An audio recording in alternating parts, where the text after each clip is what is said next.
I like that it says 3 viewers waiting. That's cool, man.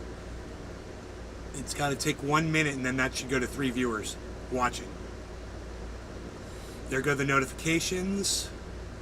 I've got a lot. There it goes, 3 watching now. Isn't that cool? That's pretty cool. Hello to the 3 of you that are already waiting on Rumble. And, of course, hello, Mickey Martin. Let's get that chat voice up. Let's see if we can do that. I should have a chat page. There's that one. Where is it? Oh, it's right here. Cool.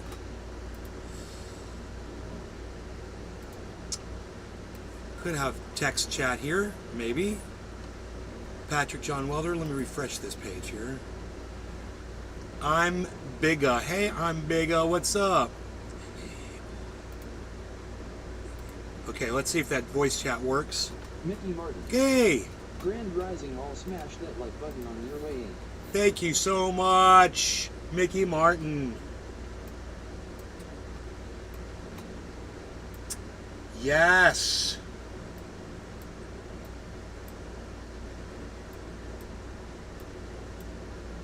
Okay, we've got all of our stuff turned up. I've got 3 fans I'm on me. Biga. Oh yeah, what up, y'all? What's up? Yeah, oh yeah. Oh yeah, Dr. OK. California Tiki. How's that channel number looking over there, girlfriend? Let me know. Really happy for you. I mean, I wish it was that easy for me, man, when I was starting out my channel. Go into somebody else's channel and have them bring me a whole bunch of viewers. Gosh, that would have gotten me started so much faster.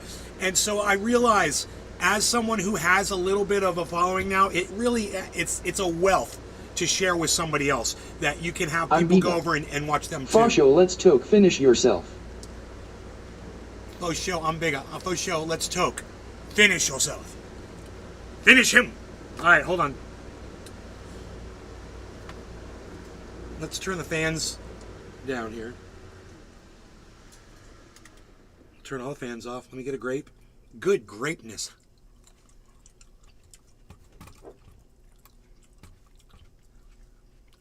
Okay. Patrick John Welder.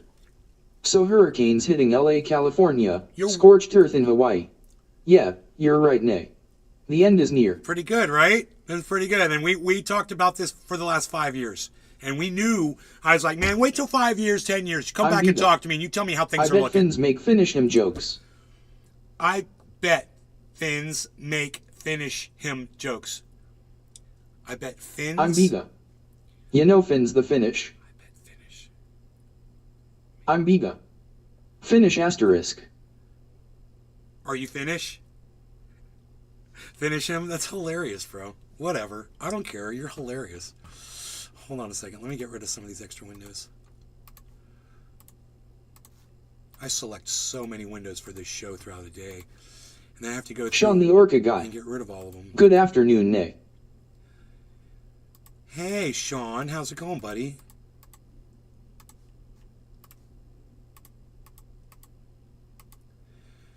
So good to see these numbers up, man. You guys are awesome. Haha, I'm not as far, I'm aware. I'm not as far. I'm aware. Are you woke? Are you one of those woke people? My Rumble chat's gonna love you. Hey, we got a woke one, folks! Patrick John Welder. You know exactly what's coming and you're about the calmest out of everyone, lol. Well, it's because I've taken... I'm Biga. But maybe if I'm partly a Viking. Yeah, I'm a Viking too. Sean the Orca by guy. blood. I'm blood good brother, as hot as that balls is. here. I'm a Viking I'm by Biga. blood. As far as I'm aware, asterisk, sorry. What I'm talking about with I'm the calmest out of everyone, it's because I'm wealthy and I've got a lot of money and I'll probably be able to live a little bit longer than most people, because I can afford guns and bullets and things to camera systems and, you know, security and people to protect me. You know, people with money are going to do good for a little while, if you've got the resources. But it's just because I've got money, and it sets me apart because not only do I have money, but I'm taking that money and I'm spending it on things that are going to help me survive when the shit hits the fan. And it's gonna hit it sooner or later. Granted, I could be dead by then, or maybe I'm not. And if I'm not, I want to be prepared, and I like to be prepared for as much as I can. Love you. Aw, Tiki, I love you too. Thank you. Smash the like button, Gnarly Gagger. Thank you for reminding people to. I'm gonna hit the like button myself because I like you. I like all the people in my chat. When, not if. I'm Biga. Oh, I'm Biga. Okay. Yeah, when? No, we're looking outside. We're looking at Hawaii. We're looking at California. We're looking at all the countries that are on fire. Canada. You know, we're looking at the oceans declining, acidifying, getting hotter. SHTF preparedness I mean, you is a smart can investment. sit and deny and pretend that it's not happening. That's fine, but you better still be my friend. Even if you don't believe me, you better still be my friend, and don't let that separate us. Missed you. My phone got hacked, so I was off social for a while. You should see how crazy it is here in San Diego over this tropical storm. Really? What are they saying over there? Why do you think Hawaii? Why do you think Hawaii? I'm friendly. I would say Hawaii because it's getting hotter and drier out, less rainfall, more heat. It makes it very hard to put these fires out now. Plus, there's a lack of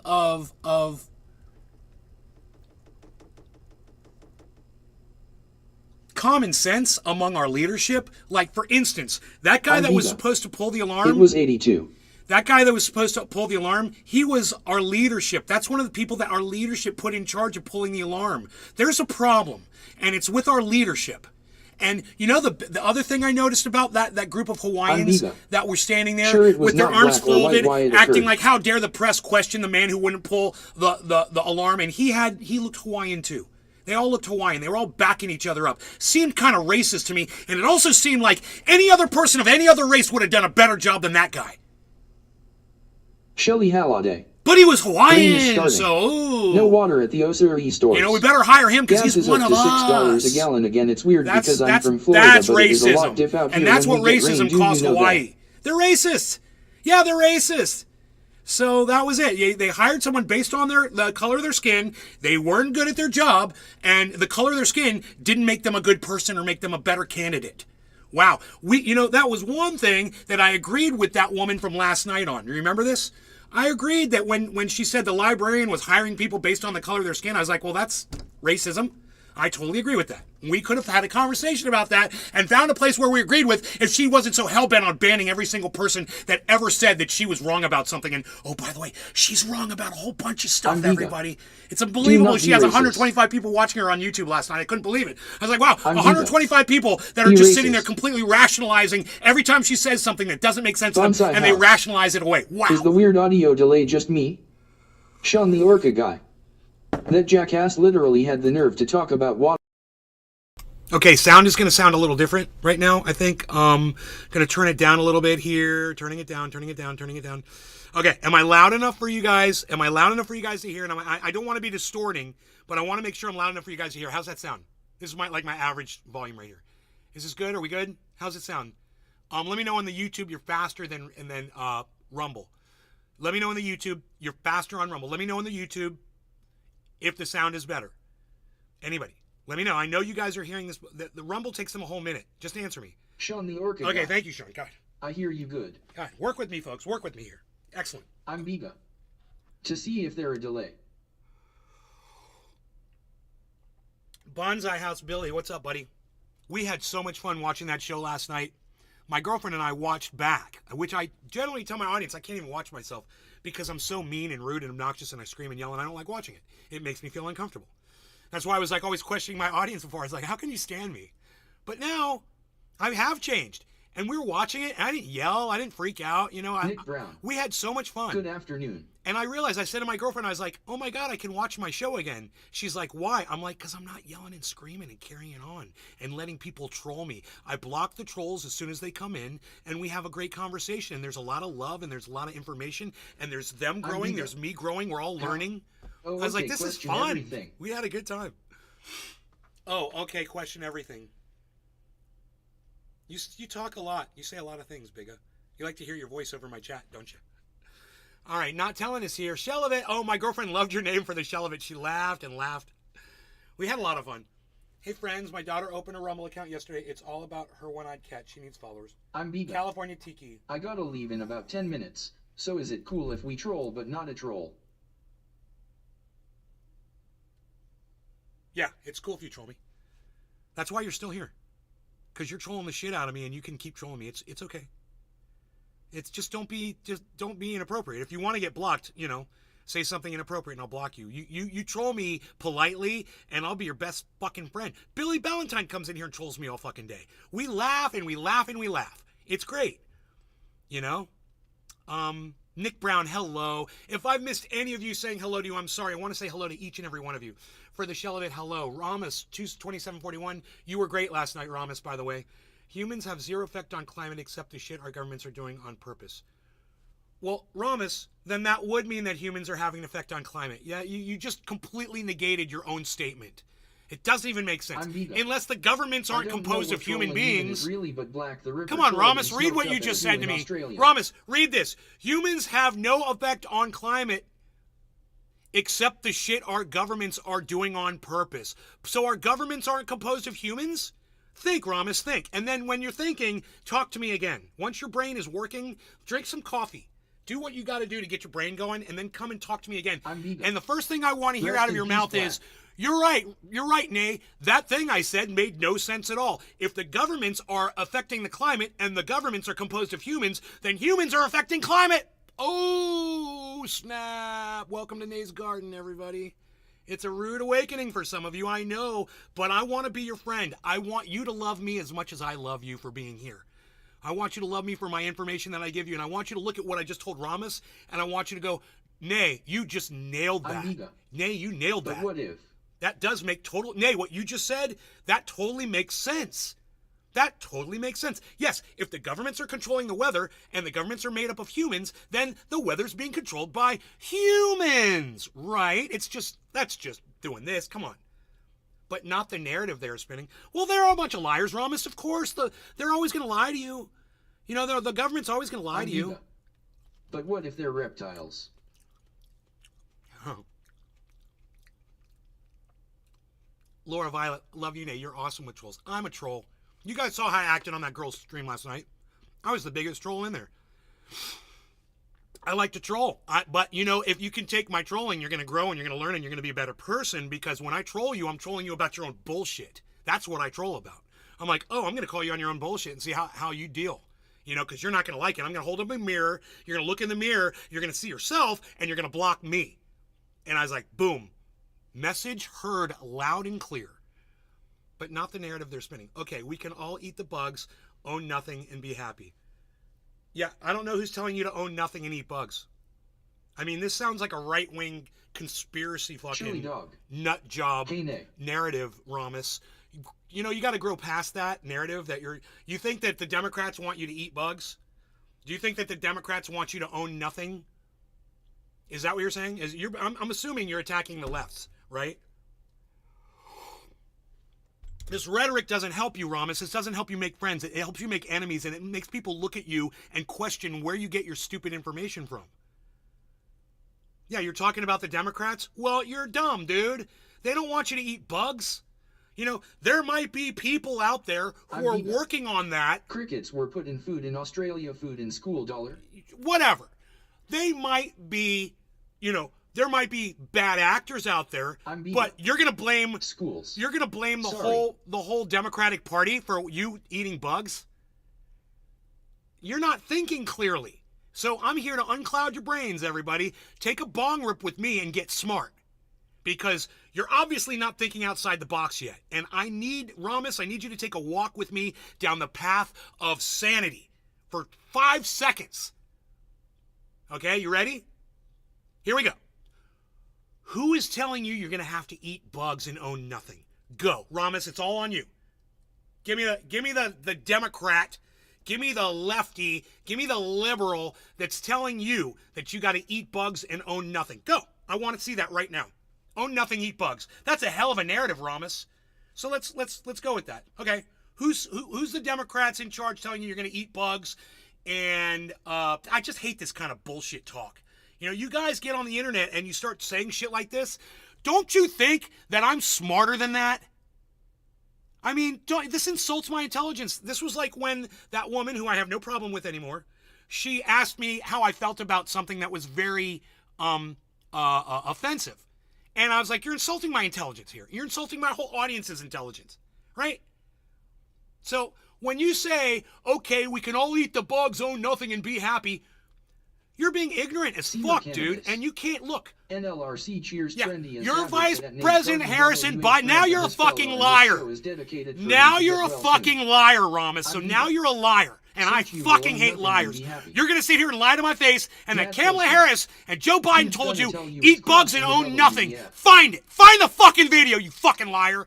You know, and I hate Kamala Harris, and I hate Joe Biden, and I hate the fuck that morons like you make me defend them because you just can't be honest about stupid shit. There's plenty of shit to hate on Kamala Harris. There's plenty of shit to hate on Joe Biden. How the fuck can't you just do that? Oh, they want us to eat bugs and not own anything. Oh, yeah, sure. He's got his fucking Corvette in his garage while he's pointing at you saying you can't own anything. Show me where he said that. Show me where Biden said that. Show me where Biden said you'd be eating bugs. Show me where Kamala Harris said you'll own nothing and eat bugs. Please. Or, the better part, how about this?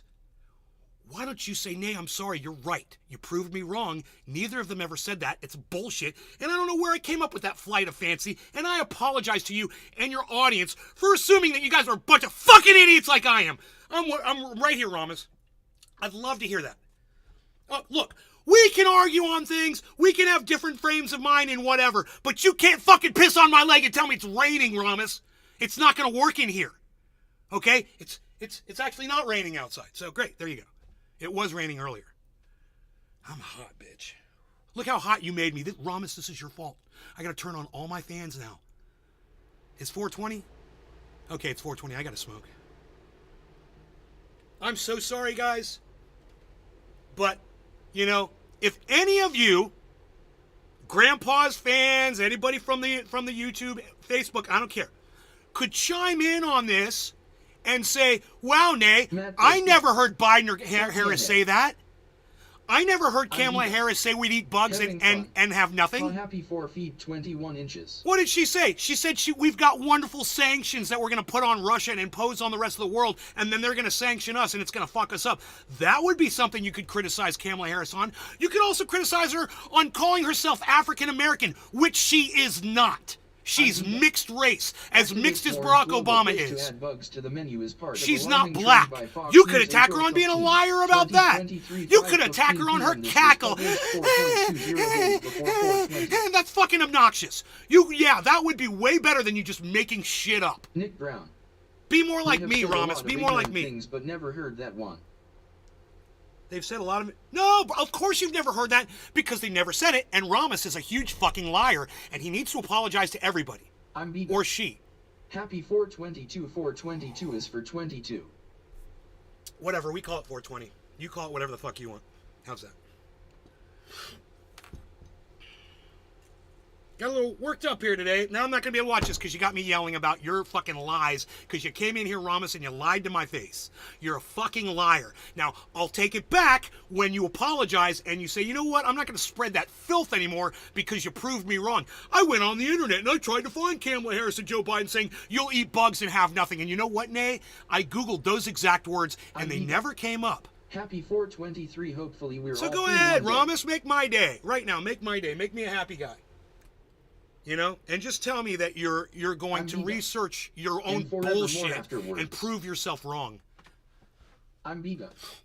Would you like bugs with that? Would you like some bugs with that? The trend among world leaders, celebrities, and influencers is filling up on bugs. Would you like a cup of bugs with that? With that having nothing? Wait. We're gonna eat bugs and have nothing. Well, but the bugs are something. So your own statement is a complete, incomplete, whatever the word is I'm looking for, of itself. Your own word is self-defeats. You said we'll have nothing, and then you said we'll have bugs. Bugs is more than nothing, last I checked. So you don't make any sense at all, dude. So I'm still waiting for your stupid fucking apology, Ramos. For your stupidity and your ignorance. I don't even care you being stupid and ignorant. I don't mind you being stupid and ignorant.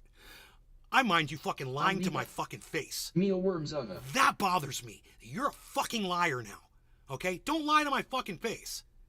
If you want to say that, you know, these numbers correlate because Trump is doing something and sending us codes and whatever. Activist, I got a problem proving that wrong because I don't know. I can't prove that shit. I don't know source. if there's codes. I don't know if there's numerology involved. If Trump's a big numerologist and all his people are numerologists and you're all sending each other codes and JF or John Kennedy or whoever's alive, and I can't disprove any of that. But you know what I can disprove really easily? I can disprove that Biden and Kamala Harris never said you'll eat bugs and have nothing. That's a simple one. Don't make it so easy for me. God damn. Ramos gave up, everybody. Whatever, dude. You're fucking pathetic. You're pathetic because you can't admit that you're wrong about something so stupid. It doesn't even make sense to you that you can't even fucking defend it in my chat right now. That's how dumb you think it is. You've got no response, Romus. No response. We're all sitting here waiting for you. And you say nothing. You just sit there. What are you, staring at your phone? Say something, dude. Previewing a new season of Tucker Carlson Originals on Fox Nation, V. Lardenbroek provided insight into the bug food industry, which she argued Listen will to this influence next the food question from supply Matt, worldwide. and you're going to like the answer. Listen. Matt Postma. Nay, does Trump ever admit to being wrong? Oh, yeah, Trump admits to being wrong. I just listened to a fucking tape of him admitting it over and over and over again. He's like, I was such a schmuck for endorsing this fucking candidate. That's admitting you're wrong about something. Yeah, Trump will admit when he's wrong. He knows he's not infallible. He wasn't happy with what happened with Operation Warp Speed either. You know, he's made mistakes in his presidency, and you know, you guys can find all kinds of times when Donald Trump admits when he's wrong about something. You know, he has to wipe his ass just like the rest of us do. We're all human beings here. And so Matt, really? And Matt, there you go. I heard him with my own ears, and you can listen to the tape when he called Georgia, and he was like, you guys, I just want you to find 11,780 votes, which is one more vote than we've got because we won Georgia. Listen to the whole conversation and listen to him say several times, I'm a schmuck for endorsing these people. Should be of no surprise to you. He literally calls himself a schmuck 3 times on that fucking recording. 2, or definitely 2, and possibly 3 times.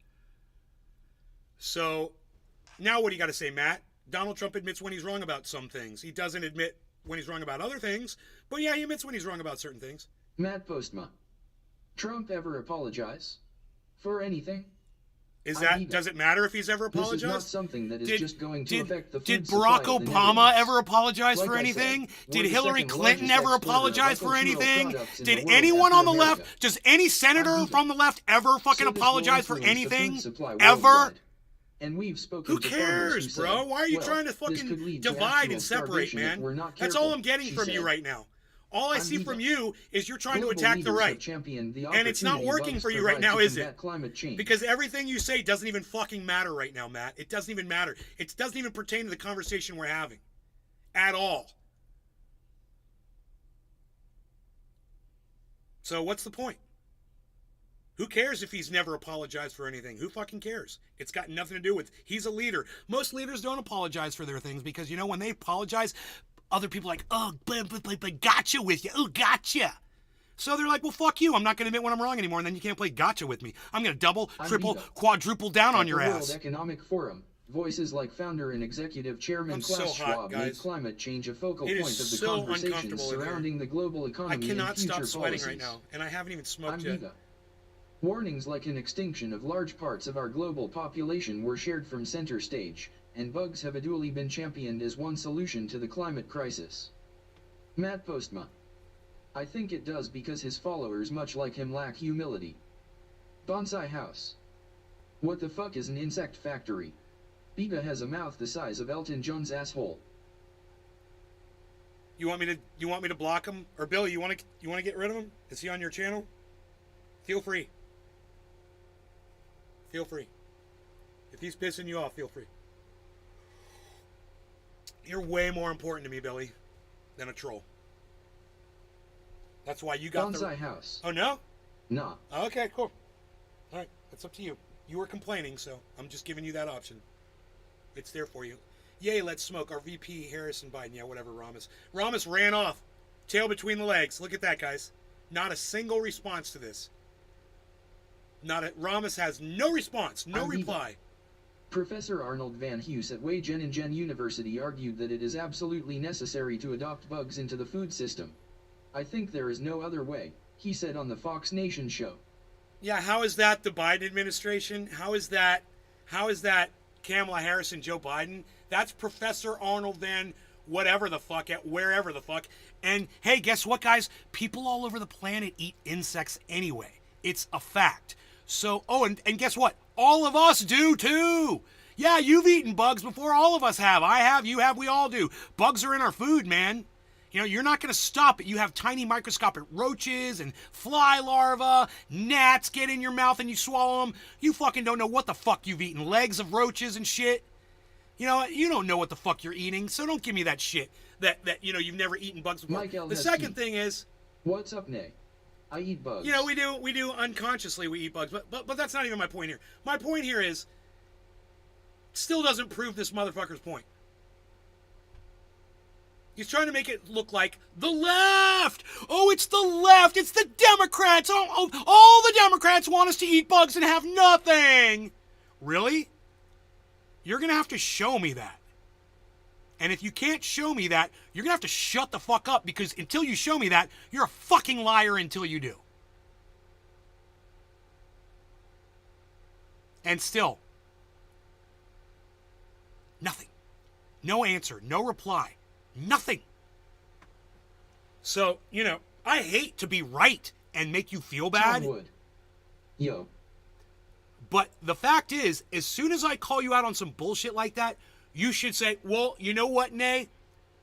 Before you get mad at me, let me go and check my sources, and I'll go show you the article Tom Wood. Where this is proven. I've got an answer. No. Amiga. The trend has caught the eye of celebrities and influencers, including big names like actress Nicole Kidman. Yeah, is she fucking in the Biden administration?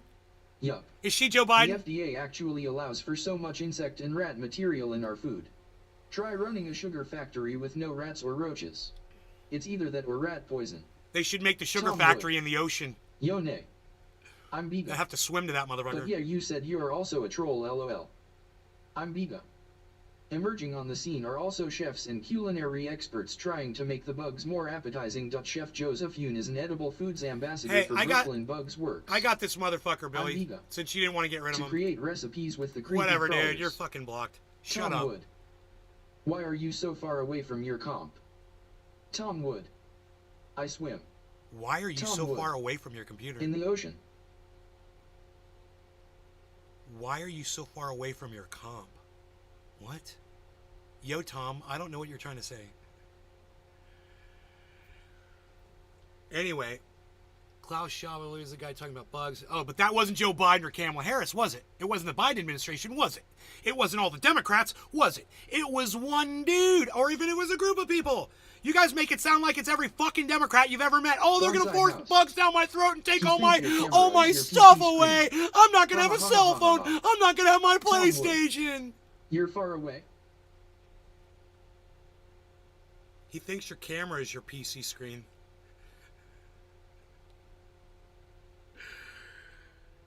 You're far away. Right, Tom? Yeah, I'm far away, buddy. Tom Wood. I like my digital devices hashtag. Yes, I like my digital devices too. I also think that Nay might have been born during the day, but not yesterday. You are chatting waffle.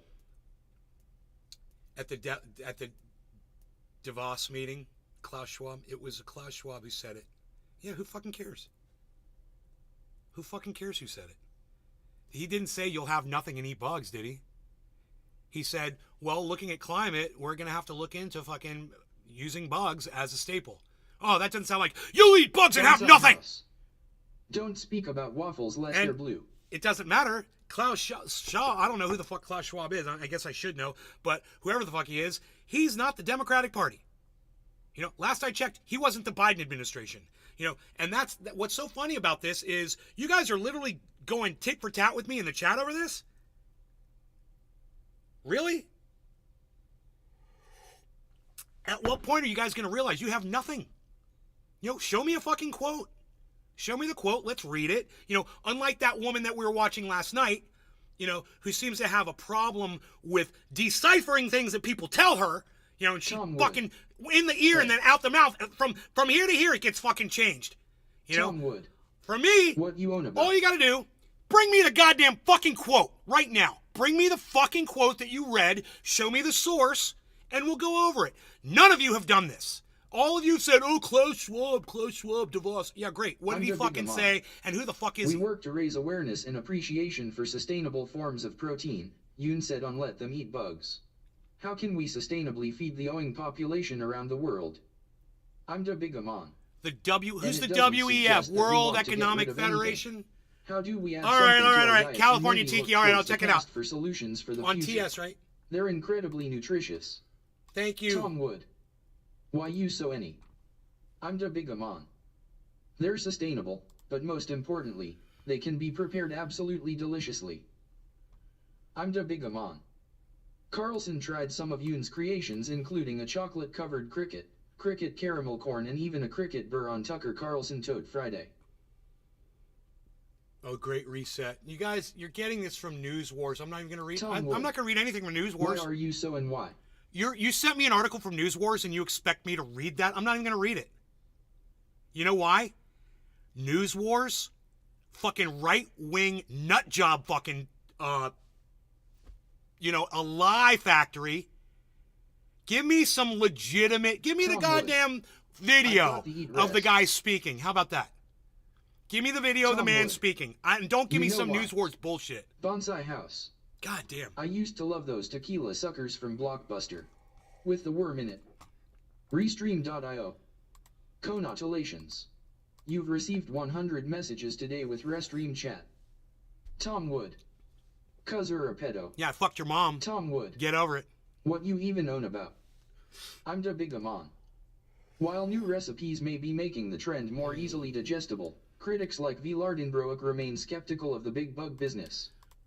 I'm the Big Amon. Dude, get the fuck out of here. They're telling us that it's good for the climate, that this is the way that we can save the planet. Yeah, is that what the Biden administration is telling you? That gives you some joy in Is life. that the Biden administration? Is that Kamala Harris? Is what actually you fucking morons. You've got nothing. And of course, none of that is true, she said.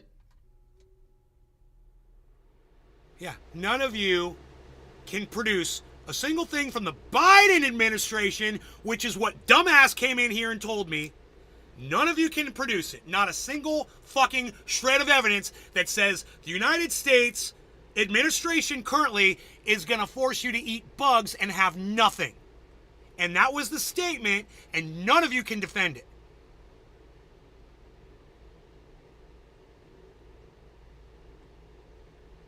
World Economic Forum. Yeah, is that Joe Biden and Kamala Harris? I didn't think so. Bonsai House.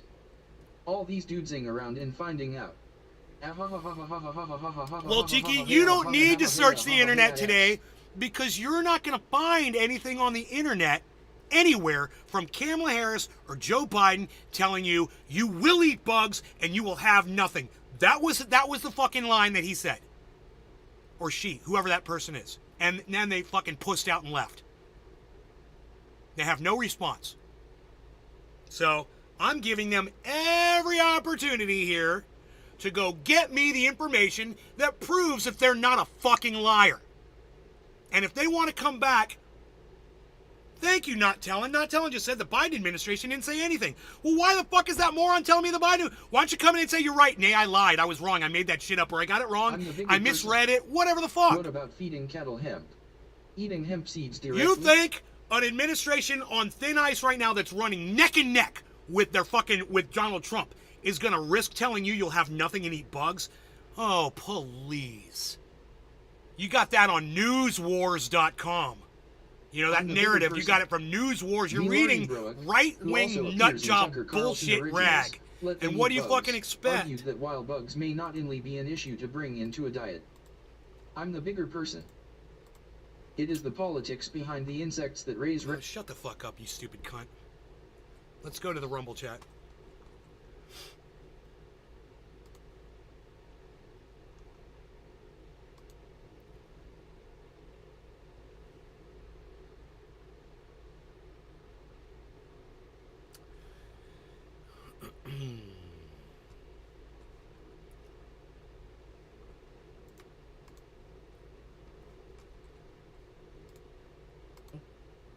Prairie Kid. Enjoy the cheese. Woke up 2021. Good night, all my peeps. Enjoy the cheese. Grandma Gardner. Thank you, Nate, Grandpa, and fam. Polish gun. Stay safe, everyone. Grandma Gardner. I want PSYOP CHC. Prairie Kid. Be great all. Polish gun. Provolone, please. Heather PA 34. Bonsai House. Night WHG fam. Even CNN and NYT fact checks say Biden said nothing about feeding us bugs. Just looked for 5 minutes. Woke up 2021. Cannabis heals. Night nay. Come on guys, who in their right mind is going to eat bugs in the first place? If that days comes, they'll have chickens. Just produce the fucking text, produce the video, produce the evidence from a legitimate source. Subscribe. 0/200. You know, you bring me News Wars. Is that from fucking Alex Jones? It sounds like 2 years InfoWars. ago. The first TV live. The guy that says there's reptilian shape-shifting 468 fucking interdimensional 3 hours, aliens. 25 minutes and 13 seconds. Shape-shifting Netrocross. reptilian aliens. 1 day ago. That's the kind of Netrocross rag is you're getting your around news 2 from. 4 News days. Wars just sounds too 2 much like 20K. InfoWars to me. 105. 2 hours, 38 minutes and 45 seconds. Drew Hernandez. Dude, I hope Grandpa's doing okay. I'm really worried about him. He seems really sick. So, every dab and every bong rip I do on this show is a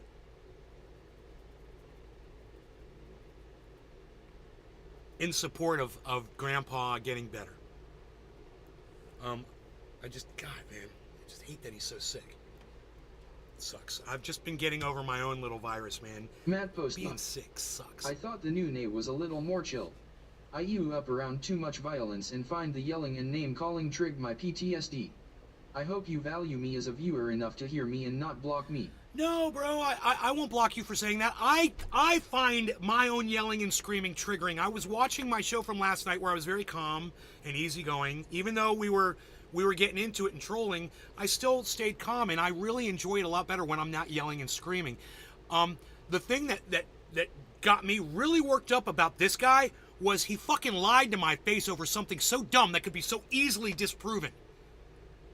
And I'm like, dude, if you want to argue things with me that I can't just look up myself and throw them in your face and show you're a fucking liar, that's what I'm looking for. If you're going to say something so stupid that you think the current administration that's got to worry about Donald Trump right now is going around saying that you're going to be eating insects and have nothing, and that's how they're going to get reelected, you're just not even thinking clearly, man. You're saying.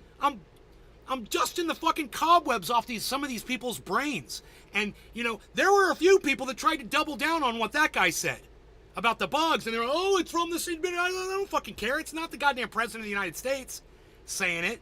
And what they said was, you're not going to have to eat it. What they said was, with climate going the way it's going, you might have to in the future. We might be looking at this. This could be something that can help us with climate. Whatever. I got news for everybody out there. The insects will be the first to fucking go. The insects will be the first to die off. There won't be any fucking insects on this planet to eat. Yes, just like Mom Seed Cheers never let fucking the hilarious that people think they're going to be eating insects. Bonsai They're House. going extinct, guys. News Wars indicates they are arguing about if their news is right. Ha ha ha ha ha ha, otherwise it would be true news or correct news. But nope. They chose something like yeah news ha ha ha ha. Right? I mean, even the name, News Wars. So it's not like accurate news. It's not like investigative news. It's News Wars. I'm not at war with people I disagree with, you guys. That website tells you should be at war with people you disagree with.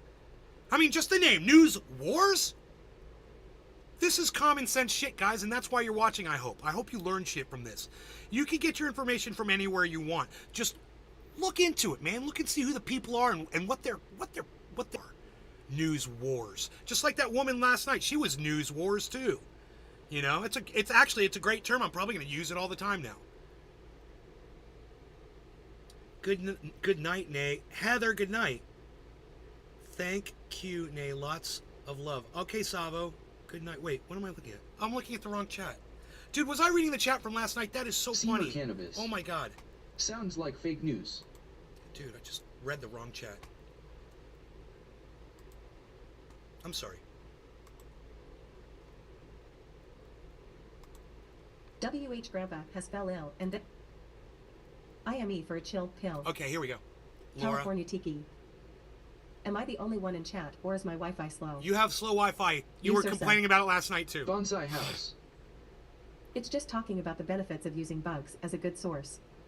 It basically says, our news disses with other news. Thank you, Ursa. Oh, it's not Use saying you Ursa. will do this. They're not Food shoving it accident, down your not throat. good. Huh. Wow, Laura even Bauer. Ursa gets it.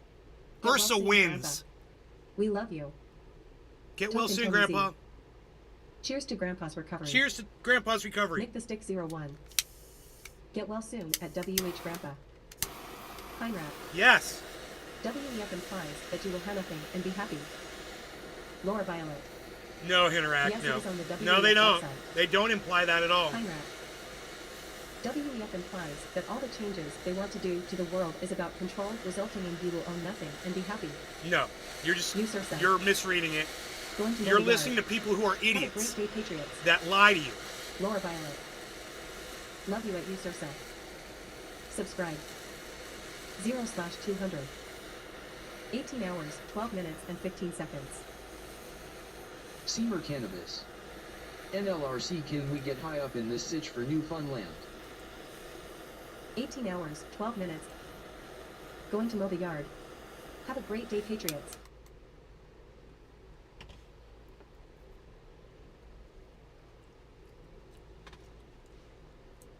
$42. Let's do 43. Ben is up 6.7%. Okay, nothing exciting to see there. Cannabis Yields. Also, Bill Gates bought all this farmland for you to eat bugs, lol. Yeah, he bought all the farmland because, you know, bugs. That's funny. But it, you know, you guys, just these little points that you hear that we're all making in the chats, it's disproving every single thing in that stupid statement that guy put in here in the first place. You know, the guy who won't talk in the chat anymore because he's wrong about some bullshit. He won't even just fucking say I'm sorry for being wrong about something so stupid. Even my own friends are calling me out on my bullshit right now. He won't say, wow, I'm sorry. You know, if you do that, everyone will like you a lot more, dude. Everyone will like you a lot more, myself included. I like people who can admit when they're wrong about something so stupid like, oh, Biden administration is telling you you'll eat bugs. I mean, dude, let's talk about the man sniffs children. He fondles people. Let's talk about that. You know, because you're talking about something you made up in your ass, we can't even talk about the legitimate shit that would actually work to beat those idiots. No law, you're going to give us cheers. This is for Grandpa. Get well soon, buddy.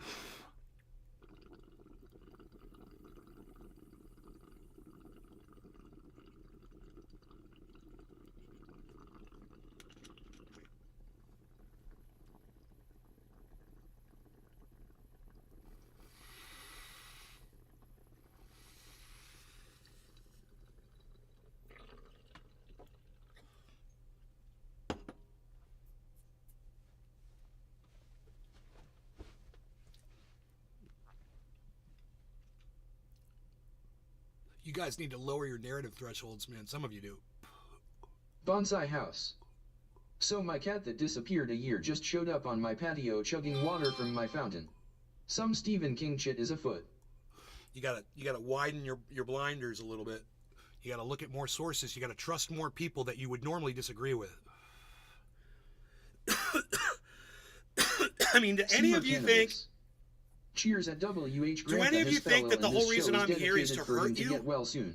Do you think I'm here to make your lives worse? Do you think I'm here because I don't like you and I want to make you feel bad, or I want to see you in 10 years doing really bad?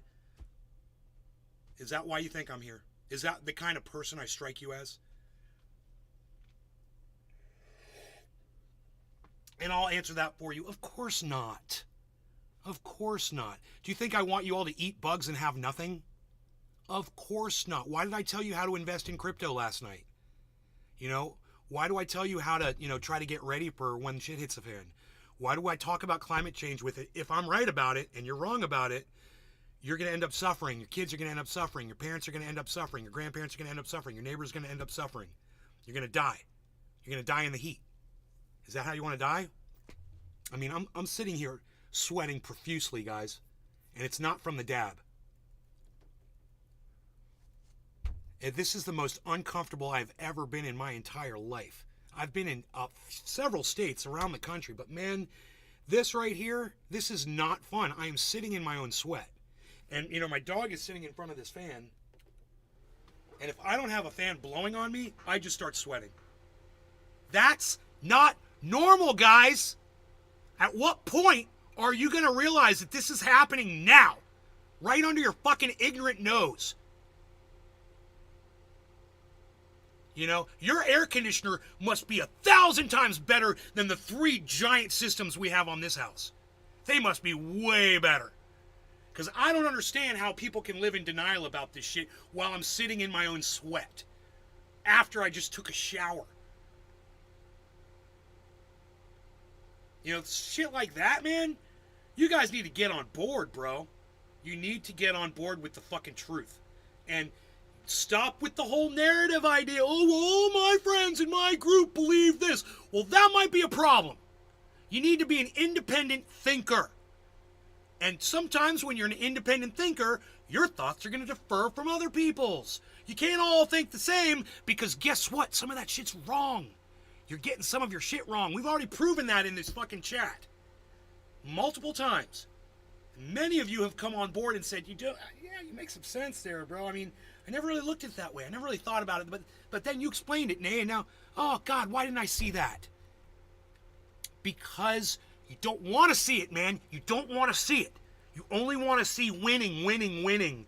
You only want to see champion, winning. You know, that's all you want to see. It's okay to lose sometimes, guys. It's okay to be wrong about some shit. That's how we grow. That's how we get better. That's how we get bigger, man. That's how we gain numbers. Greg Locke. Who's Greg Locke, Laura? I don't know who that is. I'm going to kick my router's ass. California Tiki. I wish I could help your bandwidth. WF implies you will have nothing to be happy. Yeah, Interact, that's a lie. All the changes they want to do in the world is about controlling result. You will own nothing and be happy. Yeah, that's a lie, Interact. You're just lying to me. Just like that other dude was. Going to mow the yard. Have a great day, Patriots. Ursa. Love you. Ursa, isn't it hot outside? Oh my goodness. I'd be doing that shit at night. I'm going to kick my router's ass. For Grandpa, cheers. Token Tony Z. Cheers, Nick the Stick. Cheers, not telling. Greg Locke. Who's Greg Locke? Bluebird, 69. He's a pastor in Tennessee? Wait, whoa. A pastor who loves Jesus is putting other people at risk? Wow. Fishing. That's weird. Checking you know, what? Hey, what's Mike up, brother? Pasquarello. What up, man? What if some of those accusations of pedophilia are incorrect, Laura? And the pastor's taking it upon himself to call pedophiles out? Wow, it's almost like the pot calling the fucking pedophile a pedophile. Right? It's like the pedophile calling a pedophile a pedophile. A pastor? He seems to know a lot about pedophiles. Why is he making that his business? Interesting. You'll see, you know, when you see that, you'll see, there's a lot, like for instance, that guy, I forget his name. Oh, let's go with just Ben Shapiro or Steven Crowder. Both of them are closeted homosexuals. Both Ben Shapiro and Steven Crowder would totally go down on a guy. Don't get me wrong, they both would, okay? Ben Shapiro would have sex with his own sister. Seymour You watch them, if you observe, then you know what I'm talking about. You know, the ones who seem to point the finger and make the most noise, those are the ones guilty of that shit. Hoot in hell. They can't stop What did talking I walk about it. into? It's like a closeted homosexual heels. or a fucking pedophile. LOL. And they'll point the finger at other people. Oh, come to find out you were the fucking pedophile the whole fucking time. Look at you. So keep your eye on motherfuckers like that. Oh, he's a pedophile. He's a pedophile. He's a pedophile. He's a pedophile. Yeah. What about you, motherfucker? Why are you so interested in pedophilia? Why you got so much in common with the motherfuckers? You seem to be able to spot them, you know, so quickly. Wow, you just pick them right out, don't you? It's almost like you're looking in the mirror. fucking pastor. Bonsai Whatever. We could talk about the to Catholic me. Church Anyone too. using fake stories You know, when you get want to money talk from about someone is called a pedophilia, scammer. let's talk about the Pastor? Catholic Okay, I'll Church. say that from now on. Okay, if you... Oh, there he is, Ramus. I guess you believe Epstein killed himself too? No, and that's got nothing to do with this. I mean, blatantly somebody went in that fucking jail cell and killed that motherfucker. Are you an idiot, Ramus? Did you think you were gonna play gotcha with me, you fucking cunt? Is that what you fucking thought? And where the fuck have you been for the last half hour? You fucking shit starting fucking cunt bastard. What the fuck? Yeah, I'm just gonna sit here and be quiet now that I fucking lied in Nate's chat and you called me a lying cunt, and now I'm not gonna fucking respond. Oh, you're showering? Okay, that's fair. I didn't know. Okay, I take it back. You're not a cunt, but you are a fucking liar, and you need to take that shit back. But you're not a cunt. Everybody needs to shower. I took one too, so I get it. You take a long shower though, bro. What were you doing in that shower while you were listening to my voice? I'm just kind of curious. Were you shampooing a little too long, buddy? Come on. What are you doing there? I'm joking, dude. I'm giving you a really hard time. I know. And I'm sorry I'm using such salty language this morning to all my ladies and gentlemen out there, all of you. I apologize. Seamer Cannabis. At Hoot and Howl Nay All Day Truth Seeker. Build Bonsai back House. better. Ha ha ha ha, you hate potters? Guess you think birds are real too. Ha ha ha ha ha ha ha ha ha ha ha ha ha ha ha ha. Pastors. Hoot and Howl. Pastors. I I'm touch a myself. pastor. To So, Nay I. I'm a Meg pastor. Williams. What can I say? Hi Nay. Bonsai House. But cunts lie. Cannabis I'm just heals. not a pastor who sits here and tries to Saves call out mine and everyone as a I'll wash it as pedophile. long as It's I not my want. fucking job. And you know what? Seamer That cannabis. shit sickens me, and I don't want to look at it. I don't want to know about it. I don't want to fucking talk about it. I don't have kids. And I don't want to be around it. I want to hear about it. That's why that fucking cutie shit on Netflix. Yeah, I boycotted that motherfucker. Oh yeah, I made a big deal about fucking Netflix on that shit. A big deal. So, you're trying to play gotcha with me, Ramus. Did you spend your whole shower trying to figure out how you're going to play gotcha with me and totally change the fucking subject over to Epstein? No. We're talking about you lying, saying that Kamala Harris and Joe Biden said that we would eat bugs and have nothing. And I'm ready for your apology, because you never heard anyone say that. So go ahead and apologize to me and the chat. I can't wait. I call you a liar until you do. And Ramus, 2741, you are definitely a liar right now. It doesn't have to be like this. Doing a day's worth of work. Bro, your friends already told me about what was going on with the WEF. I heard about that. Yeah, I heard about the bugs thing. I wasn't a thing. But for Joe Biden and Kamala Harris, looking to beat Donald Trump in an election, to be saying,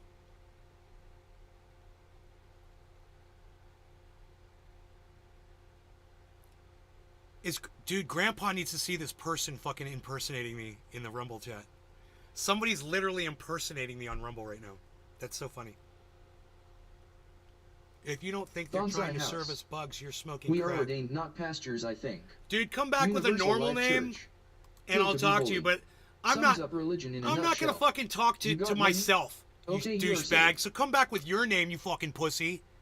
All right, when you come back with your name, I'll fucking address what you asked me. Okay? Go ahead. Come back with your name. I don't mind you. Who knows what you do as me on the internet? I don't fucking know. So everybody, if you want to report hello, it's Ben Shader account to Rumble for impersonation, because that's dangerous, and that person could go anywhere as me and be saying whatever. So please report that profile. Bonsai House. The regular one's free. Remember, it was $50 to get the diploma thing. I would greatly appreciate that if you guys would do that. Because that is my real name. So please go and report that profile on Rumble. No, Ramus, you are a liar and you can't fucking prove anything different. You are a fucking liar, Ramus. Not, oh shit, later, y'all. No, it's oh shit, I'm a liar, y'all. You mistyped that. I'm a fucking liar. Nate caught me lying. I won't apologize for it because I'm a douchebag. Bye. Okay, douchebag, run along. Run along. Laura Violet says, later, Rama's 2741. Have a great day. Yeah, I didn't catch the sarcasm in that, Laura. So you don't mind when people, Laura, you don't mind when people come in here and lie to my face either? It doesn't bother you? You're going to wish him a great day? The guy that just fucking lied to me. Really, Laura? Anybody else? I'm kind of curious. I want to see. Show me your true selves, everybody. Let me see where you're at. None of you can prove that Kamala Harris and Joe Biden said we'd eat bugs and have nothing. That fucking dumb cunt said, "Will you?" That they said that. Any of you can go search the internet and find that shit. You won't, because they never said it. It wouldn't. I mean, as demented as Joe Biden is, he's smart enough to not say you're gonna have nothing and eat bugs. He ain't fucking Hillary Clinton calling you a basket of deplorables. He wants to be president again. That would be the dumbest shit you ever fucking heard. So, since it's so dumb, and I'm sure everybody must be talking about it because he's going to lose the election based on that, fucking find it! You fucking liar. Find it. Find it. Or you're a liar. You love everyone? You know what? I don't love liars. I do not love liars. And if you're intentionally lying about some shit that you know you can't fucking prove, and you get so butthurt that you have to leave my fucking show after a nice fresh shower, hey, you know what, man? I'm not loving you anymore. You're a fucking liar. All you had to do is say, I'm sorry, Nay. You know, I'll go look it up. I'll go research it for a year, and then I'll find it and I'll bring it back. But I'm sorry for now. And I'll go, no. I'm going to double down on shit. I have nothing to back up what I said. Dude, you misinterpreted what you heard.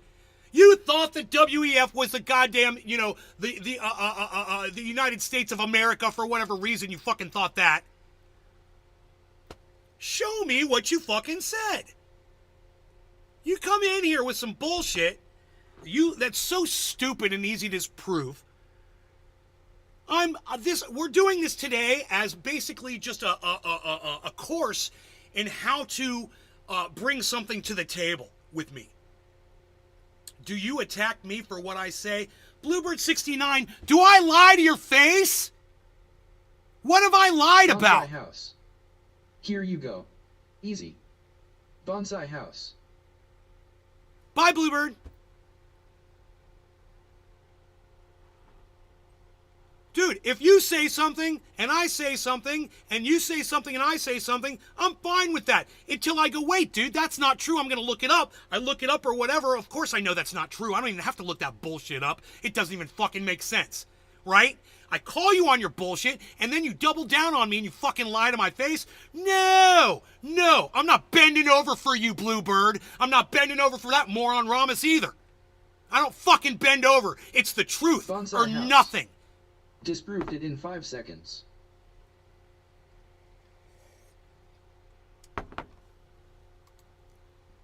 You disproved it in 5 seconds. What did you do? Uh-oh, it could be you or it could be us. There's no page here. Oh, the link is bad, dude. It's a hamburger. I got you. Okay.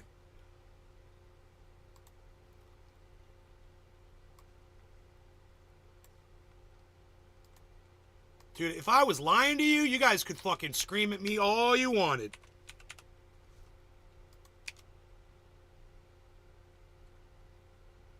No, Biden is not trying to force Americans to eat less red meat.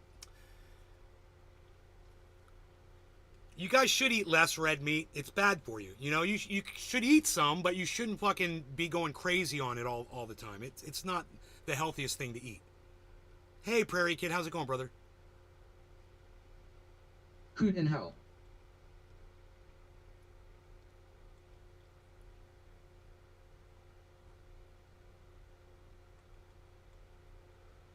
Oh, Lauren Boebert wrote that. You believe Jake what fishing. dude, you know what? Red meat You gives want to colon believe cancer. the shit that Lauren Boebert puts out on the internet, guys? It's on you, dude. She's playing your asses, man. And she doesn't even fucking care that you just got segregated. You segregated yourself from your own fucking community because Lauren Boebert doesn't give a fuck about you, and neither does Marjorie Taylor Greene. They will tell you the most stupid shit. It doesn't even make sense. And then you'll run around and all your families and all your friends will stop talking to you. Wow. That's not looking out for you at all. I offer you something, man. I offer you something that's valuable. And I'm going to get you all your relationships back with all your fucking friends. And I don't care if we lose a few people in here that can't fucking hang for whatever reason. I have every right to be fucking angry as fuck right now. Jimmy Amaya. And you all know I do. I bonsai house off the island. It's not my nature to scream at people. It's not my nature to lie to people. Jimmy Amaya, you're fucking blocked and banned. Fuck you. Suck my fucking dick. You know? It's not my nature to sit here and allow people to fucking lie to me on my live stream. How's that? I mean, Laura, would you like to take up the gauntlet? I'm kind of wondering. Would you like to defend the statement that we're all arguing about? Or would you like to say, no, Nay, you know what? I think you're probably right about that. It wouldn't make sense that Biden and Harris say that we will eat insects and have nothing. What, in the next 4 years under their administration? Because that's all they got left. We're going to be eating insects in 2025 under the Biden administration. Really? Is that what they're saying? Find it.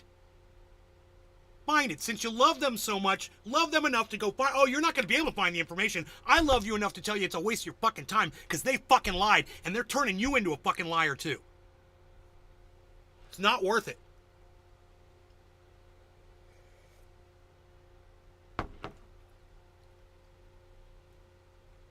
Hey, Laura, it is my nature, but I had to change it for my health. Oh, dude, it's not my nature to scream at people. It's my nature to not take any bullshit lying to my face. That's my fucking nature. And you know, if I get this angry at y'all, then you have pushed me too far. Then that motherfucker pushed me too far. And you know what? It's on your fucking responsibility, just as much as my responsibility, for you to not fucking lie about stupid shit that just completely insults my fucking intelligence. Does Joe Biden sniff children? Is that vulgar? Yes, it's fucking vulgar. We could have been talking about this all the time. You want to talk about a fucking pedophile? I look at Joe Biden as a fucking pedophile. We could have been talking about that all this time. But no, some douchebag wanted to come in here and fucking lie. And make shit up that he never said. What's worse, him forcing you to eat insects and telling you have nothing, or him being a fucking pedophile? Wow, what a waste of... you totally missed the fucking mark. You know, you want to fucking trash Biden. That's what we talk about. He can't keep his hands off of women. You know? He sniffs babies and shit, dude. It's fucking disgusting. He's a fucking monkey.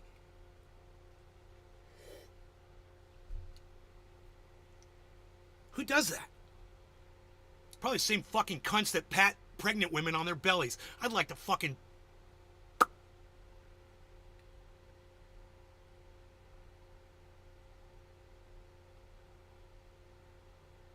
The bug zipper out back and have some lunch. Right. Yeah, now we're all eating bugs now because, you know, we're under the Biden-Harris administration right now. How many of us are being forced to eat bugs right now? Under this administration. Oh, that's right. Well, that's one little anecdotal piece of evidence. Well, they're in there now. Nobody's serving you up bugs. Crazy, huh? I told you it was Klaus Schwab and the WEF. Well, then why are you letting this motherfucker lie to me, Laura? Why is it okay? Have a nice day. The dude that's lying to me. Are liars okay with you? Yeah, Grandma Gardner and Laura Violet. Okay, I love you both. I mean, even if you love that fucking liar, I still love you, Laura. But I gotta tell you, I really appreciate what both of you just said. Biden, Harris, Laura Violet, Biden, Harris didn't say it. Oh, so the guy who says they did say it is a fucking liar. Okay, great. Well, I'm sorry. My bad. So the guy who said it, or girl who said it, is a liar. Good. So you just called them a liar too, Laura, in a roundabout way. The person you just said to have a good day, you called them a liar. So you don't mind people lying to your face. Especially when, hey, if you say it and you get it wrong and somebody corrects you and you're, well, let me go look. That's different. This person wasn't willing to do that. They weren't willing to go get the truth. They don't care about the fucking truth. They only care about what they've been indoctrinated to believe. That's fucking scary, man. The people like that scare the hell out of me. And, you know, when I see flickering of light when I'm talking to you guys, I know there's hope for everybody. You know, but when I see something like that, there's no hope for someone like that. They just cannot get past their own narrative. You know, okay, the Biden and Harris administration are evil. I'll give you that. They're at war right now with Russia, and they're destroying Ukraine for it. They're evil as fuck. There's a million different ways to prove it, too. I don't have Medicare for all. I don't even have fucking insurance. I don't even have health care, guys, under this shit administration. There's a million things to discuss about them that are terrible. But when you talk about, you know, you make up a lie bullshit about insects and you'll have nothing, which they never fucking said. When you do that, we can't have the real conversation that would really hit them where it needs to fucking hit them. You know? Which is right in their fucking nutsack. And, you guys missed. You guys are hitting the turnbuckle repeatedly with some of this bullshit. These arrows that you're just shooting up into the sky in the opposite direction of your target. It doesn't even make sense. It's almost as if you guys don't want to have the upper hand on the people you talk to. You guys want to just be like goofy and out there, and you want people to think you're crazy and what? Why is that? Don't you want to be accurate and you have a conversation with someone and have the facts? And be like, dude, when you're done talking to them, have them going, God damn it, you fucking nailed it. Do you know how many times I've heard that? Hundreds on this show. Hundreds of times. Nay, you nailed it, bro. I even got a shirt. It says, nailed it. Happy 710, everybody. Hell yeah, I'm smoking. My old not telling, keeping us honest here with the smoking situation. So I'm not going to be able to watch this show. I'm out of control. I'm yelling, and it's not worth it. So, as I said when we first started this, I was like, if you got something that we disagree on or whatever, we don't have to get into it. We don't have to discuss or whatever. Just let it go. As soon as I said to him, I was like, well, that's not true. Biden and Harris didn't say that. He should have been like, yeah, you know, you said you didn't want to fucking argue about shit with us. Just let it go. Williams. That would have been great. Cheers, Nick. That would have been great. But he went away to take a shower after fucking at saying that shit. Whatever. If you believe that. The guy fucking lies about all kinds of shit. How do you even know if that's a guy? Yeah, how do you know who the fuck that is or what the fuck they are? They're a fucking liar. That's a problem, man. You don't want to be Chicken Little. NLRC cheers. You get caught enough times, man, no one's going to believe a goddamn word. No one's going to want to talk to you. Or they'll pretend to talk to you, but they're not going to fucking care, and they're not going to listen to you.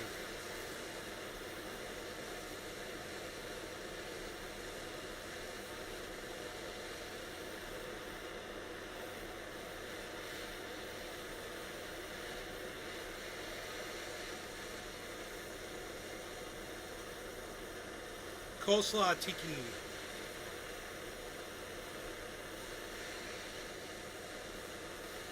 The thing I think that also kind of got me upset was when him and I were talking about that, now a lot of you just chose not to get into the conversation. And now I don't care whose side you choose. I don't. Choose his side, choose my side, whatever. But let me at least see where you're at on it, you know, in the chat. Because it was just, you know, me and that dude and like 2 other people. When there was 50 of you watching. It seems to me that you guys would have had an opinion on that. And the few people who did have an opinion said, yeah, the Biden administration never said that. You all agreed with me. So why didn't you double with me and say, hey, dude, you're fucking lying. You can't prove that. Nate just said you can't prove it. Why don't you go prove it instead of taking a shower and jerking off that somebody's giving you attention on the internet? We know you were jerking off in the shower, bro, by the way. To me. Most corn is GMO. Grandma tries not to touch it and it comes back whole later. Comes back whole later. That is so fucking funny. Dude, did you just say that? No law regarding cannabis. Cheers, everybody. I don't know if I'm going to calm down this afternoon or not, man. It was a really good show last night. I think I've really ruined it today for all the progress we've made over the last week. So. Megsy Williams. I came in after it started. Cheers, guys. Hey, Megsy.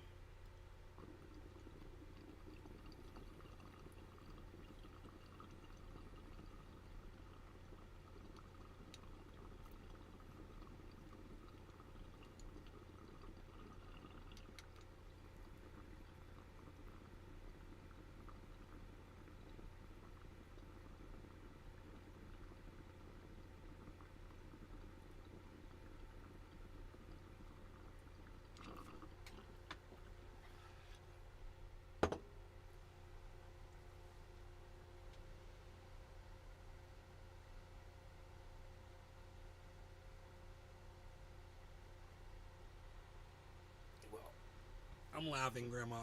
I'm totally laughing. Seymour Cannabis. Cheers NLRC trendy as Dabbert's cheers. Cheers, Randy.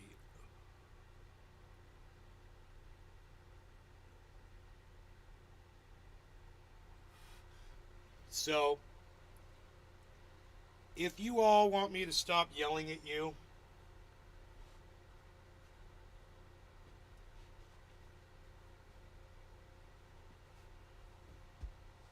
if you don't like the rants and the yelling, let me know. Because I don't like it. I can't watch it. And I saw that some of you had to leave because you couldn't stand it either. So let me know if you can't take that. Because every once in a while, man, I have a, oh yeah, I never told you. Oh, fuck. I was telling you all that, you know, I've talked a lot of shit about you guys. I've talked a lot of shit about Donald Trump. You remember all that shit I said? You know the one thing I did forget to tell you guys? Billy, what did I forget to tell him about me? I wonder if Billy's going to get it. Oops. Yeah, there's something you guys need to know about me.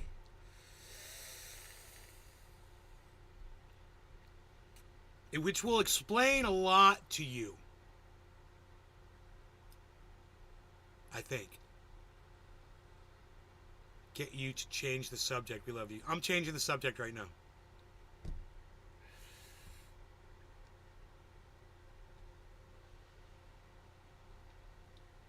Oh, Billy might not be here anymore. I suffer from, among other things, I suffer from multiple personality disorder. So, it's something that usually I can control. But sometimes when I'm in the middle of a rant, I don't realize I'm doing it. And I can't stop sometimes. On the show. Bonsai house. I was watering hydrangeas. What happened? I said maybe we should let them know something that I forgot to tell them about me. I was like trying to be totally honest with them about the show and everything, but I forgot one major fact about me. I forgot to tell them that I was multiple personality. And that can be a little confusing sometimes because you will come in on one Dave day. fishing. Haha. Oh, you'll come in on one day and I will be like I've been for the last week. And then you'll come in today and things might seem a little different. Why isn't they acting different? Was he sitting on a fucking bed of nails? What's he got going on over there?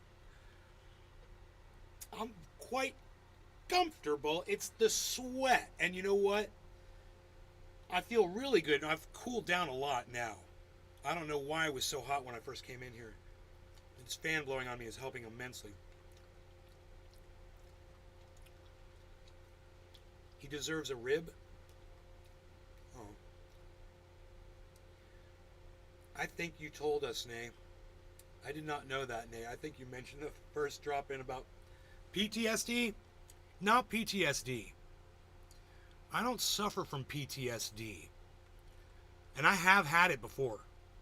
I've had it before. But no, I've grown past it, which is great. I was in a really tumultuous relationship at one point, and loud noises and stuff would really trigger me. And I was like that for about 2 or 3 years. But it's gone now. So it's good. No, so I don't have PTSD anymore, but I've got hypomania, bipolarity, and I'm hyperactive. So I'm hypomanic, which means you've heard of a manic depressive.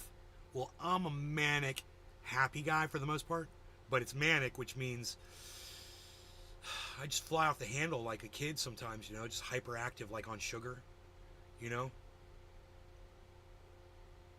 So the easiest way for me to snap out of it is to just tell you about it and talk about it. Oh, must have been another host? Oh no, did I tell you? I told you. Well, great, man. Well, it was 14 hours, right? I guess Sean the Orca a guy. lot gets said in 14 hours. Thor got complex PTSD with bipolar 1. Yeah, bipolarity. I've got that too. That's part of the multiple personality disorder I have. Bonsai I House. go from one extreme to the other. I'm like that when I butt chug meth. Seamer Cannabis. Cheers 420 NLRC. Butt chug Trendy it. as Dabberts So at Nays Garden PSH. You butt Nobody is chug the doing that blue? anymore. Cheers. Okay, got it. Must have been an... Okay, yes, that's what you told us. Alright, so... But my real trigger, man, is lying. And I understand that you guys have a system of beliefs that I don't agree with. And I knew that at one point there might be a problem like this. But according to what the responses I saw, and there was only a few responses that I saw from some of you guys, the responses that I saw seemed to be for the truth. And, you know, I can be just as silly as you guys can be. I can be silly. But when we're having a serious conversation, you know, I just want people to be able to consider everything, you know, like I said. I will call you out on shit I'm going to end up being wrong on. You know, and I will admit, I was like, dude, I was totally wrong about this. You know? I'm the first one to admit I'm wrong when I'm wrong. And, you know, someone in my live stream said, does Donald Trump admit when he's wrong? And I'm like, fuck yeah, he does. He does. He absolutely does. I can prove it right now. I've got the recording. I can prove it to you right now. You know, if calling yourself a schmuck twice isn't admitting that you're wrong about something, I don't know what is. Am I right, folks? Sean the Orca You guy. guys heard that, right? Getting called out is a rite of passage as a trendy. Hit a number 1 in my chat if you've ever heard Donald Trump refer to himself as a schmuck. You have 3 minutes to respond, starting in 60 seconds from now, because it's a 60-second delay. So I'm going to give you 2 minutes of ones. How many ones can I get if you've ever heard Donald Trump refer to himself as a schmuck, which in Yiddish means penis? If you didn't know. Donald Trump knows. Sean the Orca guy. 1. You've heard Donald Trump refer to himself as a schmuck? Because he did something that he regretted later. He endorsed 2 candidates. And he's like, I shouldn't have endorsed them. I'm a schmuck. He didn't say, I shouldn't have endorsed that schmuck. He did not say that.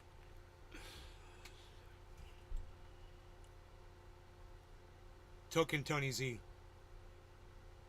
Grandma Gardner has not heard Donald Trump refer to himself as a schmuck. And nobody else is saying anything in the chat. Huh. You guys never heard that, huh? There's a 1 hour... Bonsai House. January 4th, 2021. Donald Trump called himself a schmuck in a shocking recorded phone conversation with Georgia politicians reported by the Washington Post. Allegedly. I listened to that whole phone call this morning. 1. I wanted to hear the whole phone call. So I listened to it's an hour and several minutes long. I listened to the whole phone call. It's very interesting. Donald, Billy, does it say who else was on the phone call? I think it was, I want to say Steve Panera Bread. Steve something. Or something like that. Sounds like Panera. And then it was the election dude from Georgia. The supervisor of elections in Georgia. Not telling. Well, Billy Ballantyne just Googled it, and it just came right up on Google. I mean, the one with Raffensperger. Yes, the one with Raffensperger. Prairie Kid, thank you. Yes. Bonsai House. No, I asked by stupid robot. Oh, okay. Yeah, Raffensperger. There were a couple women on the call. You can hear everybody contributing to it. It's over an hour long. It's not boring. Donald Trump speaks almost the whole time. It's very interesting. And during that phone call, he refers to himself as a schmuck 2 times. He admits that he made a mistake. He admits that he is a human being, just like the rest of us. And, you know, when you listen to the whole conversation, even whatever the thought process is going on in his head, when you listen to Donald Trump speak when he doesn't think he's being recorded, he's actually very pleasant on the phone. To listen to him for an hour, it wasn't a problem.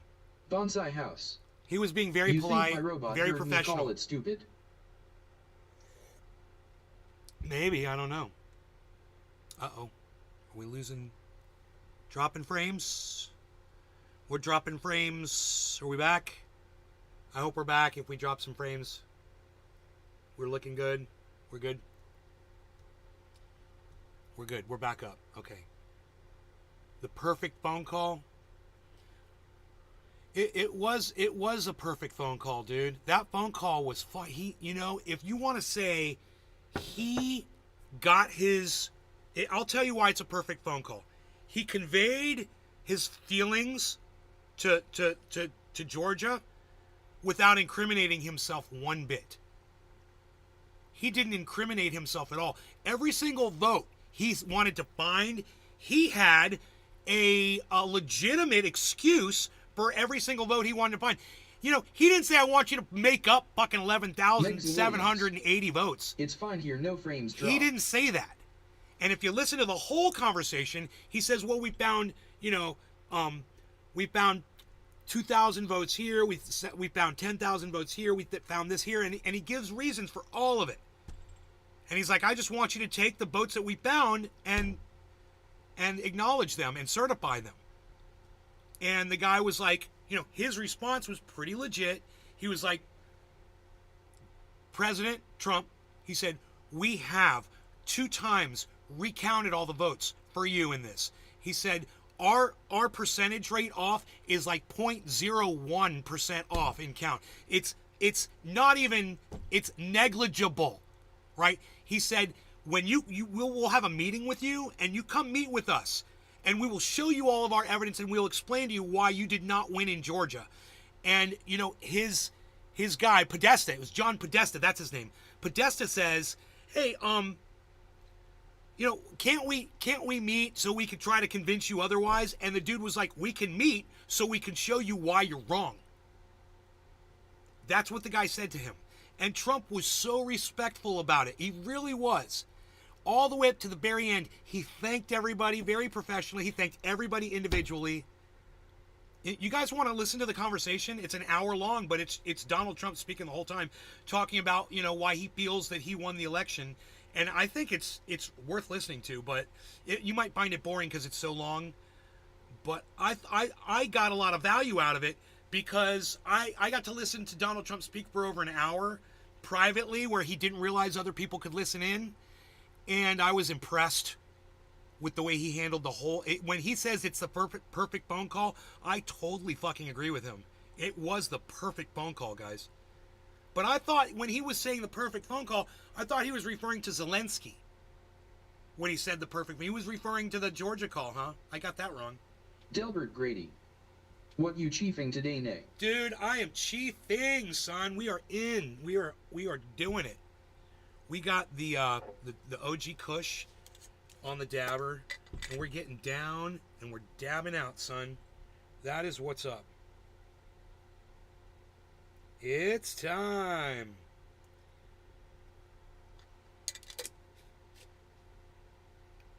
It's a great phone call. The MSN took snippets and made it what they wanted it to be. Orange man bad.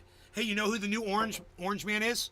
Ron DeSantis is fucking spray tanning orange, I think, now, guys. I just saw the weirdest video of him yesterday. No, today, this morning. I was like, I'm looking real close. I'm like, dude, he's orange. He's turning orange. He's doing it. He's trying, and Donald Trump is becoming less orange. Right? It's like, oh, dude, it's so triggering. I don't like to talk about the orange.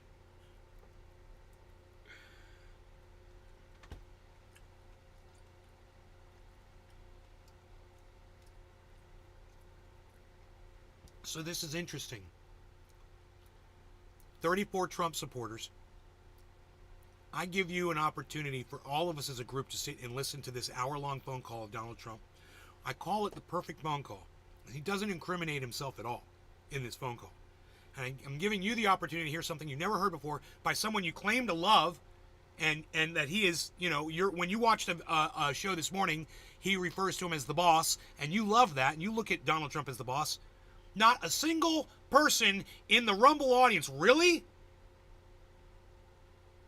I wanted to hear the call. Not to try to incriminate him, but I was curious. I wanted to hear the whole phone call for myself. Why? Because for me, it's worth investigating things like this and getting the truth for yourself. This is what I was talking about earlier today. You're getting your fucking news, you're getting your information from people that are lying to your faces, then you go and lie, and it turns you into a fucking lying foot soldier, and then you wonder why your own families won't talk to you. Not even one of you.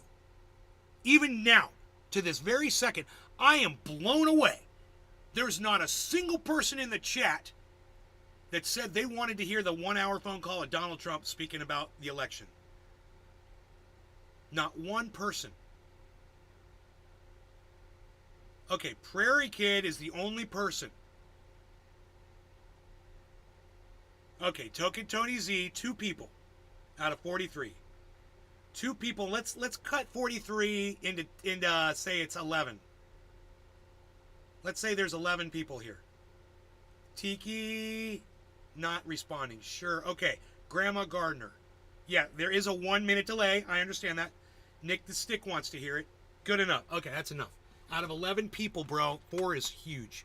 So we're pulling it up. I've got it because it should be the last video I watched on YouTube. In my library. History.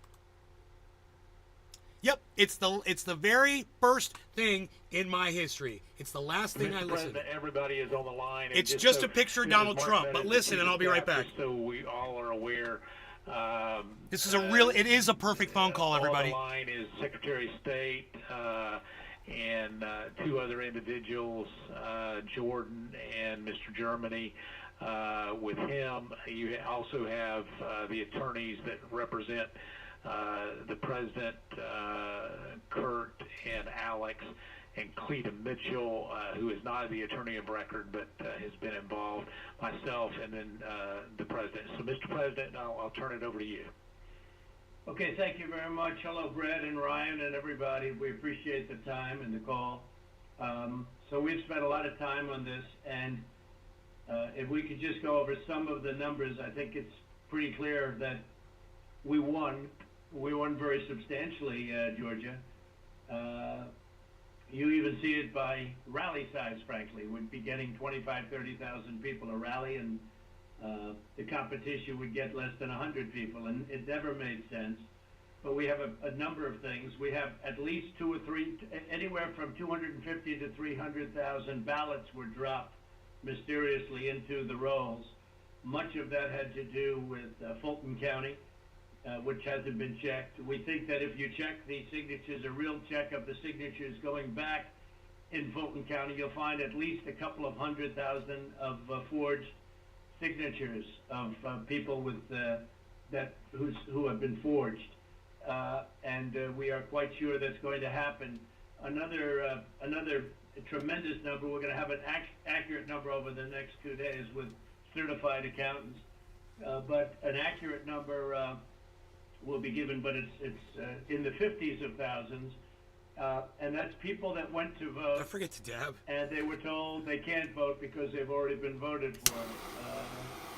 And it's a very sad thing. They walked out complaining, but the number is large. We'll have it for you, but it's much more than the number of 11,779. The current margin is only 11,779. Brad, I think you agree with that. Right? That's something I think everyone, at least that's the number that everyone agrees with. But that's the difference in the vote. But we had hundreds of thousands of ballots that we're able to actually Cyber. will get you a pretty accurate number. You don't need much of a number because the number that, in theory, I lost by the Benoit. margin would be 11,779. But you also have substantial numbers of. What's up, son? So we're listening to the phone call from Donald Trump that he made to Georgia when he wanted them to he wanted them to look again at the voting in Georgia. So we're listening to the whole phone call right now. Oh wow, nice. The people, thousands and thousands, who went to the voting place on November 3rd, were told they couldn't vote. Were told they couldn't vote because a ballot had been put in on their name, and that's very, very, very, very sad.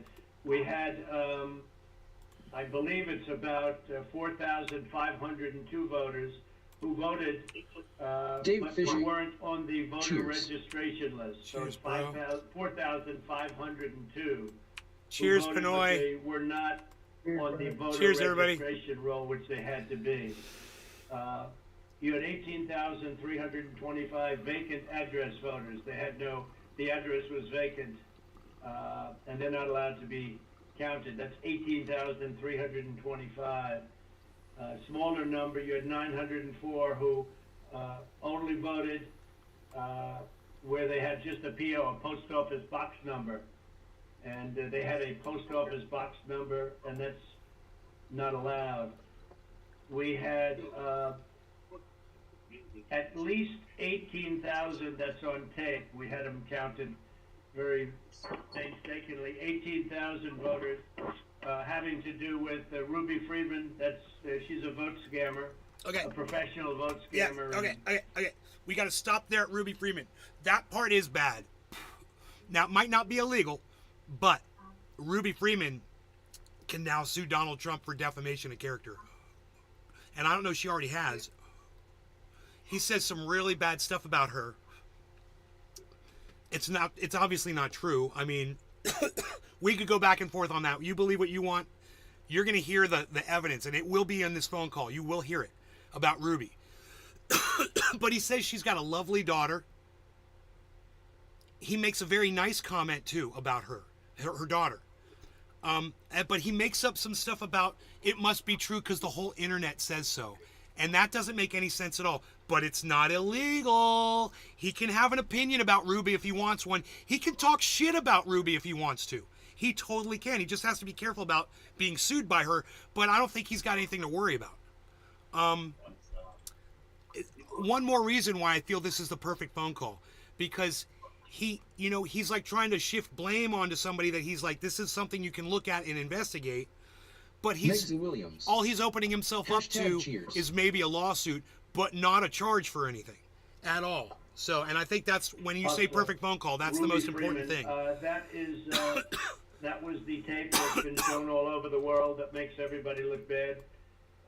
You, me, and everybody else. Where they got number one, they said very clearly, and it's been reported that they said there was a major water main break. Everybody fled the area, and then they came back. Ruby Freeman, her daughter, and a few people. There were no Republican poll watchers. Actually, there were no Democrat poll watchers. I guess they were them. But there were no Democrats either, and there was no law enforcement. Late in the morning, they went. No. Trump has promised you a news press release. He's promised you. And remember, We were watching a week ago. We were watching that show. I'm sorry I can't remember the name. The guys who blocked me and they unblocked me, and you guys watched them this morning, and I was busy, but I didn't make it to that show, and I wanted to be there. But when I clicked on it, the show had already ended. What are they called? Tron. Tron Anon? Right, Tron Anon. So, I forgot why I brought up Tron Anon. What was I saying? Had the vote. Oh, flat out refused to look at. I forgot why I brought them up. Had all the irregular. I don't know why I just brought that up. I don't know what I was talking about. I'm so high. Okay. I'm so high. I don't even know what I was saying. Time to get super duper high, man. Hell yeah, super duper. Super, The table super with the duper. black robe, the black shield, and they pulled out the votes. Those votes were put there a number of hours before the table was put there. I think it was, Brad, you would know, it was probably 8 hours or 7 hours before, and then it was stuffed with votes. They weren't in an official voter box. They were in what looked to be suitcases or trunks, suitcases, but So they hot, this weren't fan, man. in voter boxes. The minimum number it could be, because we watched it and they watched it certified. Oh no! I remember what I was slow saying. motion. I remember what I was saying. Hey, Prairie Kid. Donald Trump said that he's going to be doing a press release here in just a couple days, this week. He's going to do a press release. He's going to release all of that information that you're talking about, all the irregularities information. He said, right? And it was Tron Anon that said the boss has just truthed out, right? That he's going to be doing a press release. And remember, we were all watching Tron Anon when he said it. And I remember saying, I have a feeling that's not going to happen.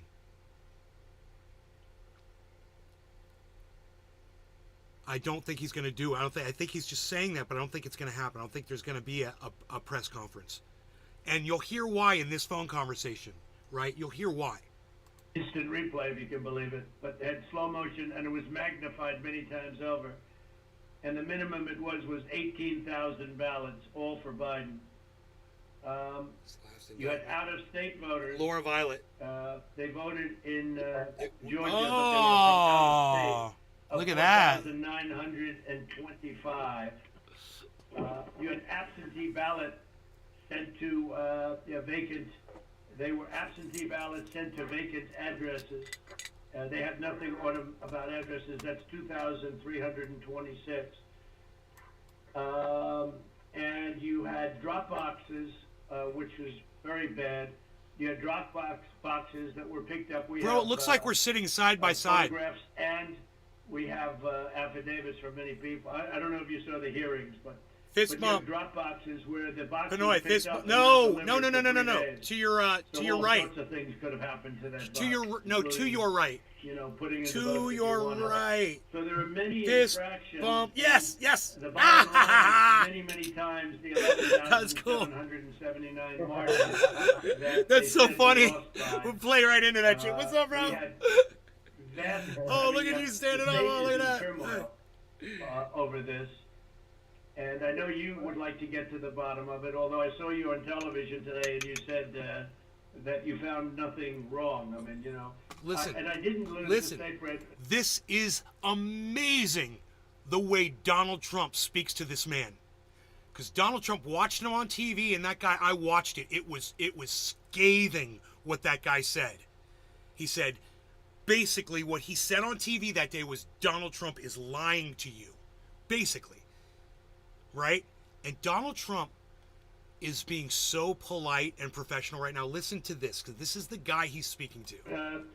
People have been saying that it was the highest vote ever. There was no way. A lot of the political people said that there's no way they beat me, and they beat me. They beat me in the poll. As you know, every single state, we won every state. You looking for your the torch? White House in the country. No, We my held the pearl Senate, set. which is shocking. What are you looking for? My pearl set. The pearls that go inside here. Yeah. Got to find it. Oh no. Holy bro.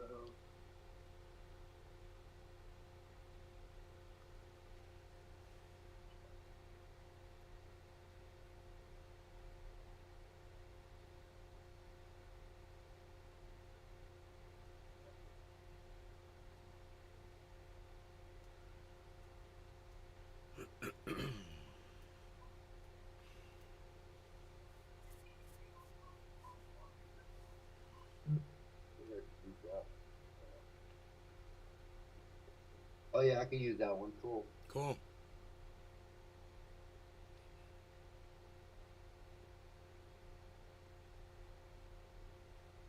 Oh, okay, I got a bunch of pearl stuff, but damn, man, that was like my main pearl set.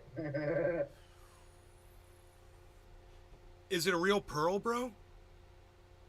No, they're like you know, like this. Right. It's a rod. Yeah, it goes inside there and it spins, and then you got your top ball. So stuff. fucking I got awesome. a bunch of them. All right, back to Donald Trump. To people, although we'll see what happens tomorrow or in a few days.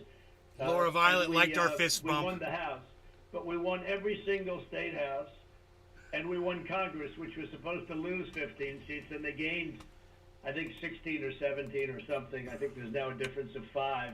There was supposed to be a difference substantially more. But politicians in every state, but politicians in Georgia have given affidavits and are going to that there was no way they beat me in the election. There you go. That the people came out. In fact, they were expecting to lose, and then they ended up winning by a lot because of the coattails.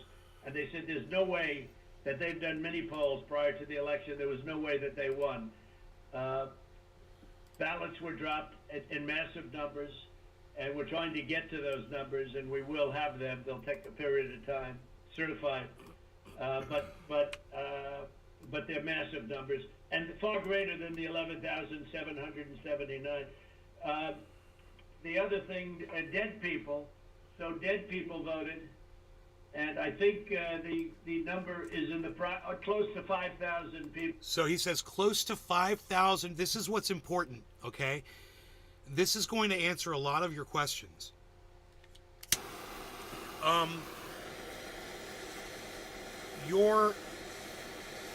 You're hearing him say almost 5,000 dead people voted in Georgia, okay?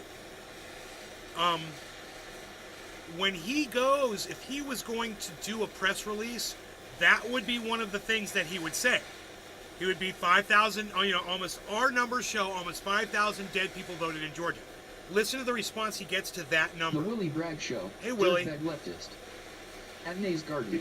How are you? Hey, Willie. We're good. With the Rumble live stream included at 4 p.m. Methods to come up with an accurate number, and a minimum is close to about 5,000 voters. The bottom line is when you add it all up, and then you start adding, Grant 300,000 J-Hood was Gucci, fake my son. ballots. Then the other thing they said is in Fulton County and other areas, and this may or may not, because this just came up this morning, that they are burning their ballots, that they are shredding ballots and removing equipment. They're changing the equipment on the Dominion machines, and then that's not legal. And they supposedly shredded, I think they said 3,000 pounds of ballots. And Cheers, that just brother. came to us as a report today. And You ready? it's Grant Widener. very sad. Yes, sir, Scott. But Brad, Perfect. if you took the minimum numbers were many times above the 11,779, and many No of law those regarding numbers are cannabis, everybody. certified, Cheers. or they will be Cheers, certified, Pinoy. but they are Cheers, certified. Those are numbers that are there that exist. Grant and Willie and that, Megsy and everybody in the that chats. meet the margin, the margin of loss. Megza Williams. They beat it Hashtag cheers. by a lot. And people should be happy to have an accurate count instead of an election where there's turmoil. I mean, there's turmoil in Georgia and other places. You're not the only one. I mean, we have other states that I believe will be flipping to us very shortly. And but this is something that's as an example. I think in Detroit, Grant and I Widener. think there's a section of Oh, boy. section of your state actually, which we're not sure, so we're not going to report it yet. But in Detroit, we had 100. I think it was 139% of the people voted. That's not too good. In Pennsylvania, they had well over 200,000 more votes than they had people voting, and that doesn't play too well. And the legislature there which is Republican, is extremely activist and angry. But I mean, there were other things also that were almost as bad as that. But they had, as an example, in Michigan, a tremendous number of dead people that voted. I think, Mark, it was 18,000. Some unbelievably high number, much higher than yours. You were in the 4,000 to 5,000 category, and that was checked out laboriously by going through the obituary column. I'm impressed with Trump using the word laboriously. That really, when I heard that, I was like, wow, man, it's fucking. In the newspapers. It's a good word, laboriously. So, I guess with all of it being said, Brad, it's the bottom line. And provisional ballots, again, you'll have to tell me about the provisional ballots, but we have a lot of people that were complaining that they weren't able to vote because they were already voted for. And these are great people. And, they were shell-shocked. I don't know if you call that provisional ballots. In some states, we had a lot of provisional ballot situations where people were given a provisional ballot because when they walked in on November 3rd, they were already voted for. So that's it. I mean, we have many, many times the number of votes necessary to win the state, and we won the state. Cyber. We won it very substantially. There he is. Easily, and we have much of this is very, they're certified. Far more is certified than we need. But we're getting additional numbers certified too. And we're getting pictures of drop boxes being delivered and delivered late. And delivered 3 days later in some cases. Plus we have many affidavits to that effect. Bonsai Mr. House. President, if I was might mugged be by the able to 7 jump in, dwarfs. and I'll give Not Brad happy. a chance. Mr. Secretary, obviously, Okay. there are allegations where we believe that not That's every vote or John fair Podesta. vote and legal vote was counted. That's at odds with the representation from the Secretary of State's office. What I'm hopeful for is there some way that we can find some kind of an agreement to look at this a little bit more fully. The president mentioned Fulton County, but in some of these areas where there seems to be a difference of where the facts seem to lead. And so, Mr. Secretary, I was hopeful that, in a spirit of cooperation and compromises, there's something that we can at least have a discussion to look at some of these allegations to find a path forward that's less litigious. So him saying in that spirit of compromise, it's what I would call condescending, because this guy's a Republican. He wanted Donald Trump to win. His job is to tell the truth, and he just doesn't want to lie. So he's like, he feels like he's backed into a corner and there's really nothing else he can say. And this guy just said, oh, if you would just, get along with us. And the guy's like, dude, I am one of you. You don't even understand. You can't fake this shit, He's like, you'll see he's going to explain it all right now. I've listened to what... I'm turning it up. He's hard to hear. President Trump, we've had several lawsuits, and we've had to respond in court to the lawsuits and the contentions. We don't agree that you have one. I didn't agree about the 200,000 number that you mentioned. And I go through that point by point. I'm going to pull up an equalizer. What we had done is we gave our state senate about 1.5 hours of our time going through the election issue by issue. And then on the state house, the government affairs committee, we gave them about 2.5 hours of our time, going back point by point on all the issues of contention. And then just a few days ago, we met with our U.S. congressman, Republican congressman, and we gave them about 2 hours of our time talking about this past election. Going back, primarily what you've talked about here, focused in on primarily, I believe, is the absentee ballot process. I don't believe that you're really questioning the Dominion machines, because we did a hand retally, a 100% retally of all the That a little better? and compared that to what the machine said, and it came up with virtually the same result. Then we did the recount, and we got virtually the same result. So I guess we could probably take that off the table. I don't think there's an issue about that.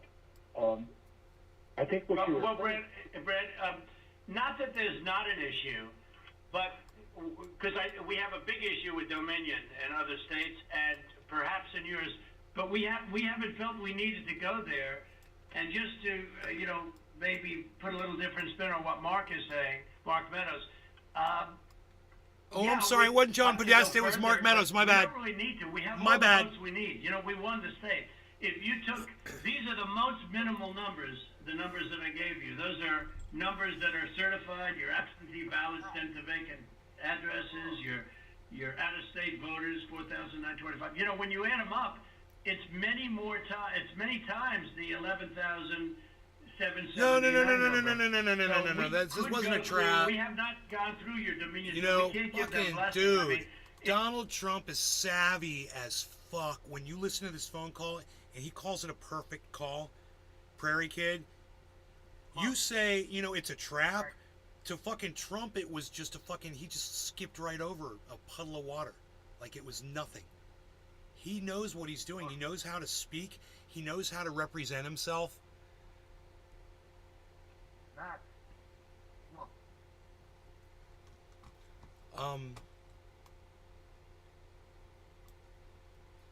It was a perfect fucking phone call, dude. I listened to the whole thing. I'm telling you, man. No one tried to trap him. He set up this phone call. It wasn't a fucking trap, dude. He's not gonna, bro. When they take this whole call in its entirety, which they're gonna have to do, they're gonna see, man. Any lawyer would be able to explain Donald Trump out of this one because he's completely left himself as like someone with an opinion about something. He's shown everyone, this is how I feel about this. I need to find, I just need to find these votes. It's just me, I need to do this. I'm working on it. If you could sit down and talk to us about this, we want to show you all these other places where we believe you may have gotten some things wrong. And this dude ain't having it. He ain't having it. Tremendous corruption with Dominion machines, but we'll have to see. But we only lost the state by 11 by that number, 11,000. I was voted by 6 out of the 7 dwarves. 779. Not happy. So, with that being said, with just what we have, and with just what we have, we're giving you minimal numbers. We're doing the most conservative numbers possible.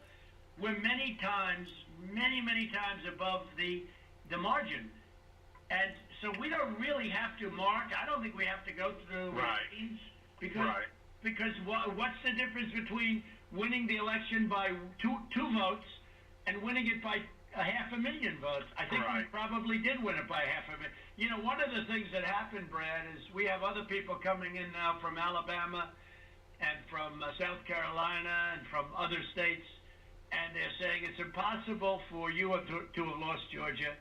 We won, in Alabama we set a record, got the highest vote ever.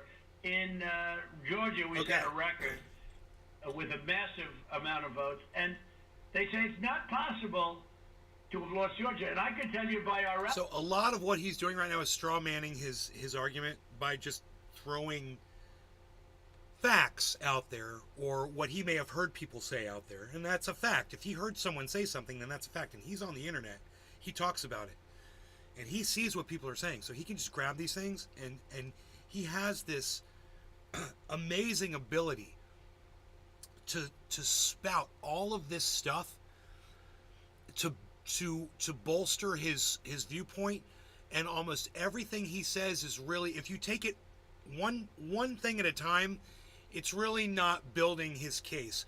The thing that's going to build his case is the actual numbers, and he claims to have that, but everything other than that, it's just, that's the way Trump is, man. He's a hyped guy, man, and he knows how to just talk something up. Rallies. I could tell you by the rally I'm having on Monday night, the place, they already have lines of people standing out front waiting.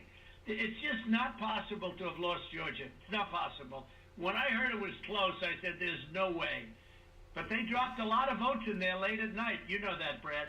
And that's what we are working on very stringently. But regardless of those votes, with all of it being said, it's amazing to listen we to lost him. by essentially Privately, 11,000 you know, votes, this is a fucking... and we have many... This is a privilege, you know, to be able to listen to what happened behind what Trump thought was closed doors, to be able to listen to this. It's amazing. more votes already. And it completely exonerates him of any wrongdoing. Argue it with me. You want to say he's giving orders like a mob boss? I say, fucking prove it. Prove that he told that guy to do anything against his will in this phone call. And basically, this is a setup for a meeting so that his lawyers can meet with that guy's lawyers and they can have a conversation. That's all this phone call was trying to achieve. A meeting. You'll hear. Regulated and certified too. So I just don't know, Mark, I don't know what's the purpose. I won't give Dominion a pass because we found too many bad things, but we don't need Dominion or anything else. We have won this election in Georgia based on all of this. And there's nothing wrong with saying that, Brad. Having a correct, the people of Georgia are angry.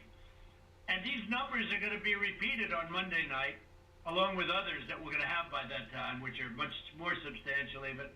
And the people of Georgia are angry. The people of the country are angry. And there's nothing wrong with saying that, that you've recalculated, because the 2,236 and absentee ballots, they're all exact numbers. Prairie Kid says Trump is setting the trap on them. He seemed to know they were hiding the numbers. Dude, Trump is totally aware of how to conduct this conversation. Completely. He completely manipulates this conversation and does not incriminate himself at all. That what they're trying to charge him with, this phone call is not going to prove anything. If they're thinking this is their big thing, I got news for them. He's not going to be convicted on this, based on this phone call. If they think they got something else, conspiracy. The guy telling him differently than what Trump believes isn't evidence of Trump knowing, the facts. The fact that he doesn't trust that guy, or he doesn't believe the information, or he thinks things have been represented, is completely provable in a court of law. That were done by accounting firms, law firms, etc. And even if you cut them in half, and cut them in half again, it's more votes than we need. Well, Mr. President, the challenge that you have is the data you have is wrong. We talked to the congressmen, and they were surprised, but they... Can you imagine having to be the Republican telling Donald Trump that his data is wrong? Listen, this guy must be so conflicted right now, right? So listen to this. I guess there's a person named Mr. Raynard that came to these meetings and presented data. And he said that there was dead people, I believe it was upward of 5,000. The actual number was... Cyber, when you're ready to smoke, let me know. Yeah, I'll come back one. Give me a second. Okay. Two people that were dead that voted. And so that's wrong. That was two. Well, Cleta, how do you respond to that? You tell me. What I will say, Mr. Secretary, one of the things that we have requested, and what we said was, and if you read our petition, it said that we took the names and birth years, and we had certain information available to us. We have asked from your office for records that only you have. And so we said there's a universe of people who have the same name and same birth year and died, but we don't have the records that you have. And one of the things that we have been suggesting, formally and informally, for weeks now, is for you to make available to us the records that would be necessary. You guys, cheers, Cyber. Cheers, everybody. No law regarding cannabis. Cheers, bro. Cheers, everybody. Billy, cheers. Grant, cheers. Dave, Fishing, cheers. Prairie Kid, cheers. Laura Violet, cheers. Pokemon, cheers. Not telling, cheers. Dave, Fishing again, cheers. But Cleta, even before you do that, and not even including that, that's why I hardly even included that number, although in one state we have a tremendous amount of dead people, so I don't know. I'm sure we do in Georgia too. But, is that we're so far ahead. I got a little joke for that. Trump sees dead people. We're so far ahead of these numbers. Even the phony ballots of Ruby Freeman, known scammer. You know the internet? You know what was trending on the internet? Where's Ruby? Because they thought she'd be in jail. Where's Ruby? It's crazy. It's crazy. That was the minimum number is 18,000 for Ruby, but they think it's probably about 56,000. But the minimum number is 18,000 on the Ruby Freeman night, where she ran back in there when everybody was gone and stuffed. She stuffed the ballot boxes. Let's face it, Brad. I mean, they did it in slow motion replay, magnified, right? She stuffed the ballot boxes. They were stuffed like nobody's ever seen them stuffed before. So there's a term for it when it's a machine instead of a ballot box. But she stuffed the machine. She stuffed the ballot. Each ballot went 3 times. They were showing, here's ballot number 1. Here it is a second time, third time. Next ballot. The rule is if you repeat something 3 times, it becomes true to whoever you're speaking to. You got to say it 3 times. It's like your wish will come true. Oh, dude, did I just do that? Oh, bro, I wonder how long we were in. Oh, shit. You guys, I lost place. I don't know where I was. What can I do? Refresh the page. Yes! 21 minutes and 49 seconds. Dude, I can't believe I'm a hacker. I'm a lead hacker. She stuffed the ballot boxes. They were stuffed like nobody's ever seen them stuffed before. So there's a term for it when it's a machine instead of a ballot box. But she stuffed the machine. She stuffed the ballot. Each ballot went 3 times. They were showing, here's ballot number 1. Here it is a second time, third time. Next ballot. I mean, look, Brett, we have a new tape that we're going to release. It's devastating. And by the way, that one event is much more than the 11,000 votes that we're talking about. It's, that one event was a... So there you disaster. go. No, so it's just... he says he's got a single event that he feels like he's got evidence for that is more than enough votes to cover the difference in votes. That right there is a great basis, and it is for him to have this meeting with them to try to show them what he's got, what he's got, his information. But it was something that it can't be disputed. And again, we have a version that you haven't seen, but it's magnified. It's magnified, and you can see everything. And she put, for some reason, they put it in 3 times each ballot, and I don't know why, but why? I don't know why 3 times. Why not 5 times, right? But yeah, go ahead. Funny that You're talking about the State Farm video, and I think it's extremely unfortunate that Rudy Giuliani or his people, they sliced and diced that video and took it out of context. So the next day we brought in WSB TV and we let them see the full run of tape. And what you'll see, the events that transpired are nowhere near what was projected by, But where were the poll watchers, Brad? There were no poll watchers there. There were no Democrats or Republicans. There was no security there. It was late in the evening. Just got a notification. And there was nobody Thanks else for in all the the room. thumbs Where were ups, the poll everybody. watchers? And That's what why sends did those they say notifications a water main out. broke, which they did, and which is reported in the newspapers. They said they left. They ran out because of a water main break, and there was no water main. There was nothing. There was no break. There was no water main break. But if you take out everything, where were the Republican poll watchers? Even where were the Democrat poll watchers? Because there were none. And then you say, well, they left their station. If you look at the tape, and this was reviewed by professional police and detectives and other people. When they left in a rush, everybody left in a rush because of the water main, but everybody left in a rush. these people left their station. When they came back, they didn't go to their station.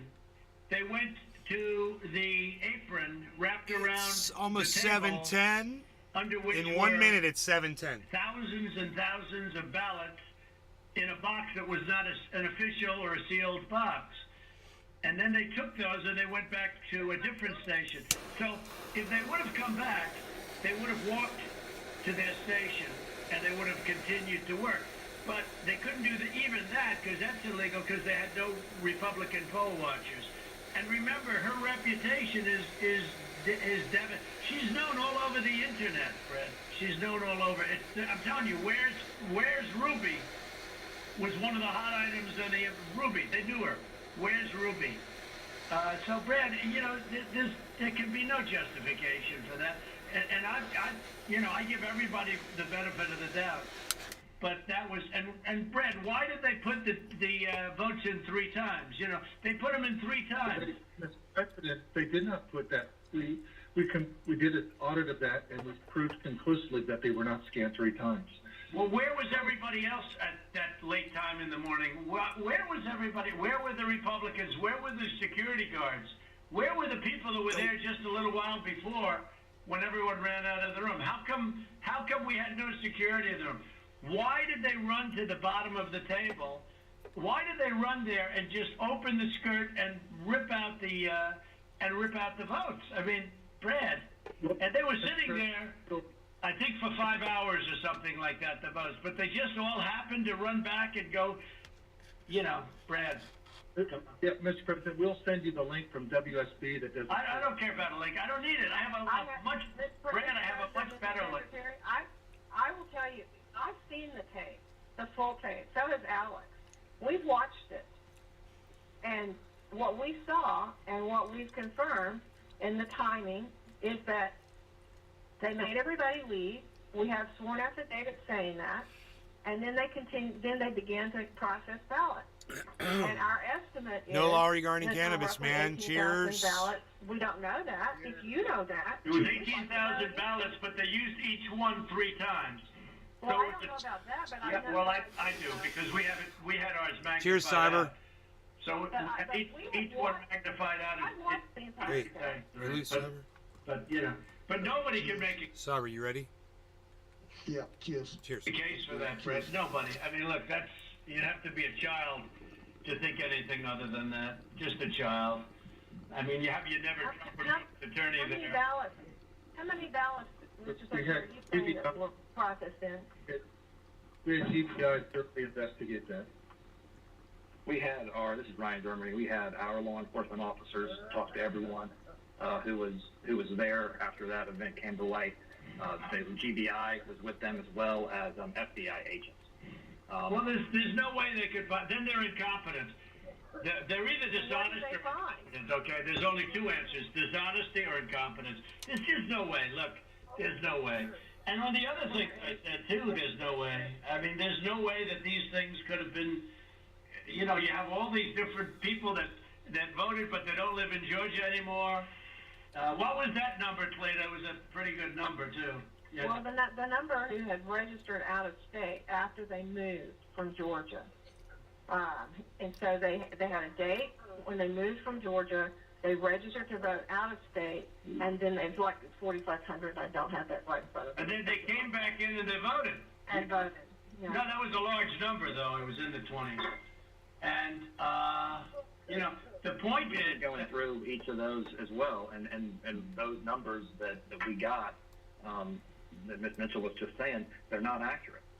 Everyone we've been through are people that lived in Georgia, moved to a different state, but then moved back to Georgia legitimately. And in many cases... Really? How many people do that? You mean they moved out and then they said, ah, the hell with it, I'll move back. Vaz290, thank you for coming in here and wishing WHGrampa to get well. Yes, everybody, WHGrampa is ill, not feeling well. So this whole show's dedicated to him. Every rip we do. Get better soon, bro. Get rest. Stay hydrated. You know, it doesn't sound like a very normal... You mean they moved out, and what, they missed it so much that they wanted to move back in? Yeah, it's crazy. Well, and then they moved back in years ago. This was not like something just before the election. So there's something about that data that is just not accurate. Well, I don't know. All I know is that it is certified, and they moved out of Georgia, and they voted. It didn't say they moved back in, Clayton, did it? No, but I mean, we're looking at the voter register. Again, if you have additional records, we've been asking for that. But you haven't shared any of that with us.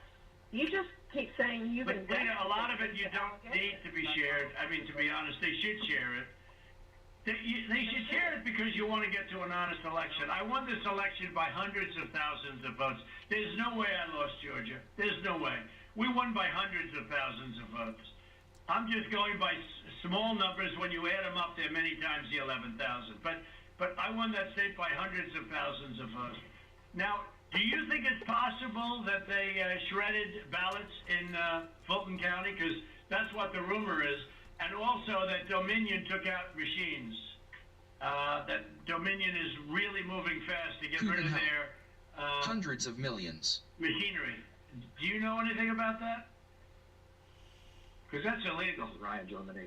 No, Dominion is not moved no. any machinery out of Fulton County. We're having. Well, but have they moved? Have they moved the inner parts of the machines and replaced them with other parts? No. No. I like it. No. You sure, Brian? You sure? I'm sure. I'm sure. I'm sure, Mr. President. I'm sure. And what about the ballots? The shredding of the ballots. Have they been shredding ballots? I love that part. The only investigation that we have into that, they have not been shredding any ballots. There was an issue in Cobb County where they were doing normal, office shredding, getting rid of old stuff, and we investigated that. And this is stuff from, past elections. No, I don't know. And that's what it doesn't pass the smell test, though, because we hear they're shredding thousands and thousands of ballots. And now what they're saying, we're just cleaning up the office. I don't think that plays. Well, Mr. President, the problem you have with social media, they can... No, the problem you have is Donald Trump makes an excellent point right there. And you should all investigate the fuck out of that. You need to go check that shredded shit and see what the fuck it is. What were they shredding? People can say... It's really fucking convenient. There should, that shit should be taken care of at a certain time, whatever, but not after the next election. This is social media. This is Trump media. It's not social media. It's really not. It's not social media. I don't care about social, but I couldn't care less. Social media is big tech. Big tech is on your side, I don't even know why you have a side, because you should want to have an accurate election. And you're a Republican. We believe that we do have an accurate election. No, you don't. No, you don't. You don't have, not even close. You're off by hundreds of thousands of votes, and just on the small numbers, you're off on these numbers. And these numbers can't be judged. Well, okay, so you send us into Cobb County for signature verification, right? Right. You send us into Cobb County, which we didn't want to go into. And you said it would be open to the public, and we could have so we had our experts there. They weren't allowed into the room. But we didn't want Cobb County. We wanted Fulton County, and you wouldn't give it to us.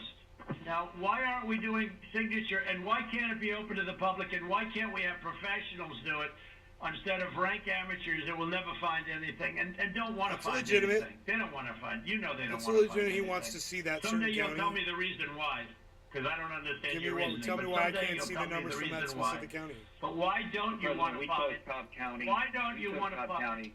What?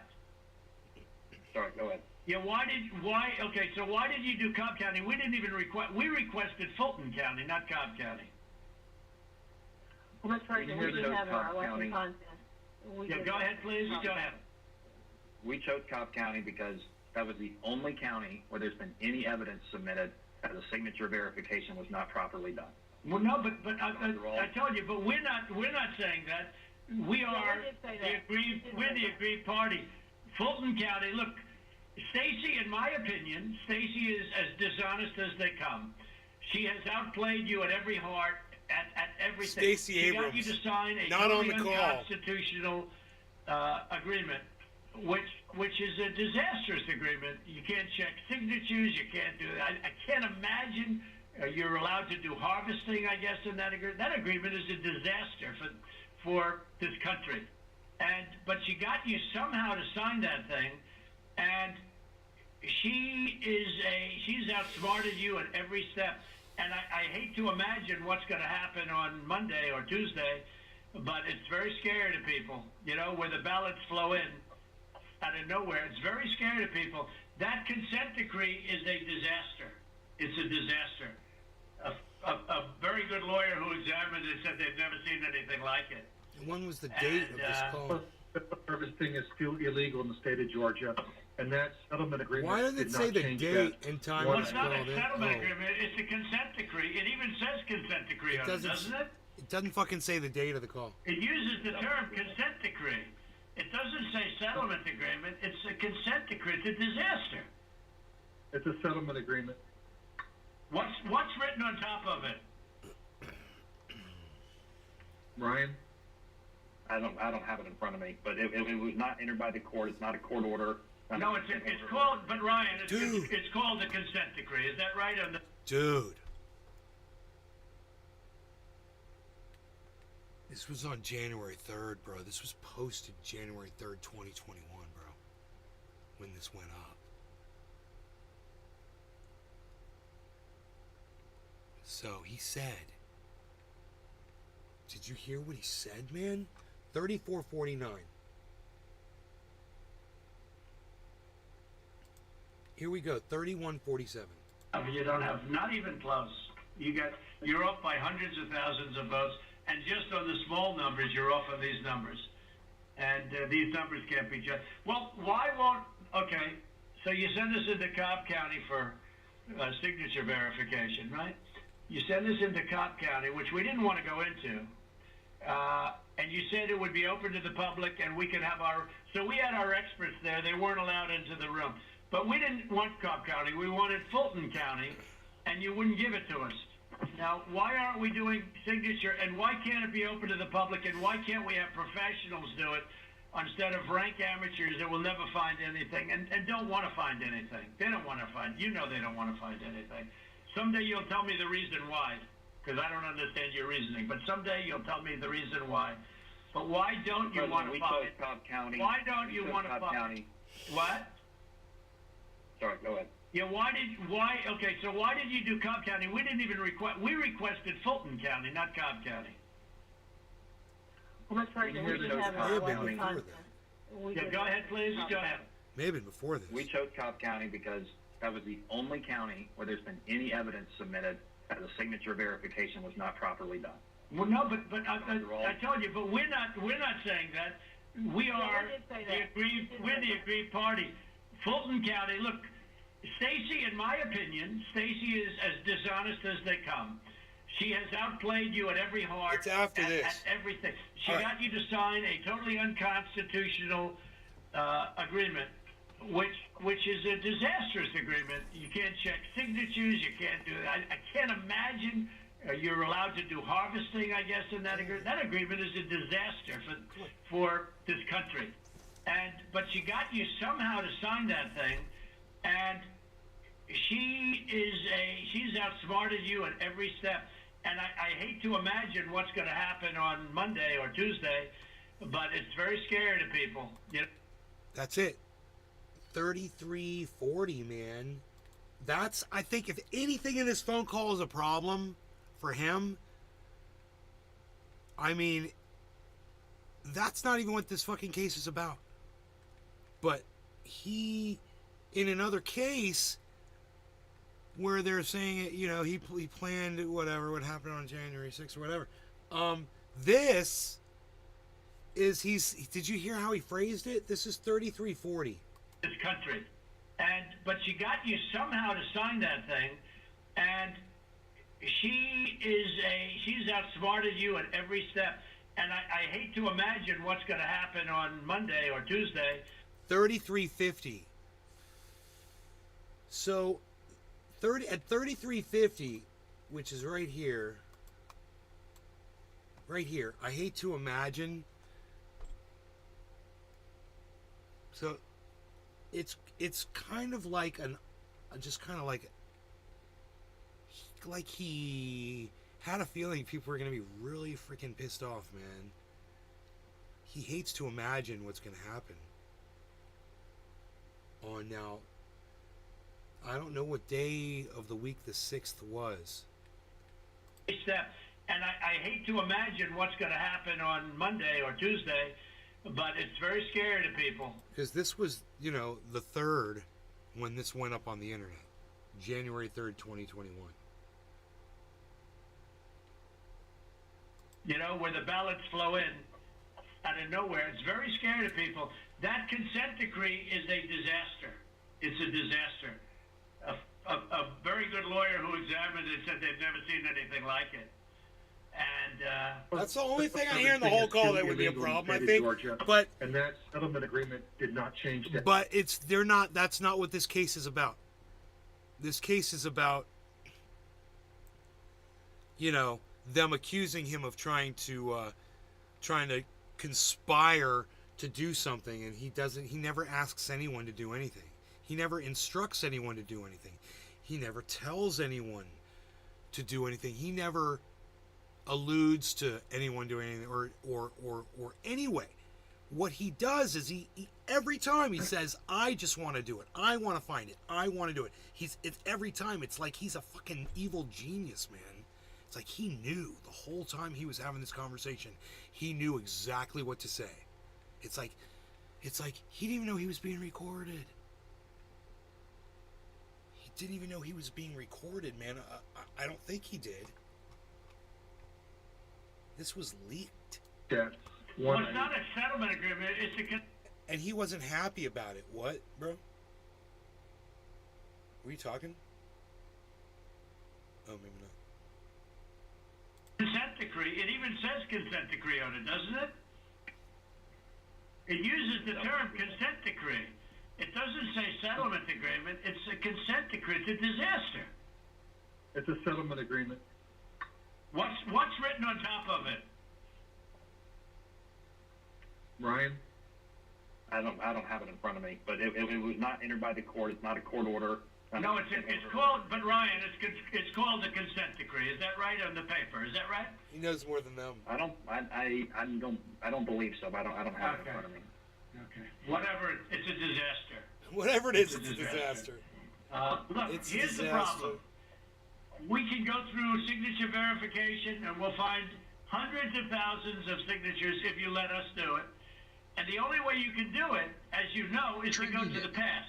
But you didn't do that in Cobb County. Yeah. You just looked at Awesome, one page Nick. compared Yay. to another.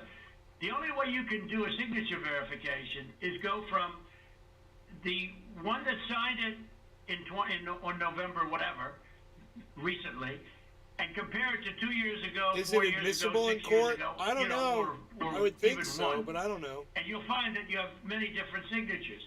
But in Fulton, where they dumped the ballots, you will find that you have many that aren't even signed, and you have many that are forgeries.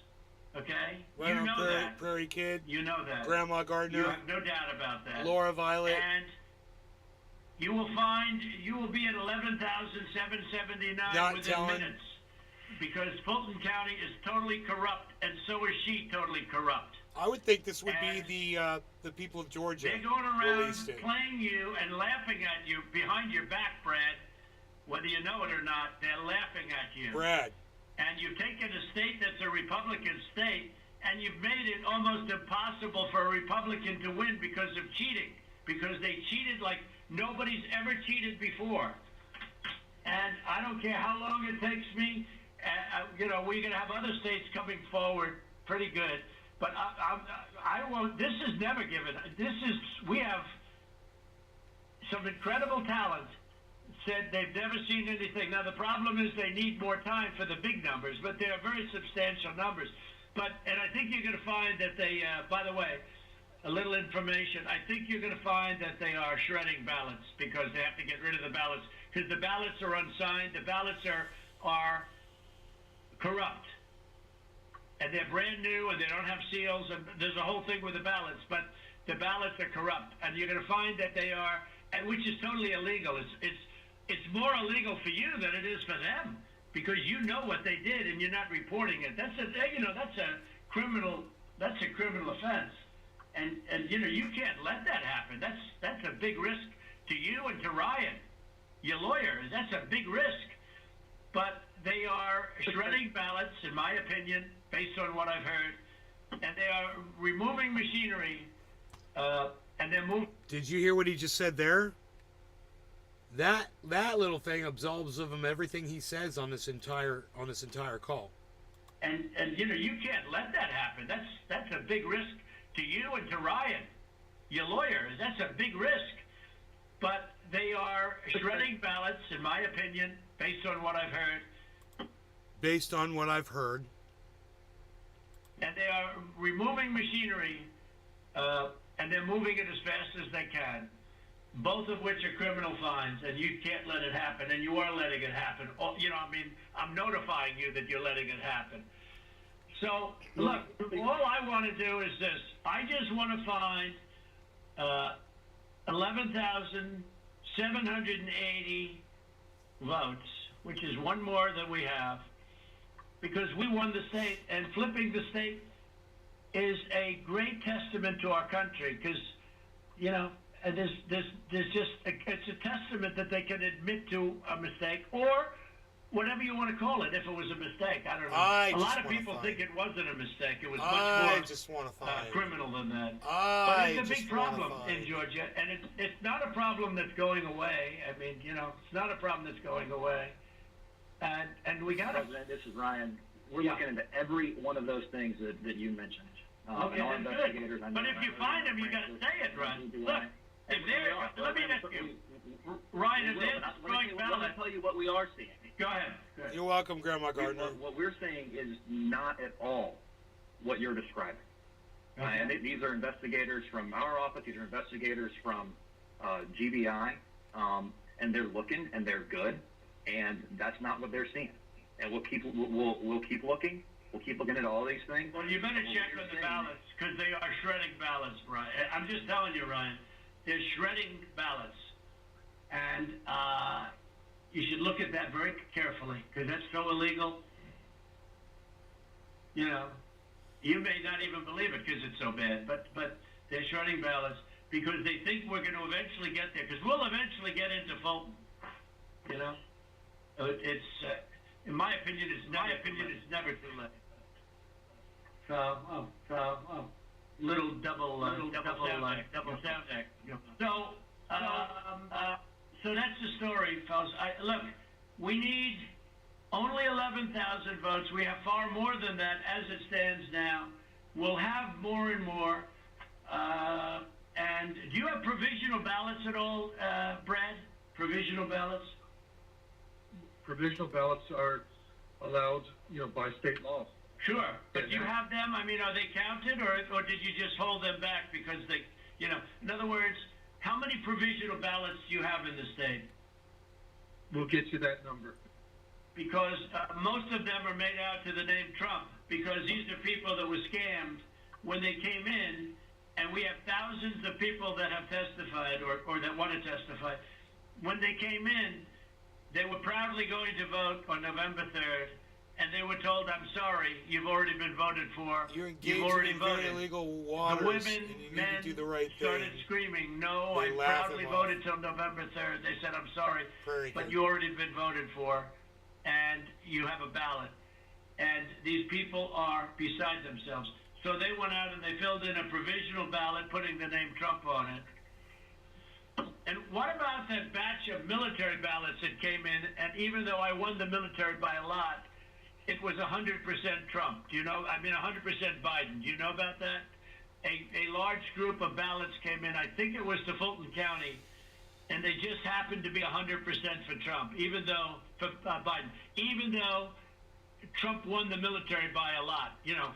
A tremendous amount. But these ballots were 100% for Biden, and you know about that? A very substantial number came in, all for Biden. Does anybody know about it? I know about it, but we were never. Well, okay, Tlita, wait. I'm not asking you, Tlita, honestly. I'm asking Brad. Do you know about the military ballots that we have confirmed now? Do you know about the military ballots that came in that were 100%? I mean, 100% for Biden. Do you know about that? And I don't know about that. I do know that we have, when military ballots come in, it's not just military, it's also military and overseas citizens. The military part of that does generally go Republican. The overseas citizen part of it generally goes very Democrat. No, but this was, A mix of them. yeah, that's okay.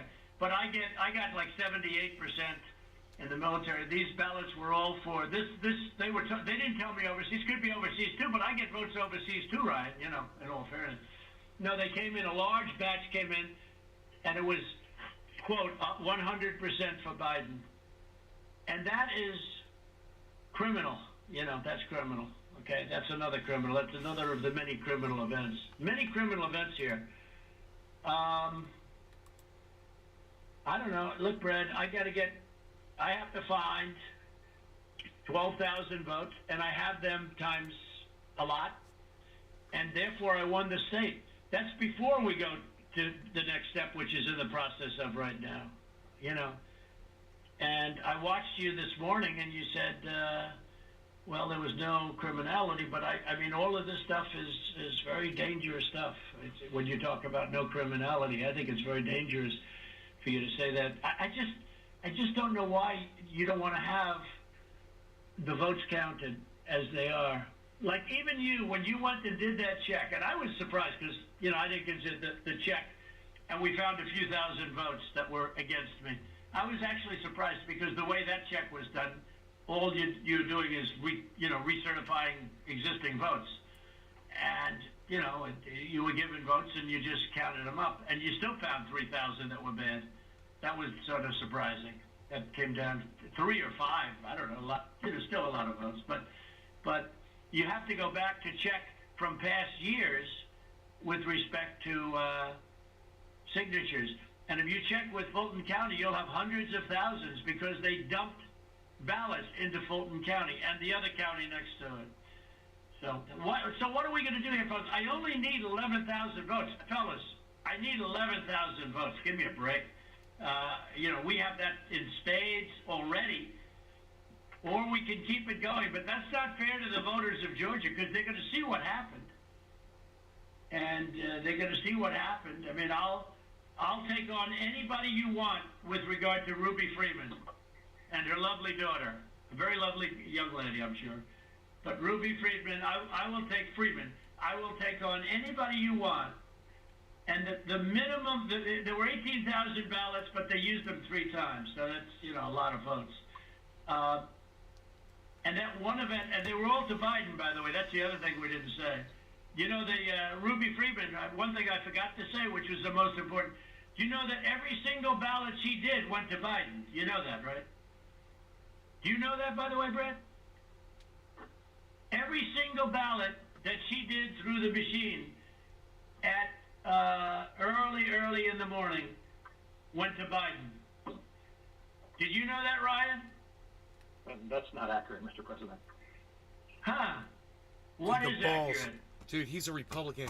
Look, he voted for Trump. He supports Trump. He wanted to be able to trust me, man. This guy wanted to be able to tell Trump that he won the election. He wanted to be the guy that did it for him. You know?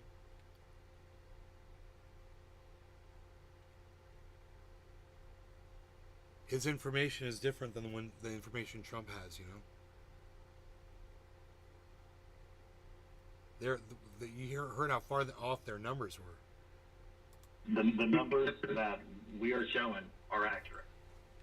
No, about Ruby Freeman, about early in the morning, Ryan, when the woman took when the whole gang took the stuff out of from under the table, right? Fake news. Do you know do you know who those ballots? Do you know who they were made out to? Do you know who they were voting for? No, not specifically. Did you ever check? We did what I described to you earlier. No. Did you ever check the ballots that were scammed by Ruby Freeman, a known political operative ballots here. Did you ever check who those votes were for? We looked into that situation that you described. No, they were 100% for Biden. 100%. There wasn't a Trump vote in the whole group. Why don't you want to find this, Ryan? What's wrong with you? I heard your lawyer is very difficult, actually, but I'm sure you're a good lawyer. You have a nice last name. But I'm just curious. Anybody catch that? Yeah. So, Trump has a preference for a certain kind of lawyer. You guys might know. Trump prefers Jewish lawyers. What he was saying about the lawyer that's working for this guy. Hoot in hell. What? What he's saying was, Hoot in hell. You're Good a last name. you're a Jewish guy. You're a Jewish lawyer. You're a good lawyer. You're a Jewish lawyer. That's what Donald Trump was saying. Why do you keep fighting this thing? It just doesn't make sense. We're way over the 17,779, right? We're way over that number. And just if you took just Ruby Freeman, we're over that number by five or six times. When you multiply it out times 3, and every single ballot went to Biden, and you didn't know that, but now you know it. So tell me, Brad, what are we going to do? We won the election, and it's not fair to take it away from us like this, and it's going to be very costly in many ways, and I think you have to say that you're going to re-examine it, and you can re-examine it, but re-examine it with people that want to find answers, not people that don't want to find answers. For instance, I'm hearing Ryan, and he's probably, I'm sure, a great lawyer and everything, but he's making statements about those ballots that he doesn't know. But he's making them with such, he did make them with surety, but now I think he's less sure, because the answer is they all went to Biden. And that alone wins us the election by a lot. You know? Mr. President, you have people that submit information, and we have our people that submit information, and then it comes before the court, and the court then has to make a determination. We have to stand by our numbers. We believe our numbers are right. Well, why do you say that, though? I don't know. I mean, sure, we can play this game with the courts, but why do you say that? First of all, they don't even assign us a judge. They don't even assign us a judge. But why wouldn't you, hey, Brad, why wouldn't you want to check out Ruby Freeman, and why wouldn't you want to say, hey, if in fact President Trump is right about that, then he wins the state of Georgia. Just that one incident alone, without going through hundreds of thousands of drop ballots. You just say you stick by, I mean, I've been watching you for, you know, you don't care about anything. Your numbers are right. But your numbers aren't right. They're really wrong. And they're really wrong, Brad. And I know this phone call's going nowhere other than ultimately, you know, look, ultimately I win, okay? Because Mr. Secretary, you guys are so wrong, and you've treated the population of Georgia so badly. Between you and your governor, who was down at 21, he was down 21 points, and like a schmuck, I endorsed him, and he got elected. But I will tell you, he's a disaster, and he'll never. I can't imagine. The people are so angry in Georgia. I can't imagine he's ever getting elected again. I'll tell you that much right now. But why wouldn't you want to find the right answer, Brad, instead of keep saying that the numbers are right? Because those numbers are so wrong. Mr. Secretary, Mr. President, I mean, one of the things that we have been, Alex talked about this, we talked about it, and I don't know whether the information has been conveyed to your office, but I think what the President's saying, what we've been trying to do is to say, look, the court is not acting on our petition. They haven't even assigned a judge. But the people of Georgia and the people of America have a right to know the answers. And you have data and records that we don't have access to. And you keep telling us and making public statements that you investigated this and, nothing to see here. But we don't know about that. All we know is what you tell us. What I don't understand is why it wouldn't be in everyone's best interest to try to get to the bottom, compare the numbers. If you say, because to try to be able to get to the truth, and that because we don't have any way of confirming what you're telling us. You tell us that you've had an investigation of the State Farm Arena. I don't have any report. I've never seen a report of investigation. I don't know what that is. I've been pretty involved in this. I don't know. And that's just one of, 25 categories. And it doesn't even, and as the President said, we haven't even gotten into the Dominion issue. That's not part of our case. It's not part of, we just didn't feel as though we had any way to be able to develop. No, we do have a way, but I don't want to get into it. Exactly. Because we found a way in other states, Cleta, excuse me, but we don't need it because we're only down 11,000 votes, so we don't even need it. Right. I personally think they're corrupt as hell, but we don't need that because all we have to do, Cleta, is find 11,000 plus votes. So we don't need that. I'm not looking to shake up the whole world. We won Georgia easily. We won it by hundreds of thousands of votes. But if you go by basic, simple numbers, we won it easily.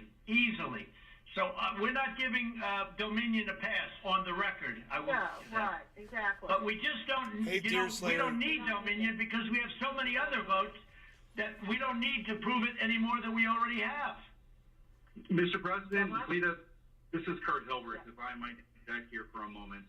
Ryan, I would like to suggest that just 4 categories that have already been mentioned by the President that have actually hard numbers of 24,149 votes that were counted illegally. That in and of itself is sufficient to change the result or place the outcome in doubt. We would like to just sit down with your office, and we can do it through purposes of compromise and settlement, just like this phone call, just to deal with that limited category of votes. And if you are able to establish that our numbers are not accurate, then fine. However, we believe that they are accurate. We've had now 3 to 4 separate experts look at these numbers. These numbers are based upon the USPS. And certified accountants looked at them. Correct. And this is just based on USPS data and your own Secretary of State data. So that's what we would entreat and ask you to do, to sit down with us in a compromise and settlement proceeding, and actually go through the registered voter IDs and the registrations. And if you can convince us that that 24,149 is inaccurate, then fine. But we tend to believe that that is, obviously more than 11,779. That's sufficient to change the result entirely in and of itself. So what would you say to that, Mr. Germany? Kurt, I'm Hey, everybody. happy. Welcome to the show. I'll get with our lawyers. We're listening to the perfect phone call from Donald Trump that number is not accurate, and I think to we can show Georgia you probably once we've regarding looked at, the why it's vote not. count. And so if that, It's if that would almost be over. helpful, There's about I'm 6 happy minutes to left get in the with our call. lawyers We've and gone set through that about up. an hour. Well, let me ask you, Kurt, you think that is an accurate number? That was based on the information given to you by the Secretary of State's Department, right? That is correct. That information is the minimum, most conservative data based upon the USPS data and the Secretary of State's office data that has been made publicly available. We do not No, have Burner the Mom, I internal didn't numbers see from the that on Secretary of Nino's State, Corner. yet we You might have to check that out. Times. I've sent a letter over to Mr. Anulowitz several times requesting this information, and it's been rebuffed every single time. So it stands to reason that if the information is not forthcoming, there's something to hide. That's the problem that we have. So good. Well, that's not the case. There are things that you guys are entitled to get, and there's things that under law we are not allowed to give out. Well, you have to. Well, under law, you're not allowed to give faulty election results, okay? You're not allowed to do that, and that's what you've done. This is a faulty election result. And honestly, this should go very fast. You should meet tomorrow because you have a big election coming up, And because of what you've done to the president, you know, the people of Georgia know that this was a scam. And because of what you've done to the president, a lot of people aren't going out to vote. And a lot of Republicans are going to vote negative because they hate what you did to the president. Okay? They hate it. And they're going to vote. And if you would be respected, really respected, if this thing could be straightened out before the election. You have a big election coming up on Tuesday. And therefore, I think that it really is important that you meet tomorrow and work out on these numbers. Because I know, Brad, that if you think we're right, I think you're going to say, and I'm not looking to blame anybody. I'm just saying that, under new counts and under new views of the election results, we won the election. So, it's very simple. We won the election. As the governor of major states and the surrounding states said, there is no way you lost Georgia. As the Georgia politicians say, there is no way you lost Georgia. Nobody, everyone knows I won it by hundreds of thousands of votes. But I'll tell you, it's going to have a big impact on Tuesday if you guys don't get this thing straightened out fast. Well, Mr. President, this is Mark. Let me just. It sounds like we've got two different sides agreeing that we can look at those areas, and I assume that we can do that within the next 24 to 48 hours. I like the watermark idea. So that we can look at the two claims. Deer Slayer, that's an excellent idea. That we get the access to the Secretary of State's data to either validate or invalidate the claims that have been made. Is that correct? So that's not what I said. I'm happy to sit down with, or have our lawyers sit down with Kurt and the lawyers on that side and explain to him, hey, here's, based on what we've looked at so far, here's how we know this is wrong, this is wrong, this is wrong, this is wrong, this is wrong. And so what you're saying, Ryan, hold on, let me make sure. So what you're saying is you really don't want to give access to the data. You just want to make another case on why the lawsuit is wrong? I don't think we can give access to data that's protected by law. But we can sit down with them and say, but you're allowed to have a phony election? You're allowed to have a phony election, right? No, sir. When are you going to do the signature counts on, when are you going to do signature verification on Fulton County? Which you said you were going to do, and now all of a sudden you're not doing it. When are you doing that? Mr. President, we've announced. To get to this issue of the personal information and privacy issue, is it possible that the Secretary of State could deputize the lawyers for the President so that we could access that information, that private information, without you having any kind of violation? Well, I don't want to know who it is. You guys can do it very confidentially. You can sign a confidentiality agreement. That's okay. I don't need to know names. All right, but we got the information on this stuff that we're talking about. We got all that information from the Secretary of State. Yeah, so let me recommend, Ryan, if you and Kurt will get together, when we get off of this phone call, if you could get together and work out a plan to address some of what we've got with your attorneys, where we can actually look at the data. For example, Mr. Secretary, I can tell you, you said there was only 2 dead people that would vote. I can promise you there are more than that, and that may be what your investigation shows, but I can promise you there are more than that. But at the same time, I think it's important that we go ahead and move expeditiously to try to do this and resolve it as quickly as we possibly can. You're welcome. And if that's the good next step, hopefully we can finish this phone call and go ahead and agree that the two of you will get together immediately. Well, why don't my lawyers show you where you got the information? It'll show the Secretary of State, and you don't even have to look at any names. We don't want names. We don't care. But we got that information from you. And Stacey Abrams is laughing about, she's going around saying these guys are dumber than a rock. What she's done to this party is unbelievable, I tell you. And I only ran against her once, and that was with a guy named Brian Kemp, and I beat her. And if I didn't run, Brian wouldn't have had even a shot, either in the general or in the primary. He was dead as a doornail. He never thought he had a shot at either one of them. What a schmuck I was. There it is. But that's the way it is. That's the way it is. There it is, you guys. At 1 hour into this phone call, Donald Trump just flat admits he's made a mistake. He's a human being, and that's something that people like in other people. It's something that allows me to relate to him when he says, you know, I shouldn't endorse that guy. I made a mistake. You know, he's admitting he's wrong. He doesn't double down on everything that he's ever said. And I think that's important that you remember that. He literally, those are his words, and he says it twice. Any names? We don't want names. We don't care. But we got that information from you. And Stacey Abrams is laughing about, you know, she's going around saying these guys are dumber than a rock. What she's done to this party is unbelievable, I tell you. And I only ran against her once, and that was with a guy named Brian Kemp. And I beat her. That was with a guy. And if I didn't run, Brian wouldn't have had even a shot, either in the general or in the primary. He was dead as a doornail. He never thought he had a shot at either one of them. What a schmuck I was. There. But that's the way it is. That's the way it is. I would like you to, for the attorneys on my side, I'd like you to perhaps meet with Ryan, ideally tomorrow, because I think we should come to a resolution of this before the election. Otherwise, you're going to have people just not voting. They don't want to vote. They hate the state. They hate the governor, and they hate the Secretary of State. I will tell you that right now. And the only people that like you are people that will never vote for you. You know that, Brad, right? They like you, you know. They like you. They can't believe what they found. They want more people like you. So look, can you get together tomorrow? And Brad, we just want the truth. It's simple. And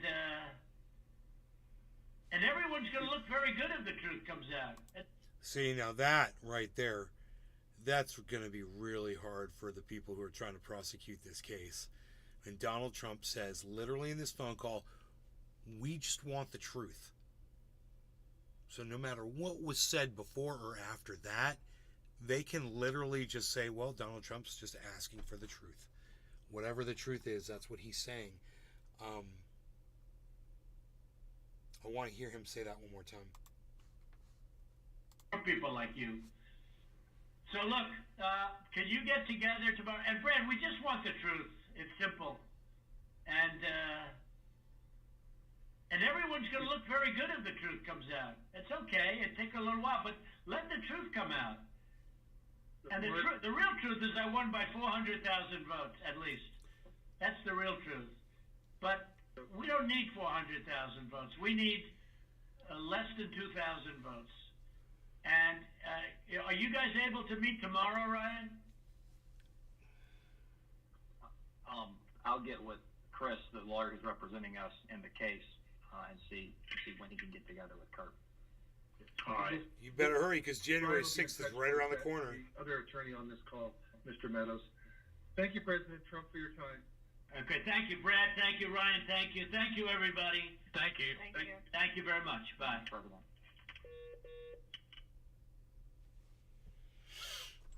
Hey, NBC News viewers. Brought to you by NBC News, mainstream media.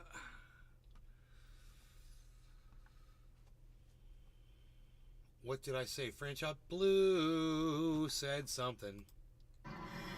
Good morning, ladies and gentlemen. I'm Franchot Pearson, and welcome to the channel. It's August 20th of 2023, almost noon. Happy Sunday, and praise God for whom all blessings flow. I just posted 2 videos. A few of you guys saw it.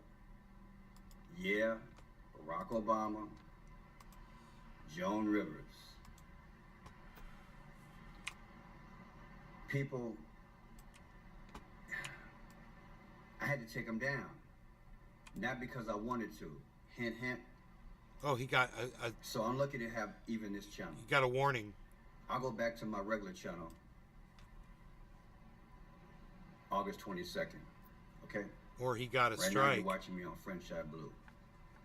In a few days, I'll go back to Friendshot Pearson. And I've learned a lot from this.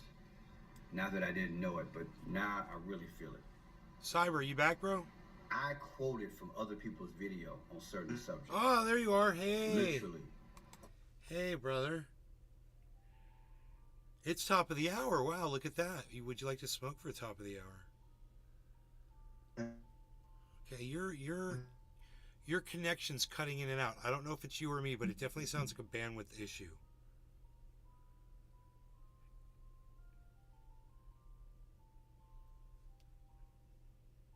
Now I'm not hearing you at all. I didn't say anything. That would be why. That would be exactly why I didn't hear anything. So, I'm packed. Yeah, I'm packing. Okay, back to Franchot Blue. Quoted, ran their videos. These people have 300,000, maybe even 500,000 views. Even on ones that I didn't quote from have 1 million views. Talking about what Joan Rivers said back in the day in relation to Barack Obama and Michelle Obama. Oh, Joan Rivers. I don't give a hoot about their private life. I respect the powers. That's why I don't even talk about it. I've been known about it. I've been known about the alleged, whether it's true or not. I don't care, people. I really don't care. It's about salvation. And it's about giving you revelation so you can discern. I'm going to say it again. It's about salvation, and it's about giving you discernment. Now, what I pointed out in the video was this. When Joan said what she said, she got out of a vehicle. The guy she was with had a Tiffany blue town, Venetian. She walked past a license plate that I decoded. Hello. Yeah, I hear you. What's up? I'm packed. Cheers, Cyber. Cheers, everybody. No longer cannabis. It was either 36 or 66 or whatever. Cheers. It came out to 63. Somehow it came out. I decoded it. Then when she walked a few more feet, there was a lady taking a picture of her in black and white, playing both sides, right? That's the black and white. Then as she walked up the stairs, she said a few things. But before she did that, you know what she said? In relation to what she Michelle performed the day Obama's before, you know what trans. she said? She said Michelle Obama's trans. She says, paraphrase, I'm okay, because I won't choke. I'm okay, but I won't choke. Okay? Why is that significant? What happened to her in the hospital? What happened to Miss Rivers in the hospital in relation to this? Do you see what I'm saying now? Did she really die? What's the odds of her saying 66 days before she died? Key, that's the truth. You look at the dates. It's 66 days in between. Matter of fact, let me walk over here to get my notes, because I want to make sure I get this right. I won't get in trouble for this. But let's throw this out there, okay? Because now this is not a violation. Get this. On June 30th of 2014,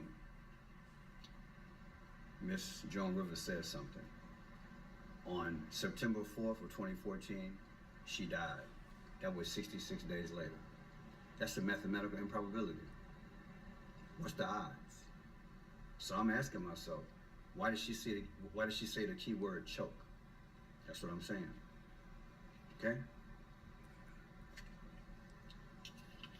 Now, she said it on 6/30, June 30th.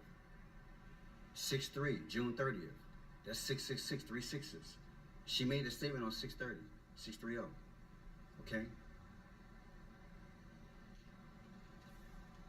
Now let's look at some pictures. Should I show them? I don't want to have another violation. I showed you that a guy had on a purple shirt when she walked up the stairs. There's the purple shirt. That's from the movies, bro. There she is, the guy. He opened the door for her when she said what she said. What's up with the purple? What's the She had on the red and significance? black, which means sacrifice, right? Oh, That's how every we color think. has different significance. Okay, it doesn't matter the color. Okay, because she's She always walked going to up the find building and some it said sort of what? significance because 606. there's always colors. Okay, I'm with that. You gonna tell me this thing wasn't allegedly staged? Yeah. She died 66 days later. No. After she walked past 606 in walking up to the building, It where the guy doesn't. had on a purple It doesn't shirt. say 616. She walked past the lady that had on black and white. Dude. And And when she got out the car, the guy who helped her get out the car had on a Tiffany blue tie. What does that mean? What's the blue mean? The license plate. Why didn't you tell me? When I decoded it. What's it? The license. The license plate. It came out to 63 or 36. I'm so frustrated I don't even want to decode it. Just look at it, take a snapshot. I had to take my video down. But other people got the same video and words, all in detail. And I had to take my video down. It ain't fair. He had to take his video down. It ain't fair. I'm venting right about now. Because I want to see that video. What's my point of doing I wanted to see him decode the license. It wasn't about people's personal life. I've been known about all these allegations, whether they're true or not. I don't care. God wants us to be saved. Please, if you don't know Jesus, these are the last days. Do you think Barack Obama, who is the alleged anti-you-know-who, anti-CHRIST. Oh, hey, well, okay, so you think he's the... You guys, is Barack Obama the Antichrist? Is that what's up? Is that a thing? Have you ever heard that one, Cyber? Yeah, I actually have also heard this should be a reincarnation of Ramses the Third, the old Egyptian fucking pharaoh. Where because it kind of look like him. I must be living in a cave or something. I don't know how I don't hear this shit. I've never heard this one.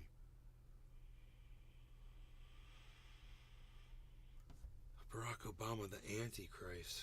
So I bet you better watch out for his daughters, bro. His daughters trying to run for office, but I've been talking about that on my live stream for a long time. Probably, I don't know. If you look it up, you go back 66 months, I bet you on June 6th, 2006, I was talking about it on the 6 o'clock show. Like this, just to be taken. What kind of hit am I talking about? What are the chances? He's Joe Biden's main pitch man. Biden can't even get maybe 15% of the vote. Dude, should we go back to June 6th and just check and see? Now that you smear his image with certain things from the past, guess what? I'm looking at the date. Okay, it's 8:20. 8 minus 2 is 6. Trump. Allegedly, that's why all this stuff been going down the last 2 weeks. The letter about Obama, everything that's going on. This thing is choreographed, y'all. Look, you believe it or not. Not. Well, Pearson, that was 11 years ago, 10 years ago when she died. Okay, here's my point. I showed you in past videos that George Orwell, the guy who wrote the book, 1984, he had the same two first names as George Floyd and Eric Gardner. Because his real name was what? Eric Arthur Blair. Eric Arthur Blair is who? George Orwell. A lot of folks don't know that. Eric Gardner died in 2014 in New York in front of a grocery store and said, "I can't breathe," when the policeman choked him to death. So he applied for a job. And then George Floyd, 6 years later, the 6th, he died. If the powers can allegedly tell you a story from 1984 to 2020, which is 36 years, 666, they can't tell you a story in advance from Joan Rivers to now about Barack Obama? Sure they can. This is spirits. We don't fight against flesh and blood, people. It just ends right there.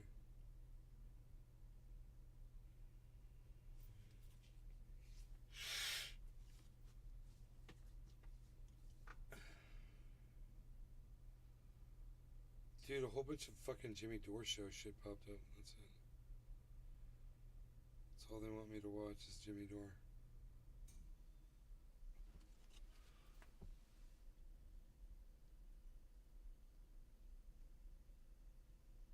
His lying is getting out of hand. Joe Biden's lying. Oh, pedophile Pete. Oh, wow, that's what I say about Pete. No, I was talking about Joe. Why does it say Pete? Pete Buttigieg? Fake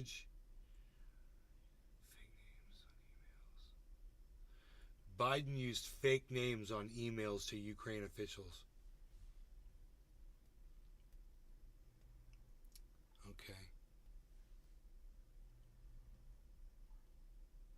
Pokey Don's making sausage and peppers, but listening.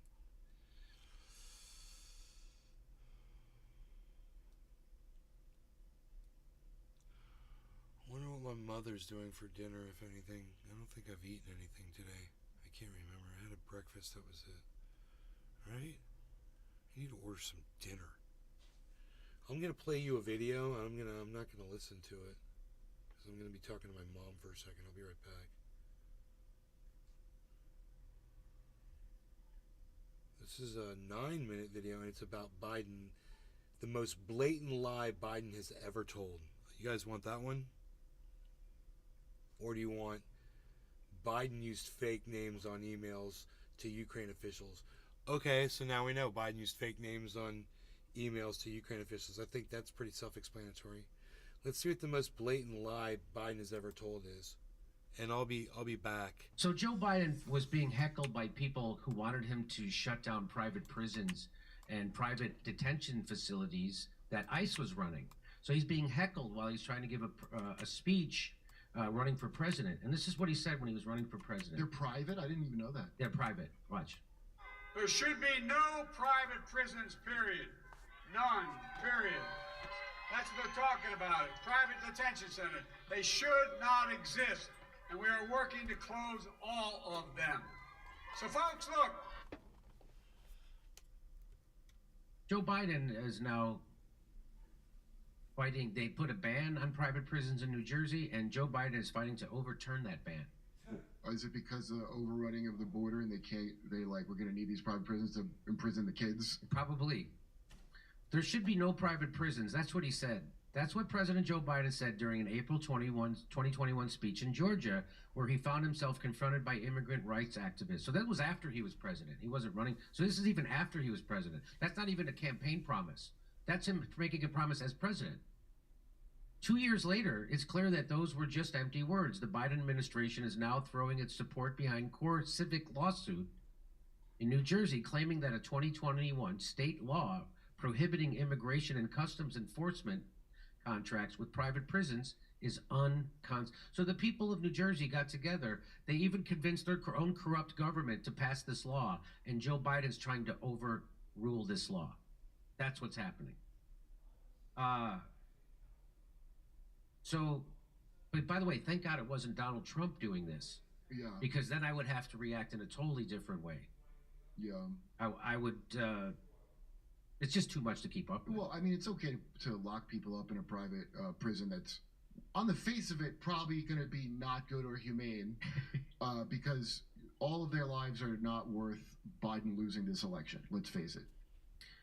ICE and Biden administration are conspiring with Core Civic, one of the nation's largest private jailers, to extend the contract of a converted warehouse immigrant detention jail with nearly 30 years of documented abuse. Today, as a court decides the case, people from across New Jersey are gathering outside the courthouse in Trenton to stand up against Core Civic, ICE, and the Biden administration. Hey, you know who lobbied to keep marijuana illegal for so long? Core Civic. The private prisons, of course. The PBA or the Policemen's Union, of course. Everybody makes money off of, and they just built. We have these rooms. We're gonna need people. We got to fill them. The Elizabeth Detention Center is a personal issue for us. Hidden between warehouses and at the end of a lonely alley, it is one of over 200 facilities across the country where the federal government jails undocumented immigrants. Over the years, our organization, Movimento Cosica, as well as other state groups, have been organizing against the deportation and detention of the members of our community. And here it is. Multiple organizations publicly call for closure of Elizabeth Detention Center. We know firsthand what it's like to get a phone call in the middle of the night from a family member saying their loved one has been detained. We have heard the stories of cruelty that people live live while inside the immigrant jail. People being denied access to medical care, not being protected from COVID-19, and being verbally abused, and more. Well, I hate to tell you, but welcome to America. Yeah, remember all those secret North Korea satellite photos of their terrible detention center where 3 generations of a family will be kept?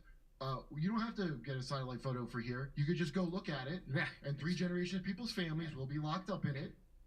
Like, what are people talking about? We used to be known for making cars, and now we make private detention centers. And also we make North Koreas that you keep in your pocket that we can, so eventually we might have to round you up and put you in our, it's called the economy. Immigration detention is designed to be cruel because to this day undocumented immigrants continue to be seen as subhuman and as commodities to profit from.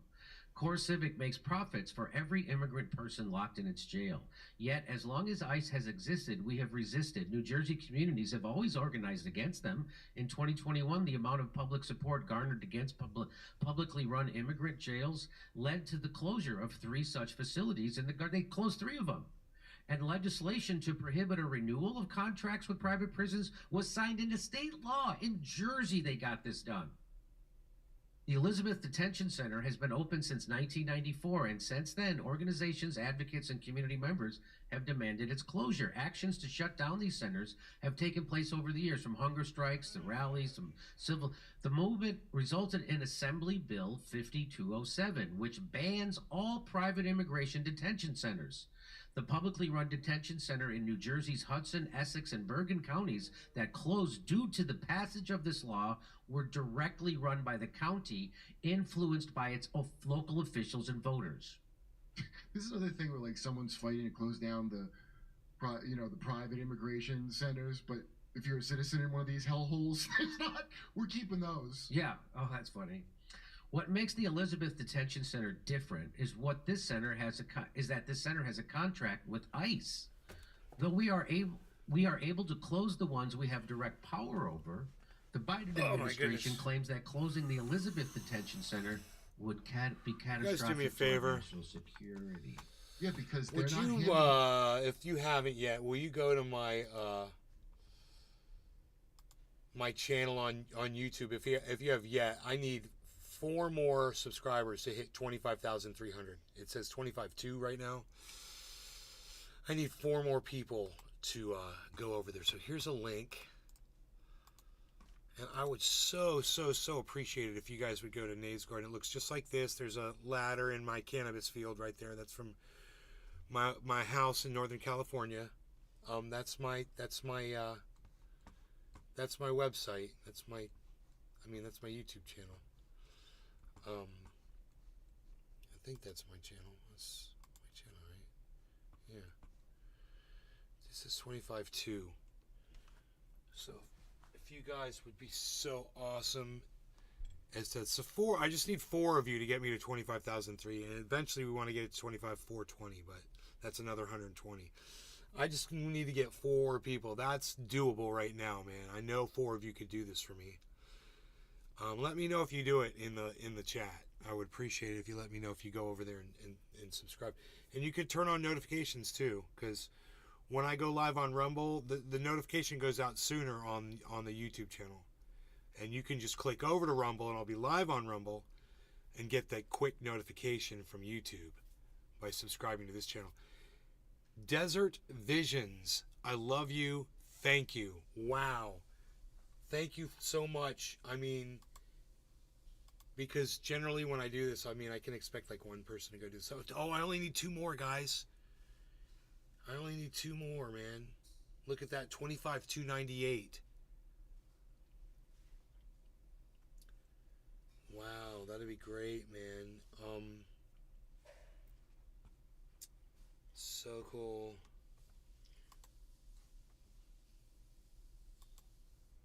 There's the live count, 25,298. You guys can watch it happen live.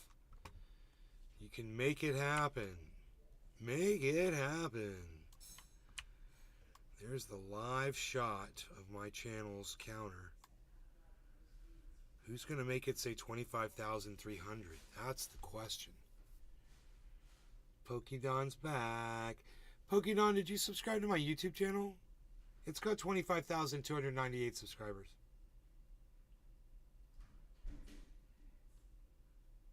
But when I go live, I only get like 3 viewers. Like right now, I've got 9 viewers. How do you explain that? How do you explain that there's 25,298 people that want to see me, and when I go live, only 9 of them are here? You want to go outside? Go outside. There you go. Go on. Go. Yay. Leave me alone. 298. Pump it up, pump it, pump it, pump it, pump it up, pump it.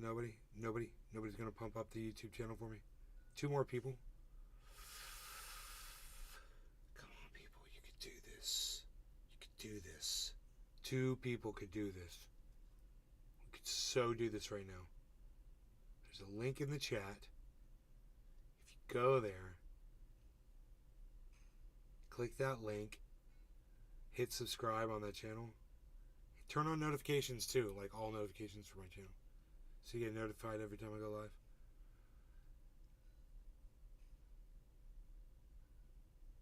Come on, 299.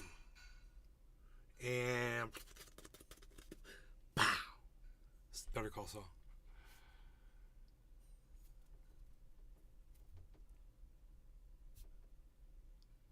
Not gonna happen.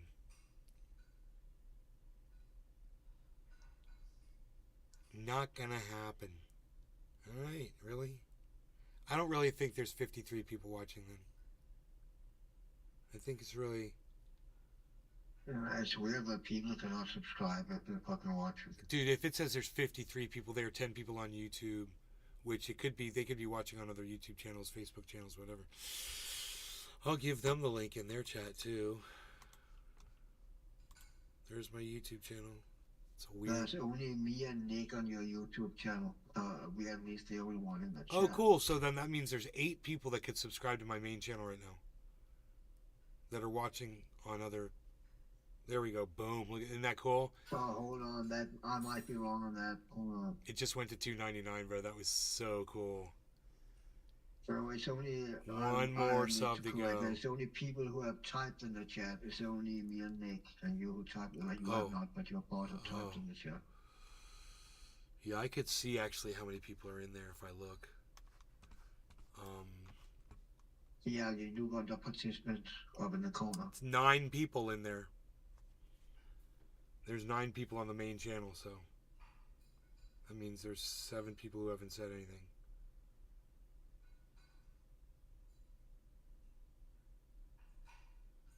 Well, who's going to be number 25,300, I wonder? I thought it would just go boom. I thought somebody would be like, yeah, I want to be 300. I'll click that link and hit subscribe. 55 people watching, you know, it says 55. It's, I would think one person would want to be that 300th.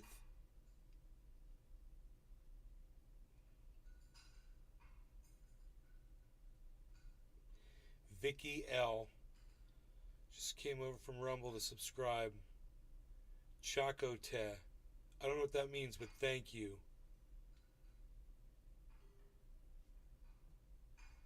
Thank you so very much.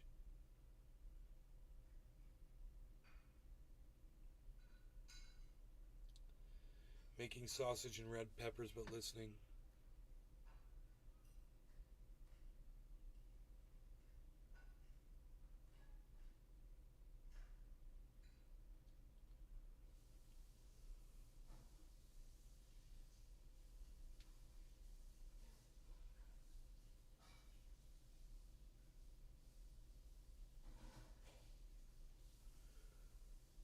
Anybody in the Rumble chat that wants to hit that 300 on screen. Dude, that channel used to be over 30,000 subscribers, everybody. They've literally deleted those people. Over 5,000 people they've deleted from my channel. And I guarantee you, if they hadn't been continuously deleting people as I was earning them, to make it look like I wasn't earning any, but you can literally see it happening, that I'd probably have more like 150,000, 250,000 subscribers. Who knows where I'd be today. I'm just saying, one more person. And one more person gonna hit that for me? And one more person gonna hit that for me? Come on, one more person. Let's have an auction. Who's going to hit that 25,300, 2 and a 15, quarter 5, 25,299. That's where we're at. Looking for a 300. Let's go, folks. 5 and 15 quarter 2 even quarter 5 and quarter 2 even quarter 10 and quarter 5 and 25 299 3 and quarter 2 even quarter 2 even quarter 5 and quarter 10 and quarter 10 25 299 2 and quarter 10 and quarter 5 and 2 even quarter 2 even quarter 5 and quarter 10 and quarter 2 and 15 10 10 and quarter 5 and 2 300 2 and a 15 300. There we go, folks. 5 and a 15 quarter 2 300. There it is. See if I just auctioneer it up. Not telling, says done. Already subscribed weeks ago, says Laura. Thank you, Vicky, says Pokidon. Whoever Vicky is, I don't know.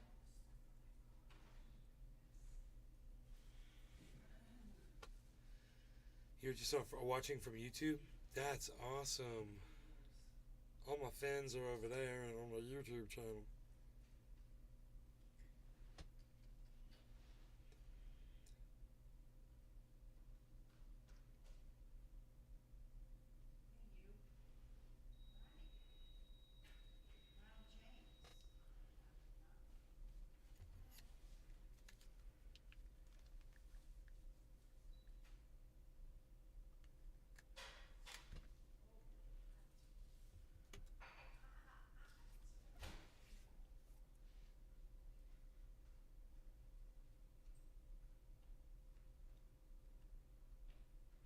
Alright, you guys, thanks so much for watching. I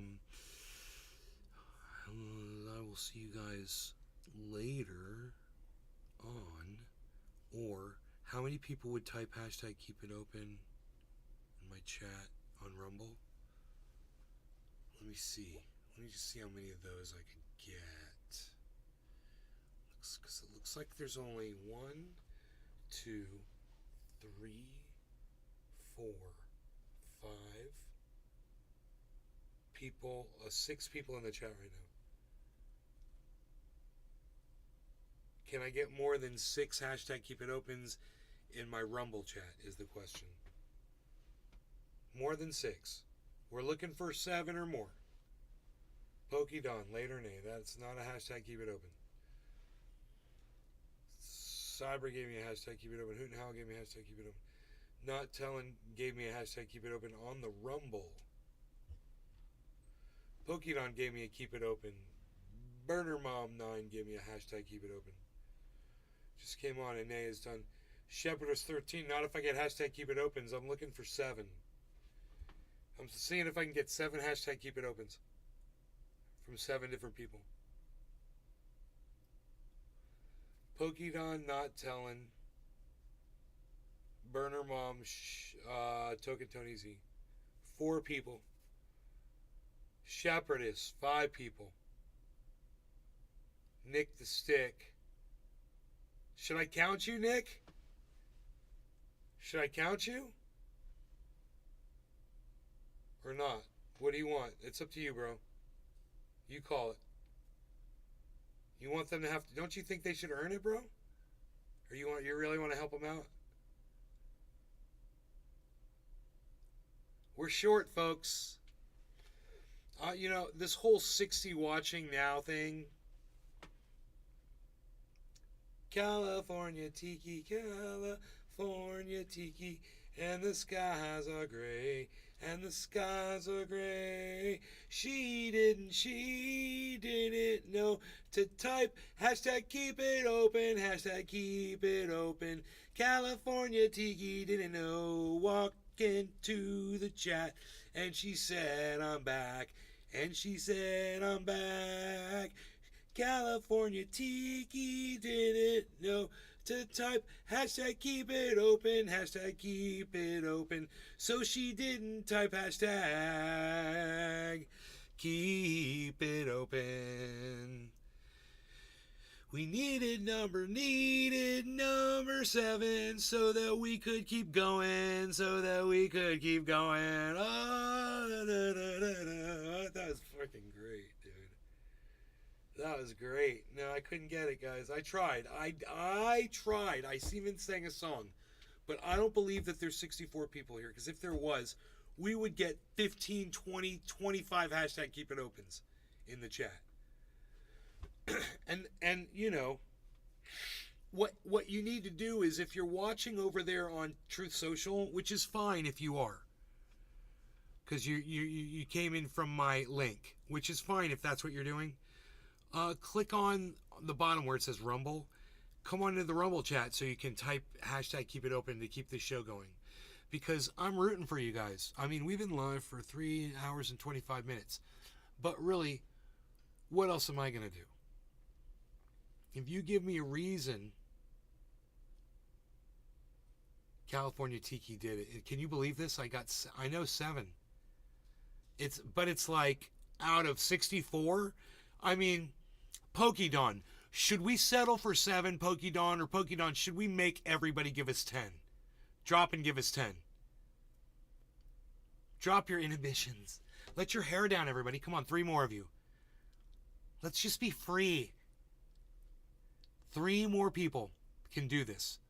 If there's really 60 people watching, or Rumble's a liar. Rumble's a liar. Out of 60 people, we had 7. And you're telling me we can't get 3 more people to type in hashtag keep it open. Laura Violet did it. Laura Violet, you hadn't typed it yet? She didn't. Okay, there she is. Welcome back, honey. Thank you. I love you. So that's 8. What do you think? Yeah, Pokédon says 2 more, everybody, and I agree with her. Come on, let's get 2 more. I'll give you time. You can even copy and paste it. Play ball, folks, like Nick likes to say. Nick says, come on, folks, let's play ball. Because 77 and old school trendy comes in to help you. You guys are at 9. You guys are at 9 hashtag keep it opens. You guys are at 9.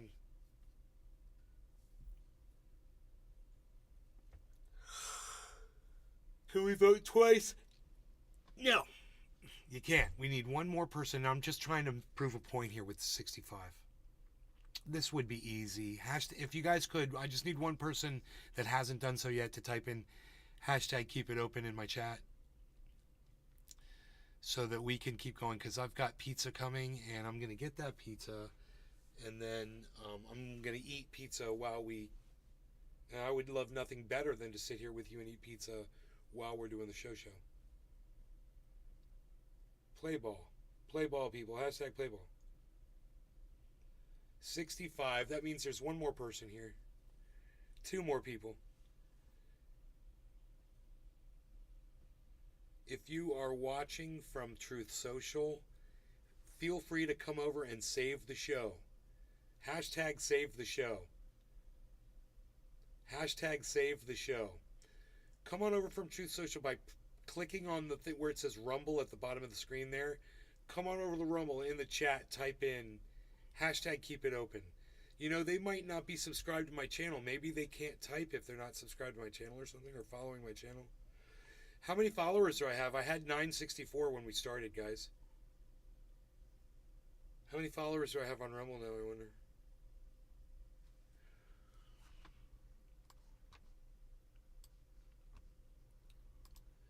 $963. That one says 964.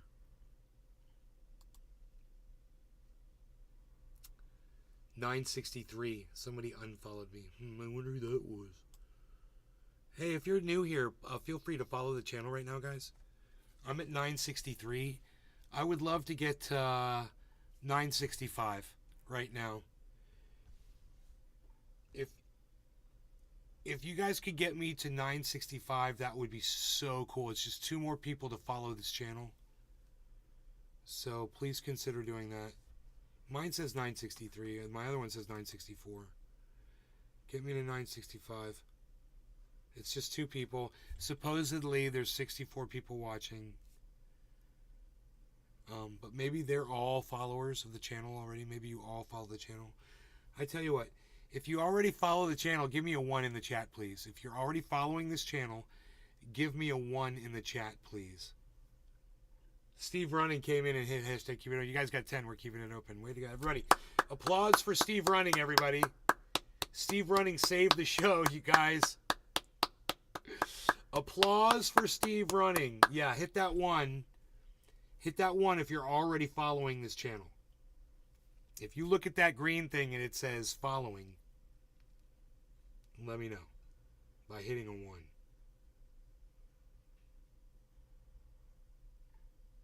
Great.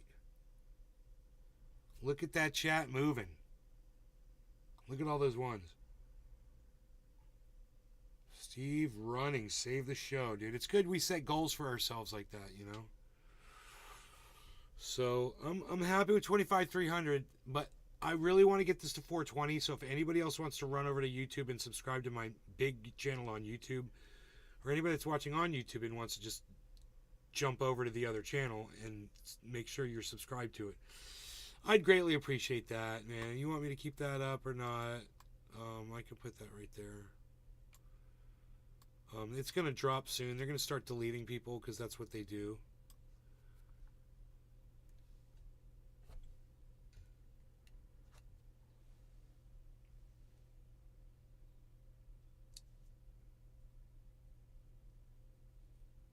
It says picking up my order. Psst, unreal.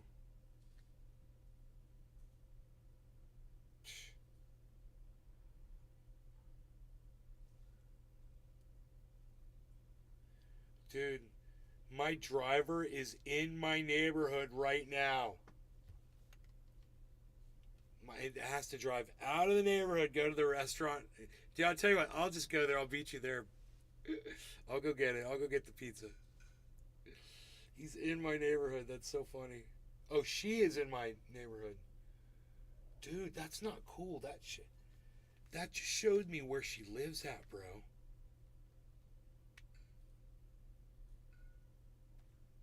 Bro, this app shows me where her house is.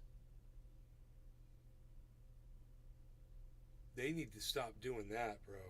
Because she's in a gated community. She thinks she's safe. It's revealing where she lives, bro. That's not good. They need to not do that.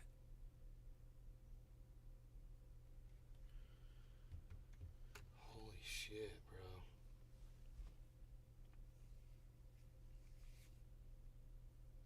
You know, it's possible that she's coming from another delivery, but it just seems like, you know, someone took a call that lived near the restaurant, and they happen to be in my neighborhood.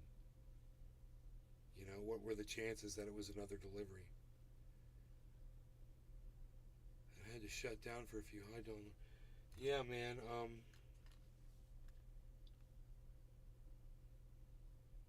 You know, they give you information on your driver and stuff.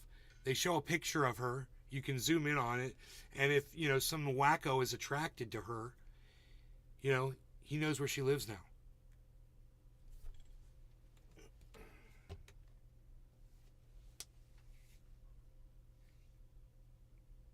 Wow.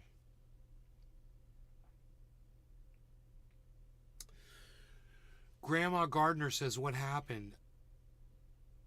Oh, I ordered some food, and the app that I ordered the food with showed me the location of where the girl, the young lady is that's delivering my food, like almost exactly where she lives. And I'm going to see her car. I'm going to know her. I've got her license plate number now.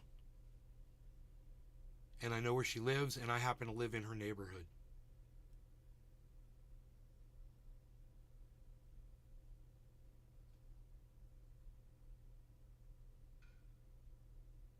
They wanted people to subscribe on YouTube. I take YouTube stuff, but don't sub on there. What the fuck? Yeah, I just want to get back up to 420. It's significant. Because this has been up to 30,000, and it's just not right. You know, it's just not right that they've deleted so many people and claimed they're fake accounts.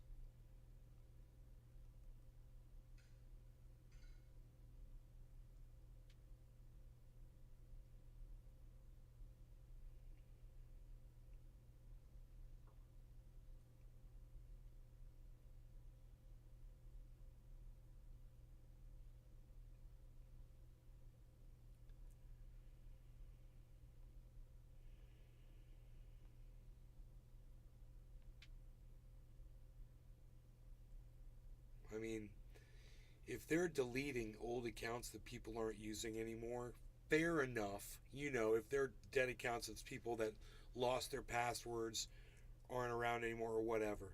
Don't use YouTube anymore and haven't used YouTube in like 7, 8 years or something like that. I would totally get that. But you know, they don't even say it's that. They say it's bot accounts and shit. Like you've hired an agency to have fake people subscribe to your channel. And I'm like, well, I never did that, so why would someone just subscribe a bunch of bots to my channel? You know? Well, only 900 of your audience only came back and clicked notifications when we shut off their notifications. I'm like, yeah, well, maybe they don't know to do that. And now they've forgotten about me because of you. Maybe I could sue them for that. Wouldn't that be great? Like breach of contract, even though I didn't have a contract with them. Breach of decency. I'm gonna make up my own charge. You've breached my decency, sir. How dare you? How dare you breach my decency?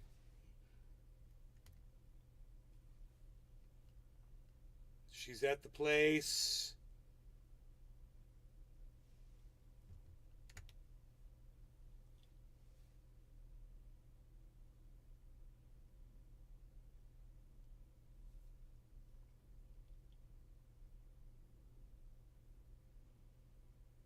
Says the food will be here in 10 minutes.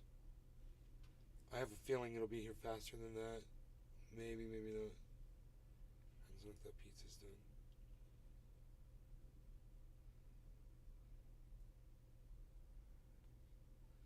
Oh, Laura says, love you, Grandma. Grandma Gardner says, love you, Laura, very much.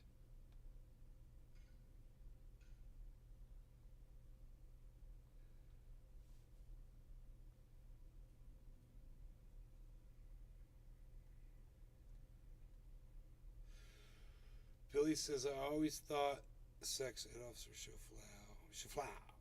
I always thought it was a Fiverr type thing. They have 1,000 sites that will give you fake viewers, bots, and even more below the surface web.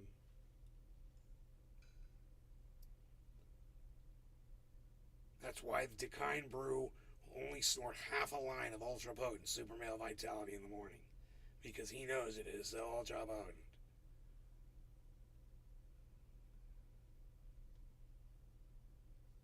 Love you too. Follow Nay on Rumble if you haven't already. Yeah, it says 963. What gives? Still 963. I'm not going anywhere with Rumble today, I guess. I got all 963 of you. Okay, fair enough.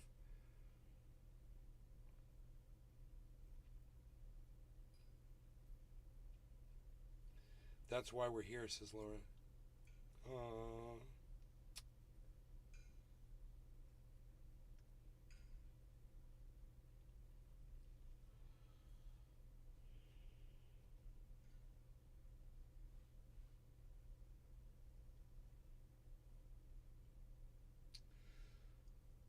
No offense, but that Rumble chat sounds like bots. Go Trump. I love you. Get well soon. Gang gang. Thanks for the roses. Roses. Roses. Roses. Roses. You guys in the Rumble chat ever heard of NPC videos?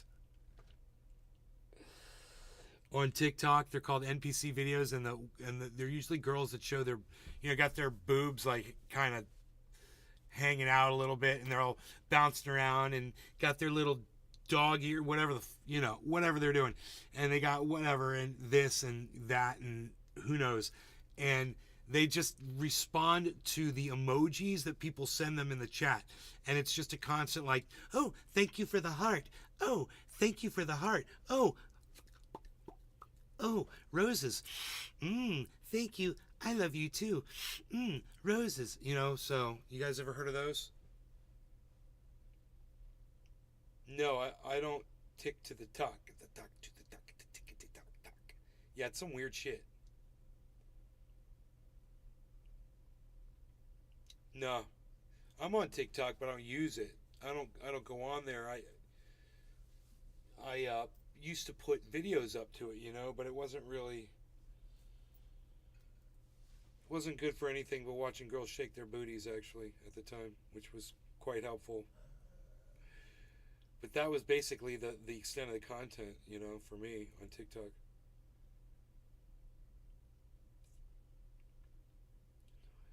Oh, that and Billy Valentine. I like to whack to the Billy Valentine videos. Those are fantastic. You should check those out. His TikToks are hilarious if he still has them up. Mine aren't hilarious. My Instagram videos are hilarious. And I will snort only half a line of ultra potent super male vitality because it is ultra potent. Party on, Wayne. Party on, Garth. Oh, the pizza's on its way. Look at this. Hey, look at this. They're giving us a late arrival time. What do they mean?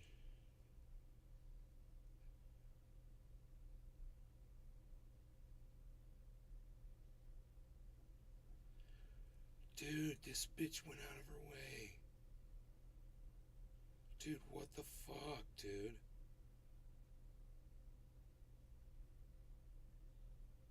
I can see what you're doing. She's not coming straight here, bro. She went like way out of her way and jacked up our wait time. Our pizza might not be hot when it gets here now.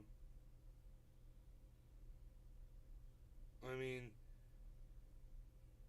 I don't think she stopped though, because she's all the way down there. It's like, why did you drive all the fucking way around like that? That is so weird that you did that. Unless there's some kind of an accident out there. But she was like right, she just drove that way in. She must be making another stop, bruh. She's gonna make another stop. Watch this. I got my eye on you. I see what you're doing with my pizza. Oh, wait, it's a different driver. Dude, they swapped drivers on us. What the hell? Isn't that weird? They did the old driver swap. Psh, unreal. No, dude, it's a different driver, and he hasn't picked. Oh, she dipped out on me, bro. She was waiting for it, and she dipped out for whatever reason. And then now another new driver, and he doesn't have my pizza yet. He's coming to pick it up. And he's making very good time. I see why. I thought that this girl had driven all the way around this huge loop, and I'm like, oh, no, it's a different driver. We're good. He's pulling in right now. They're giving me 12 minutes till ETA. That's EAT, I should say. What? Oh, boom! You just win $10,000, Mr. Beast. Yay! Where do I send my money so that you can send me my money, Mr. Beast? Where do I send my money so that you can send me my money? Just tell me where to send my money. Okay, let's see how long it takes him to pick up the pizza. He's parked in the fire lane. Not cool, man. Not cool. No, he's not in the fire lane. He's in a parking spot already. He's cool. Okay, he's right. First parking spot, though. Let's see if there's the handoff. We're waiting. I like to track. I'm tracking.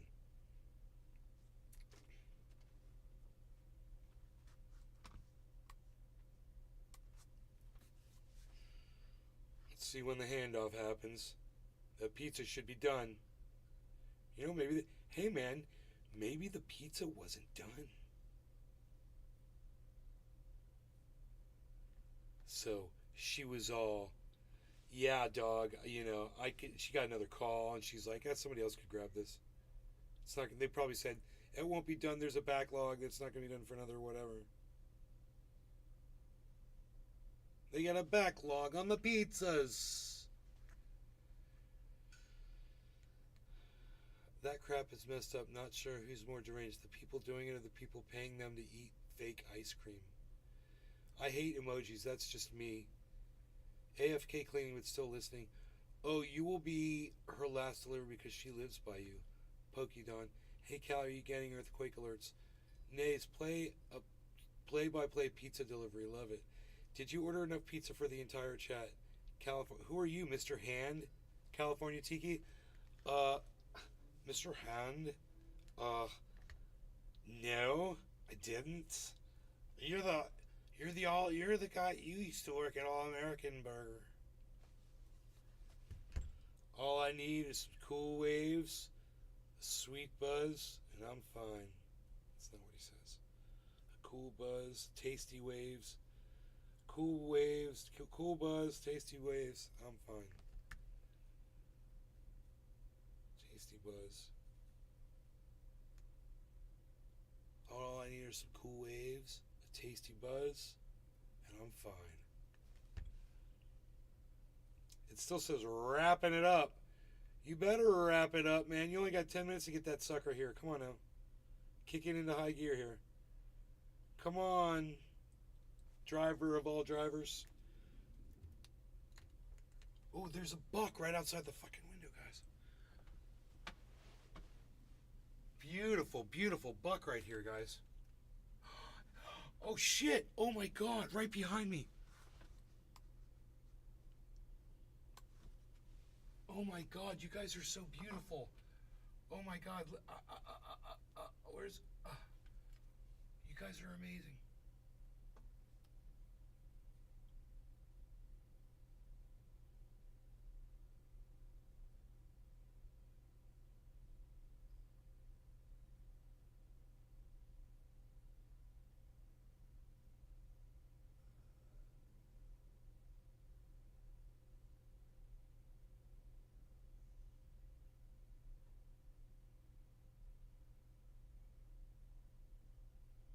Mom.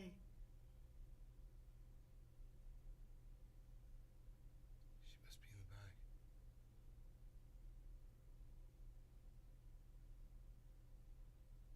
Gotta get her out here, but I don't want to scare these dudes off. They're right by the window. Oh my goodness gracious.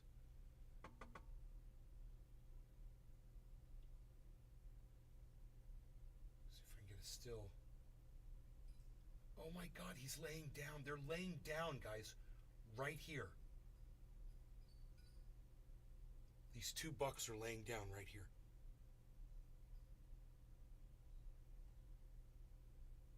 I'm kind of trapped in here. I got to get my mom. I'll call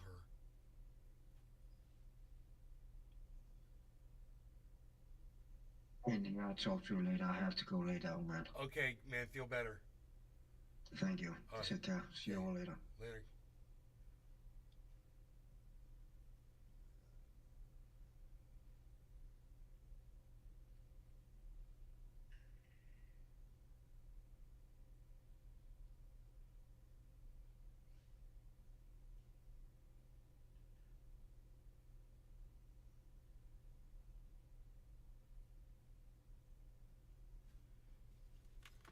Oh my God, they're laying right here. Dude, this is, oh, he's so beautiful. You gonna lay down with your buddy? Yeah, lay down with him. Yeah, lay down right there, dude. I'm gonna call my mom.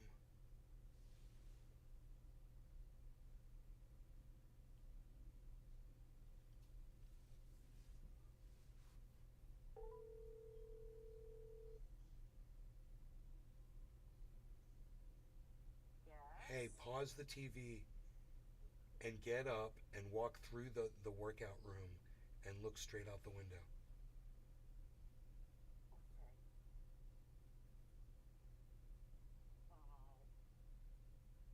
What is that?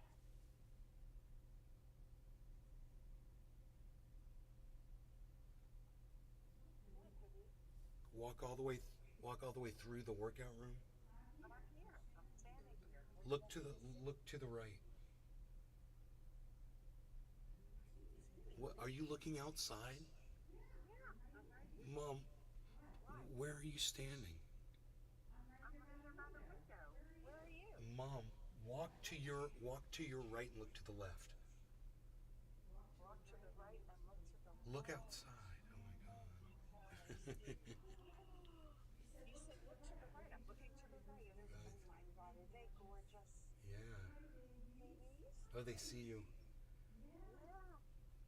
Oh, they're so beautiful. Yeah. All right. All right. When's our food coming, honey? Within a couple minutes. Okay. All right. All right, guys. Uh-huh. That was a treat. Yeah, I know. It still is. It is. Yeah. Oh, my baby. All right, take care. Uh-huh. Bye. Bye. It's crazy.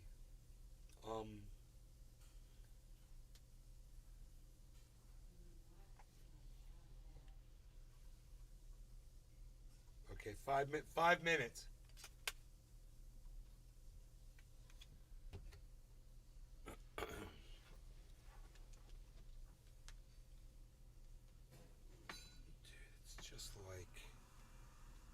It's just out of your purview, guys, but if you look right there, you'll see there's a buck laying down in the grass. Here, I've got to just, let me do a couple things here. Here you go.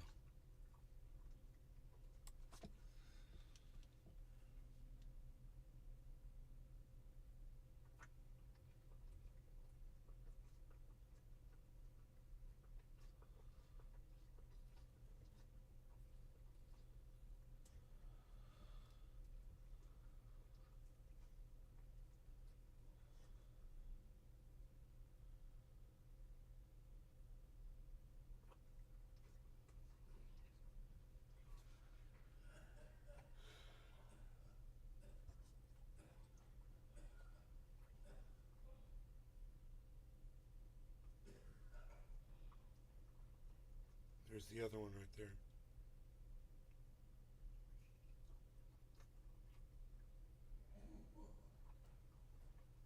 There's two of them.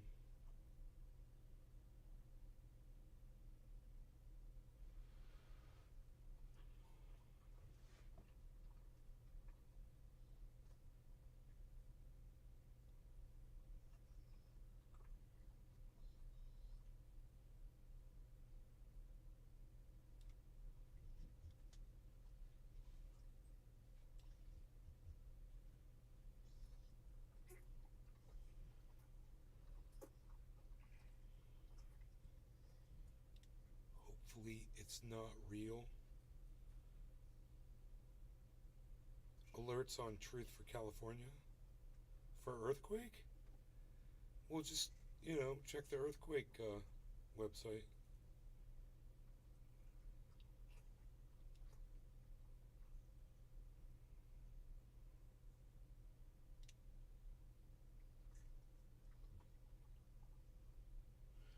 That's right, we see all kinds of wildlife on this show, guys.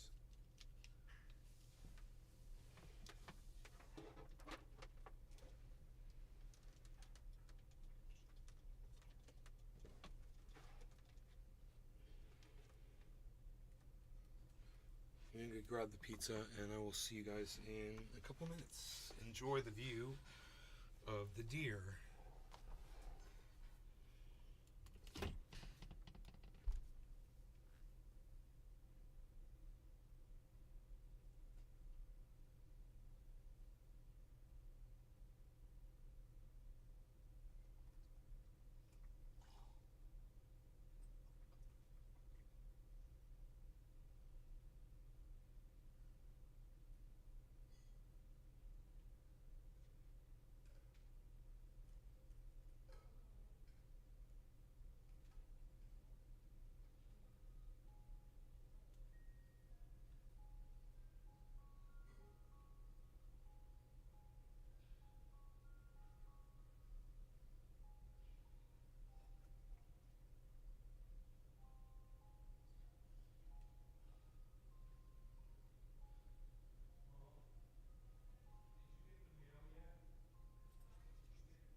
You asked for it, you got it. Pizza it is.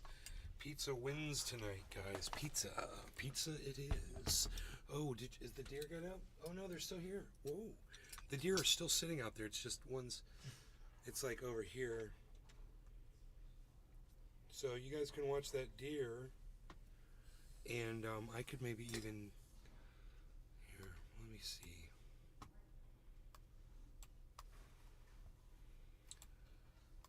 I'm just like, it's kind of like, it's the a brightness thing. Rogan, don't do that. Here. Here we go. If you want to watch the deer, right? So you guys can see this, which would be pretty cool. While we talk and whatever. There's 2 deer. They're, I don't know where the other one is. There's $2. $2. But if you want to, do you guys like watching the bucks? I got a salad here, man. I'm all excited about it. Man, I got Thousand Island dressing. I like Thousand Island dressing on my salad. Sometimes I like other kinds of dressings too. It just depends on my mood, you know? Because I'll have just about anything, except the one thing I don't like really is ranch. I don't like ranch dressing on anything. My wings, I like blue cheese.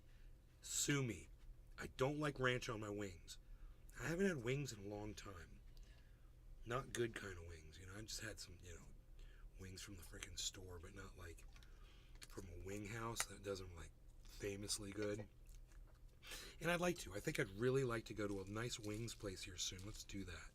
We're going to make that a thing. I'm going to take my girlfriend to a wings place.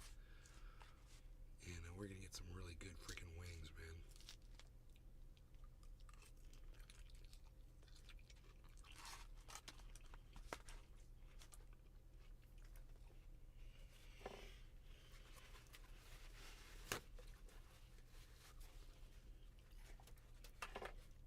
Are you guys enjoying the view of the deer? Let me know, please, if that's okay with you while I eat this food.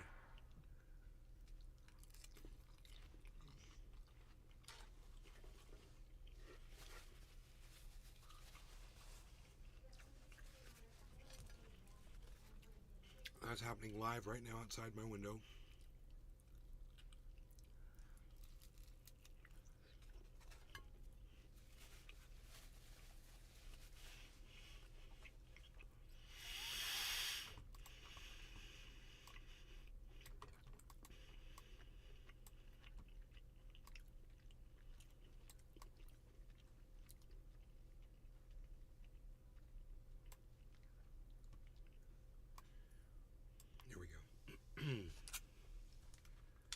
I've got extra Thousand Island dressing because I'm a fanatic.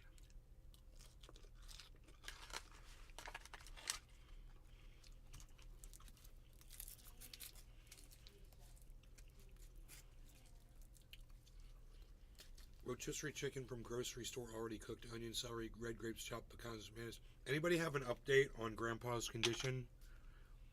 Has he said anything on Truth Social, or does anybody have any insight? I'm concerned,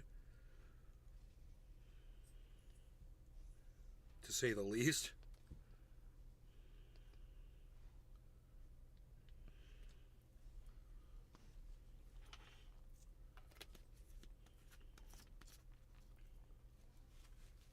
Nice cabbage. Grandpa hasn't posted yet. Oh my god. Oh my god. Ugh.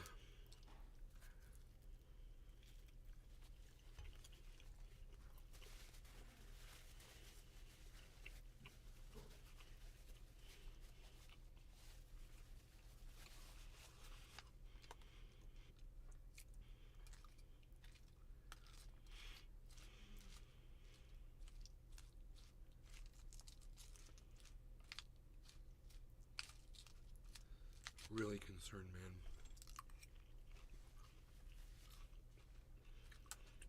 Let's find something else to listen to here.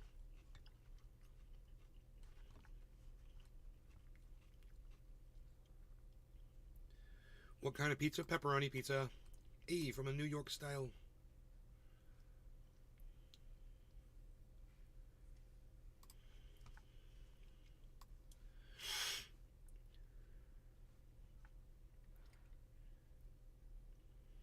I'm going to find a video here to run.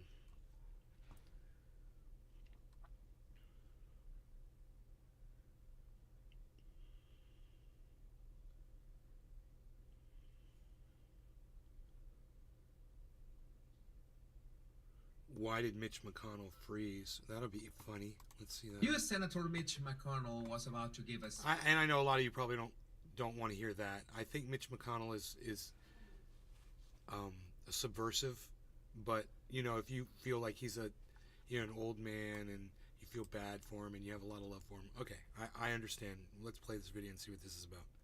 I totally sympathize with you if you do. Speech when he suddenly just froze. But before you watch the clip, make sure you notice the actions of the woman in green who gets close to him. Bipartisan cooperation and a string of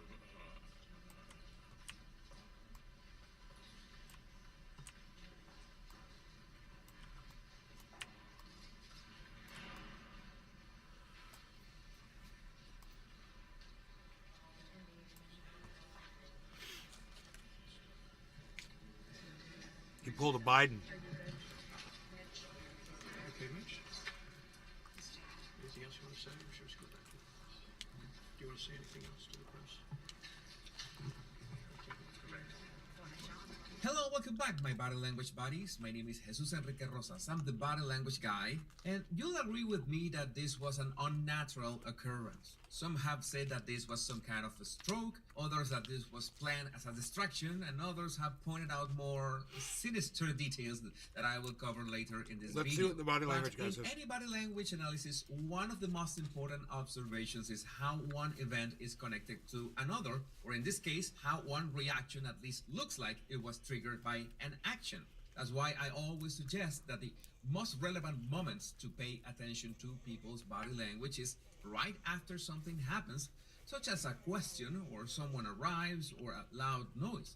That's when you can spot the spontaneous reactions of people to be able to define if they are genuine or not. And the first thing I noticed is that McConnell stopped talking immediately after this woman reached out to him and touched his arm. By the way, this woman is Senator Shelley Moore Capito, and maybe you missed it, but she not only touches his arm, but also speaks some words to him. Now, one factor that you should always measure to assess if one reaction is connected to a trigger is intention. If the person, in this case, Moore Capito, had planned this action in advance. And that is the thing. That's what struck me as suspicious, because McConnell is just starting to speak. He hasn't even said 10 words, and she's visibly rushing between the men around him to get closer. In other words, it's not like she was next to him and then touched him, maybe to remind him of something. No, there was a clear intention that she was not close to him and quickly went to where he was right as he was starting to speak, to touch his arm and say something. So this is not a casual action. There's a clear intention behind that rushing to him. Now, those who affirm that McConnell could be suffering some kind of a stroke, maybe they have some medical background, maybe they have already experienced such an event with a family member, but I'm sure that what really caught their attention was that McConnell did not actually react. I mean, she reaches out to him, touches his arm, says the words, but he doesn't acknowledge her at all. He doesn't move, his posture doesn't change, and more important, his eyes never turn in her direction. This is not normal human behavior. If we already saw her rushing between this gentleman to get to McConnell, it's because she had some urgency in talking to him. Maybe she had a last-minute tip or observation that was important. So you would imagine that such a last-second tip would create some kind of body language reaction in McConnell. And the most common reaction would be turning in her direction. It doesn't have to be a complete turn. Maybe he doesn't even need to break eye contact with the press, but you will notice at least a slight turn so he confirms he got the message. But instead of that, we get nothing. And nothing is the word. He becomes completely mute for several seconds. But could it be that he just forgot what he was going to say? Well, there's one very important non-verbal clue that I mention all the time and reveals, in this case, that something was wrong, and that is blinking. I always recommend that you keep an eye on blinking because people can lie with their words, lie with their hands, sometimes even lie with their faces, but blinking is something much more spontaneous and hard to control. In this case, it's not only that McConnell did not say a word, but the fact that he spent 30 seconds without blinking, not even once, that tells you that something could be wrong neurologically. That is certainly not normal. Regular blink rate is around every 5 or 6 seconds. It can go faster, up to 2 blinks per second, when the person is under heavy stress, or it can go slower when they are trying to make sense of what's going on. Blinks not only help moist our eyeballs, they also help us neurological clues when someone is understanding what we are saying, or they are accessing memories, or they connect one idea to another.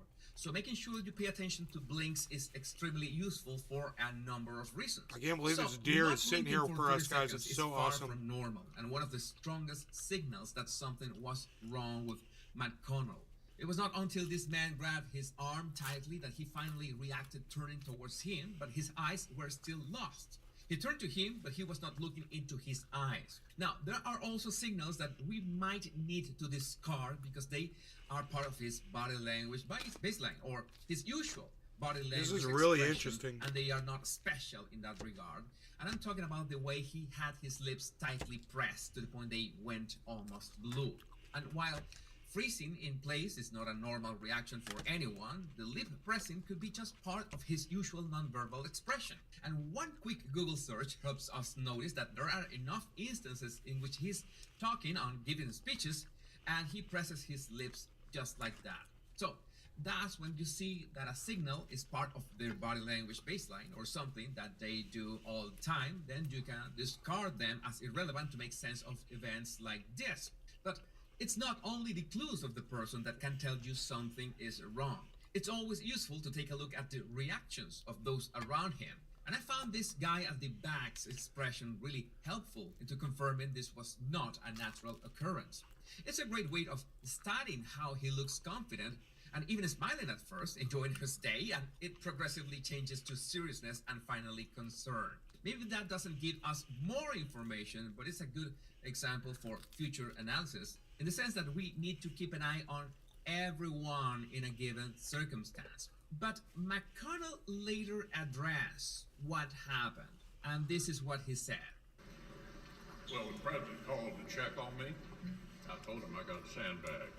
Oh, nice. How are you feeling now, sir? How are you feeling now? I'm fine. Now, there is something I should mention in regards of image and video quality when you're making any sort of analysis and compare two clips from different sources. If I ask you what's the main difference between these two images, you'll say that in the first one he looks pale and gray, and in the second one he's got much better face color. He looks much better in the second one. But this is faulty thinking, or more like faulty perception, because the color palette or the video quality in both instances is different.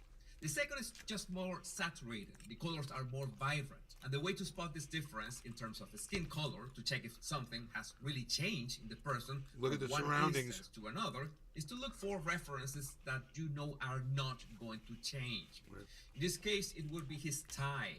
The color intensity of his tie gives away the difference between both clips. But that's how you can tell that we cannot say his skin looks different because it's the video itself. I did a color correction on both clips to make them closer in terms of color levels, and you can see that there's really not that much difference in his skin, and we could attribute that in the first one he was under white LED lights, and in the second there's more sunlight. I think he got which hit is with a warmer, mosquito so that vax. We can discard the skin tone difference. You guys as know about well. the mosquito, So the what's skeeter your vaxes? take about this? What do you think triggered McConnell's mute response? Make sure to share your insights in the comments. My body language buddies, don't forget to subscribe. That was interesting.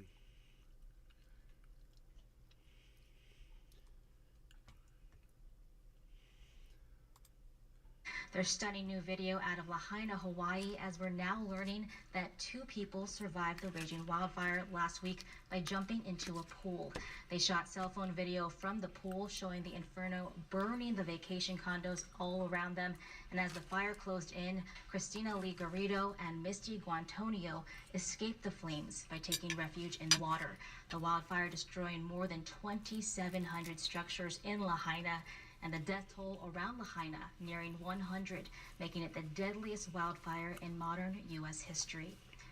Now, you've seen it across your screens, heartbreaking images of wildfires raging across Maui.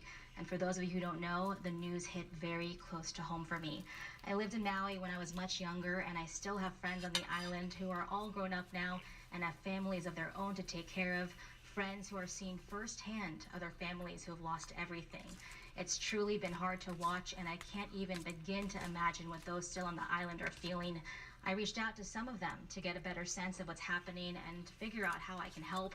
And one of my dear childhood friends, Shekinah, was able to break away from recovery efforts for just a few minutes to provide some insight on exactly what's happening on the island. Take a listen.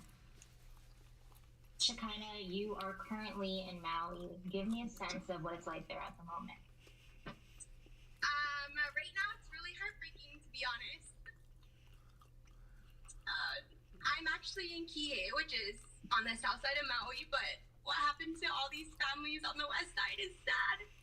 There's kids without parents, and there's parents without kids, and there's kupuna, which means elderly. A lot of people have died. It's just heartbreaking. It's just honestly a bit overwhelming because there's so much to do, so many people to help, and people are kind of just now in the past couple days being able to leave Lahaina side. So you're just hearing a lot of raw stories being posted of really what happened, how people are affected. People are staying with families, thankfully, who have family outside of Lahaina, and other people are displaced. People are sleeping in their cars in Target and Walmart parking lot. The shelters are really full. There's just a lot going on, but the community is what's helping all these people. Like, that's the truth. I know that you've been helping facilitate, helping some of these families who are in need. Tell me a little bit about what you guys have been doing. So me personally, I've been contacting people that I see post on social media that have either cousins or aunties or sisters, whoever it is, that had to evacuate, and actually that made it out alive. Because, I mean, I think there's hundreds of deaths. Like, right now the count's at 93, but I know there's more firsthand from people that have told me that lived it, you know? So I'm working with the community. I'm just trying to post as much on social media, trying to get donations, supplies. So I'll talk directly with these families, and I'll ask them, hey, send me a list of specific things you need. I'll go to the store, or I'll post online and people will donate it, or I'll buy it with money that has been donated. And then I'll just go directly to wherever there's. This is from 6 months ago, guys.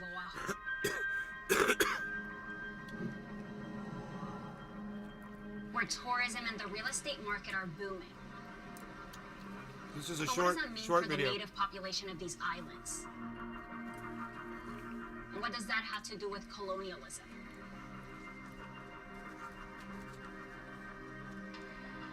We've reached this really boiling point where we cannot survive at home anymore. It's like we're being pushed out of Hawaii, and as a native Hawaiian, I'm very sad for our people. Every day I think about that. We realize that America isn't all it's cracked up to be, that they've taken more than they've given to us. I came here because I often hear people say Puerto Rico is on its way to becoming the next Hawaii. Is that a good thing? I asked native Hawaiians. Welcome to Hawaii. Hawaii. Hawaii is very much a part of America. Welcome to Hawaii. We are not American. We will die as Hawaiians. We will never be Americans. Ha ha. Famous last words.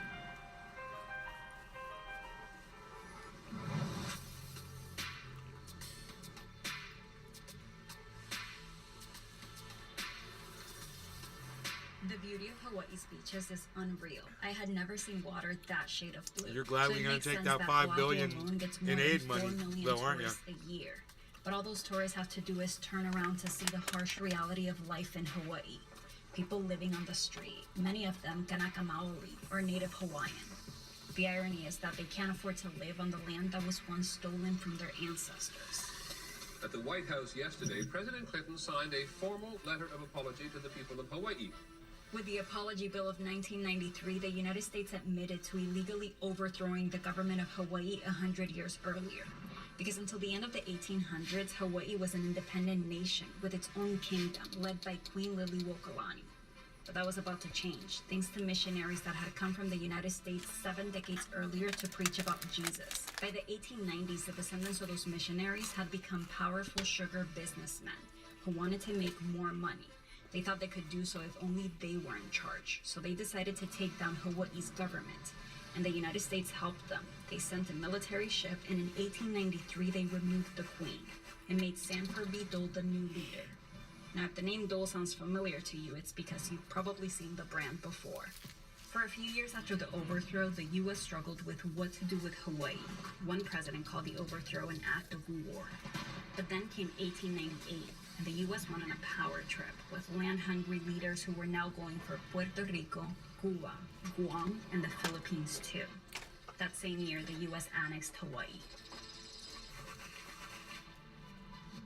The United States did not bring Hawaii out of poverty. It did not bring Hawaii into enlightenment. If anything, it crushed one of the most amazing progressive places and indigenous-led nations, on the planet.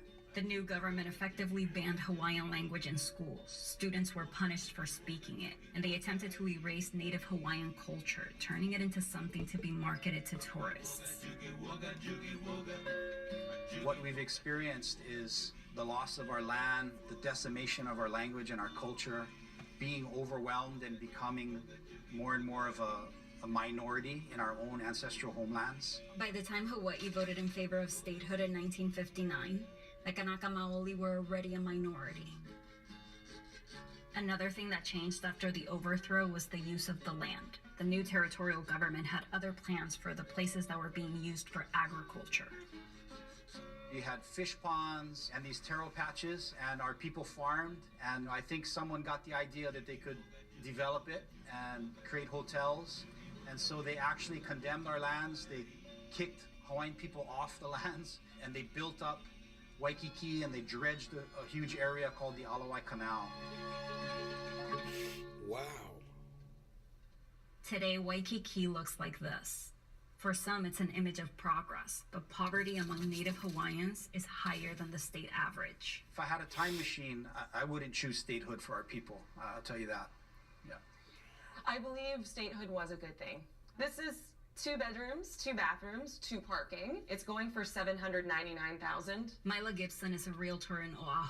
Business is great. I mean, of course, it's like a catch-22 for me because I am Native Hawaiian. And so on one hand, I'm thankful that I get to make a living in the place that I love so much. But at the same time, my heart breaks for people who aren't so lucky. The median price for a single-family home in Oahu is over $1 million. That's how much this house was selling for in a neighborhood next to Waikiki. It was one of Mila's listings. Gentrification to me isn't such a terrible thing. There's a neighborhood here called Kaka'ako, and it was all just warehouse space and a lot of people sleeping on the street and a lot of illegal activity. So now you've got Howard Hughes that's gentrifying the neighborhood. Great amenities, walkable, with easy access to a 100-acre beach park. And of course, you've got delicious restaurants there, and you've got lifestyle, and you've got community. So to me, that's very positive. What I want to see, though, in addition to the gentrification, is something for Native Hawaiians, something for people that are, of a lower income bracket. We have to do something. Otherwise, we're going to see more people on the streets.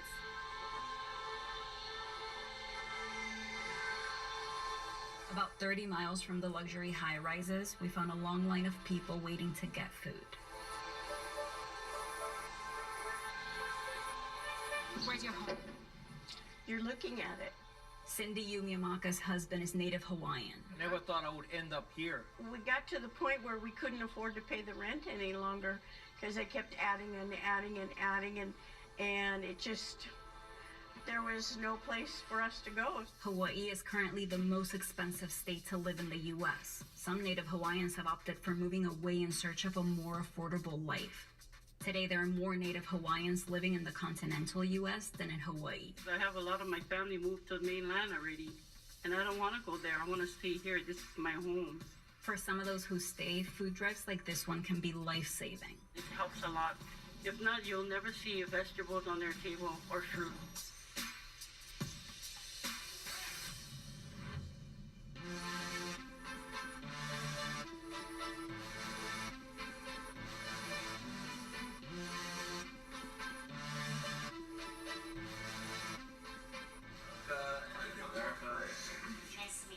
This is the lifeline. Ursa. And that lifeline is broken in the name of development and all that. 100 years after taro patches like the ones in Waikiki were destroyed, Hawaii now imports more than 80% of its food. That's why those still fighting for independence are prioritizing farming again. Aloha, my name is Pu'uhonua Dennis Bumpy. I'm the head of state of the nation of Hawaii. The nation of Hawaii has its own flag, its own constitution, and rights to this 45-acre piece of land in Waimanala. We always say that we exit America here and we enter Hawaii there. The story of this land goes back to the 90s after the U.S. signed the Apology Bill. Wanted independence, yeah, not just sovereignty, but independence. A group of Kanaka Maoli occupied this beach park, demanding freedom from the U.S. They admit and confess to overthrowing our country, right? You confess to that, and we still got to go through some process that you think is right for us. After 15 months, the governor negotiated with them and offered them a lease to this land in exchange for ending the occupation. This is the beginning of establishing that. It's like a dot in what belongs to us. Instead of expanding the land base, how about bringing all of our people back into this land base and saying, oh, here's our country, it's getting bigger.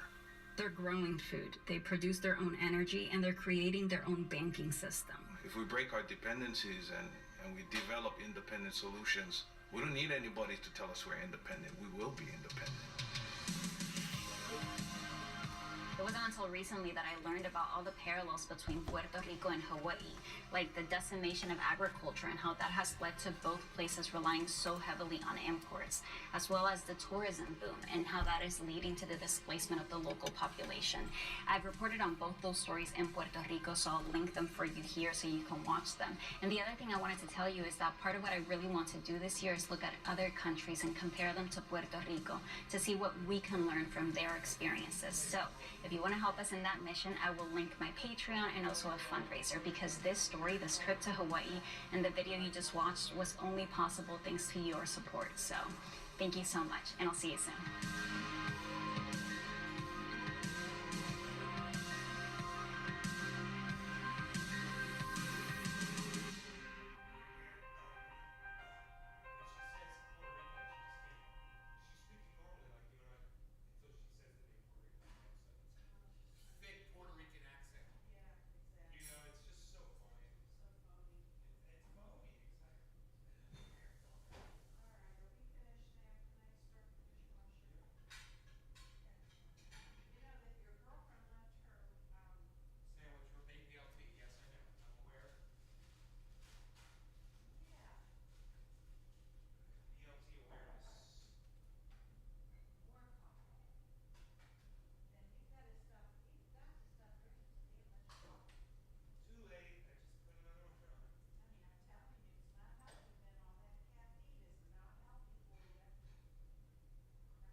amazing, man. God, these deer outside. I was just looking at them. They're just amazing.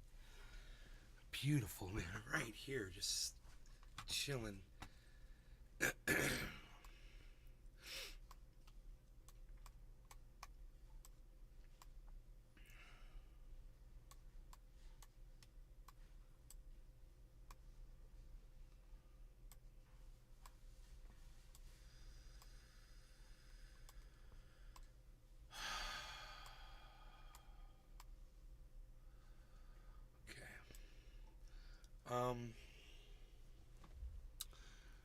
So that was interesting.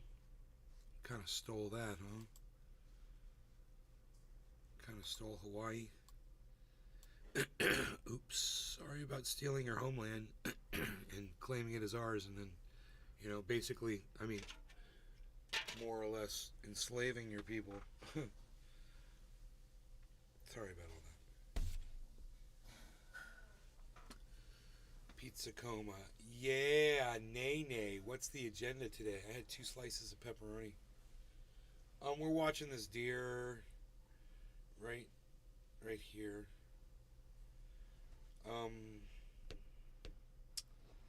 Something's up.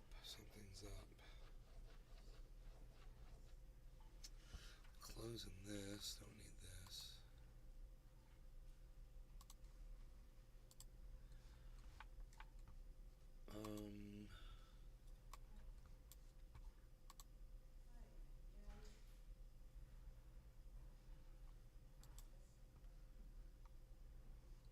Schwab video. About the insects. Okay, we might watch that. Your Excellencies, ladies and gentlemen, it's my great honor to participate for the 8th time at this important meeting.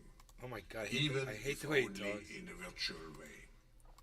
I would like to express my high respect to His Highness Sheikh Mohammed bin Rashid Al Maktoum for having taken the initiative for creating such an important global platform for governments shaping the future. I also want to congratulate Dubai for having organized such a successful World Expo despite all the repercussions of the global pandemic. Last November, in partnership with His Excellency Mohammed Al-Gargawi, we brought together One penny 60 harmony. top intellectual thinkers here in Dubai. Thank you to His Excellency for enabling this initiative to define a longer-term narrative to make the world more resilient, more inclusive, and more sustainable. Cheers, Secretary. With all the current issues on our agenda, we tend to forget that we are in the midst of the 4th Industrial Revolution. Cherie says, I guess the buck isn't in his yard. What? What do you mean? What do you mean? What do you mean? It's my yard. That's a buck. It's in my yard. Why would you assume anything else? It's on my camera. I want to hear about the insects. Which accelerates global change in much more comprehensive and faster ways. This guy's really than the boring to previous listen to. 3 revolutions. I'm proud that the government of Dubai has been so foresighted in establishing a Center for the 4th Industrial Revolution in cooperation with the World Economic Forum. The objective is to quickly recognize the potential of new technologies as well as develop the necessary here we go. ethical and political frameworks around This must be what you're those talking new about coming up right here. technologies to ensure that those technologies are human-centered and society-oriented. The world has to overcome not only the damage done to our economies and our societies by COVID-19, okay, cool. Just making sure. it also has to confront the repercussions over of there. a dangerous clash There's 2 of between major global powers. They're both laying down. History is truly at a turning point. We do not yet know the full extent and the systemic and structural changes which will happen. However, we do know that global energy systems, food systems, and supply chains will be deeply affected. In times of crisis, the role of governments is more important and more relevant than ever. What is also needed is a summit like this one to go beyond crisis management and to look into constructive ways we can build. Dude, this deer looks like it's got some kind of a thing going on with it. Are intrinsically connected to one another, as the profound challenges to mankind, such as climate change, are globally interconnected and require collaborative responses.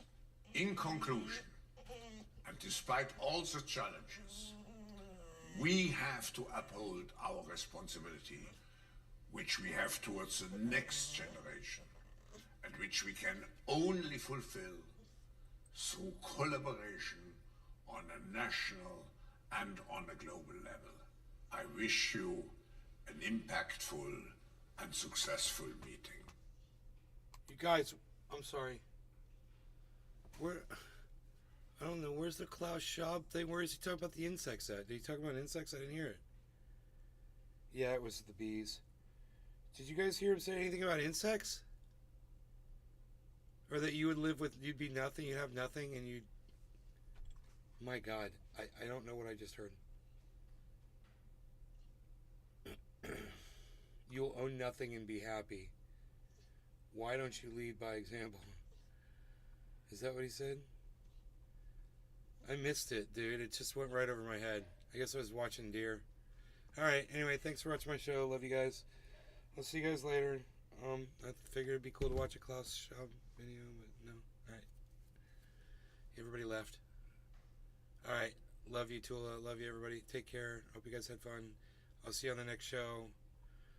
I'll give you a minute to reply, but I'm cutting it because everybody's leaving, and whatever. Cool. Leave. I'll shut off and go do shit. I got stuff I can go do.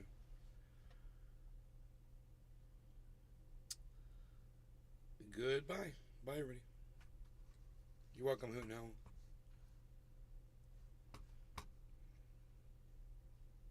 Bye, Cherise. You're welcome, Prairie Kid. Okay, there's two people. Two people said goodbye to me. Okay, that was cool. Alright, bye. Oh, Cherise says love you. I love you too. Thank you. Thank you. Both of you. Both of you that are still talking to me. Thank you. Love you guys too. Alright, bye guys.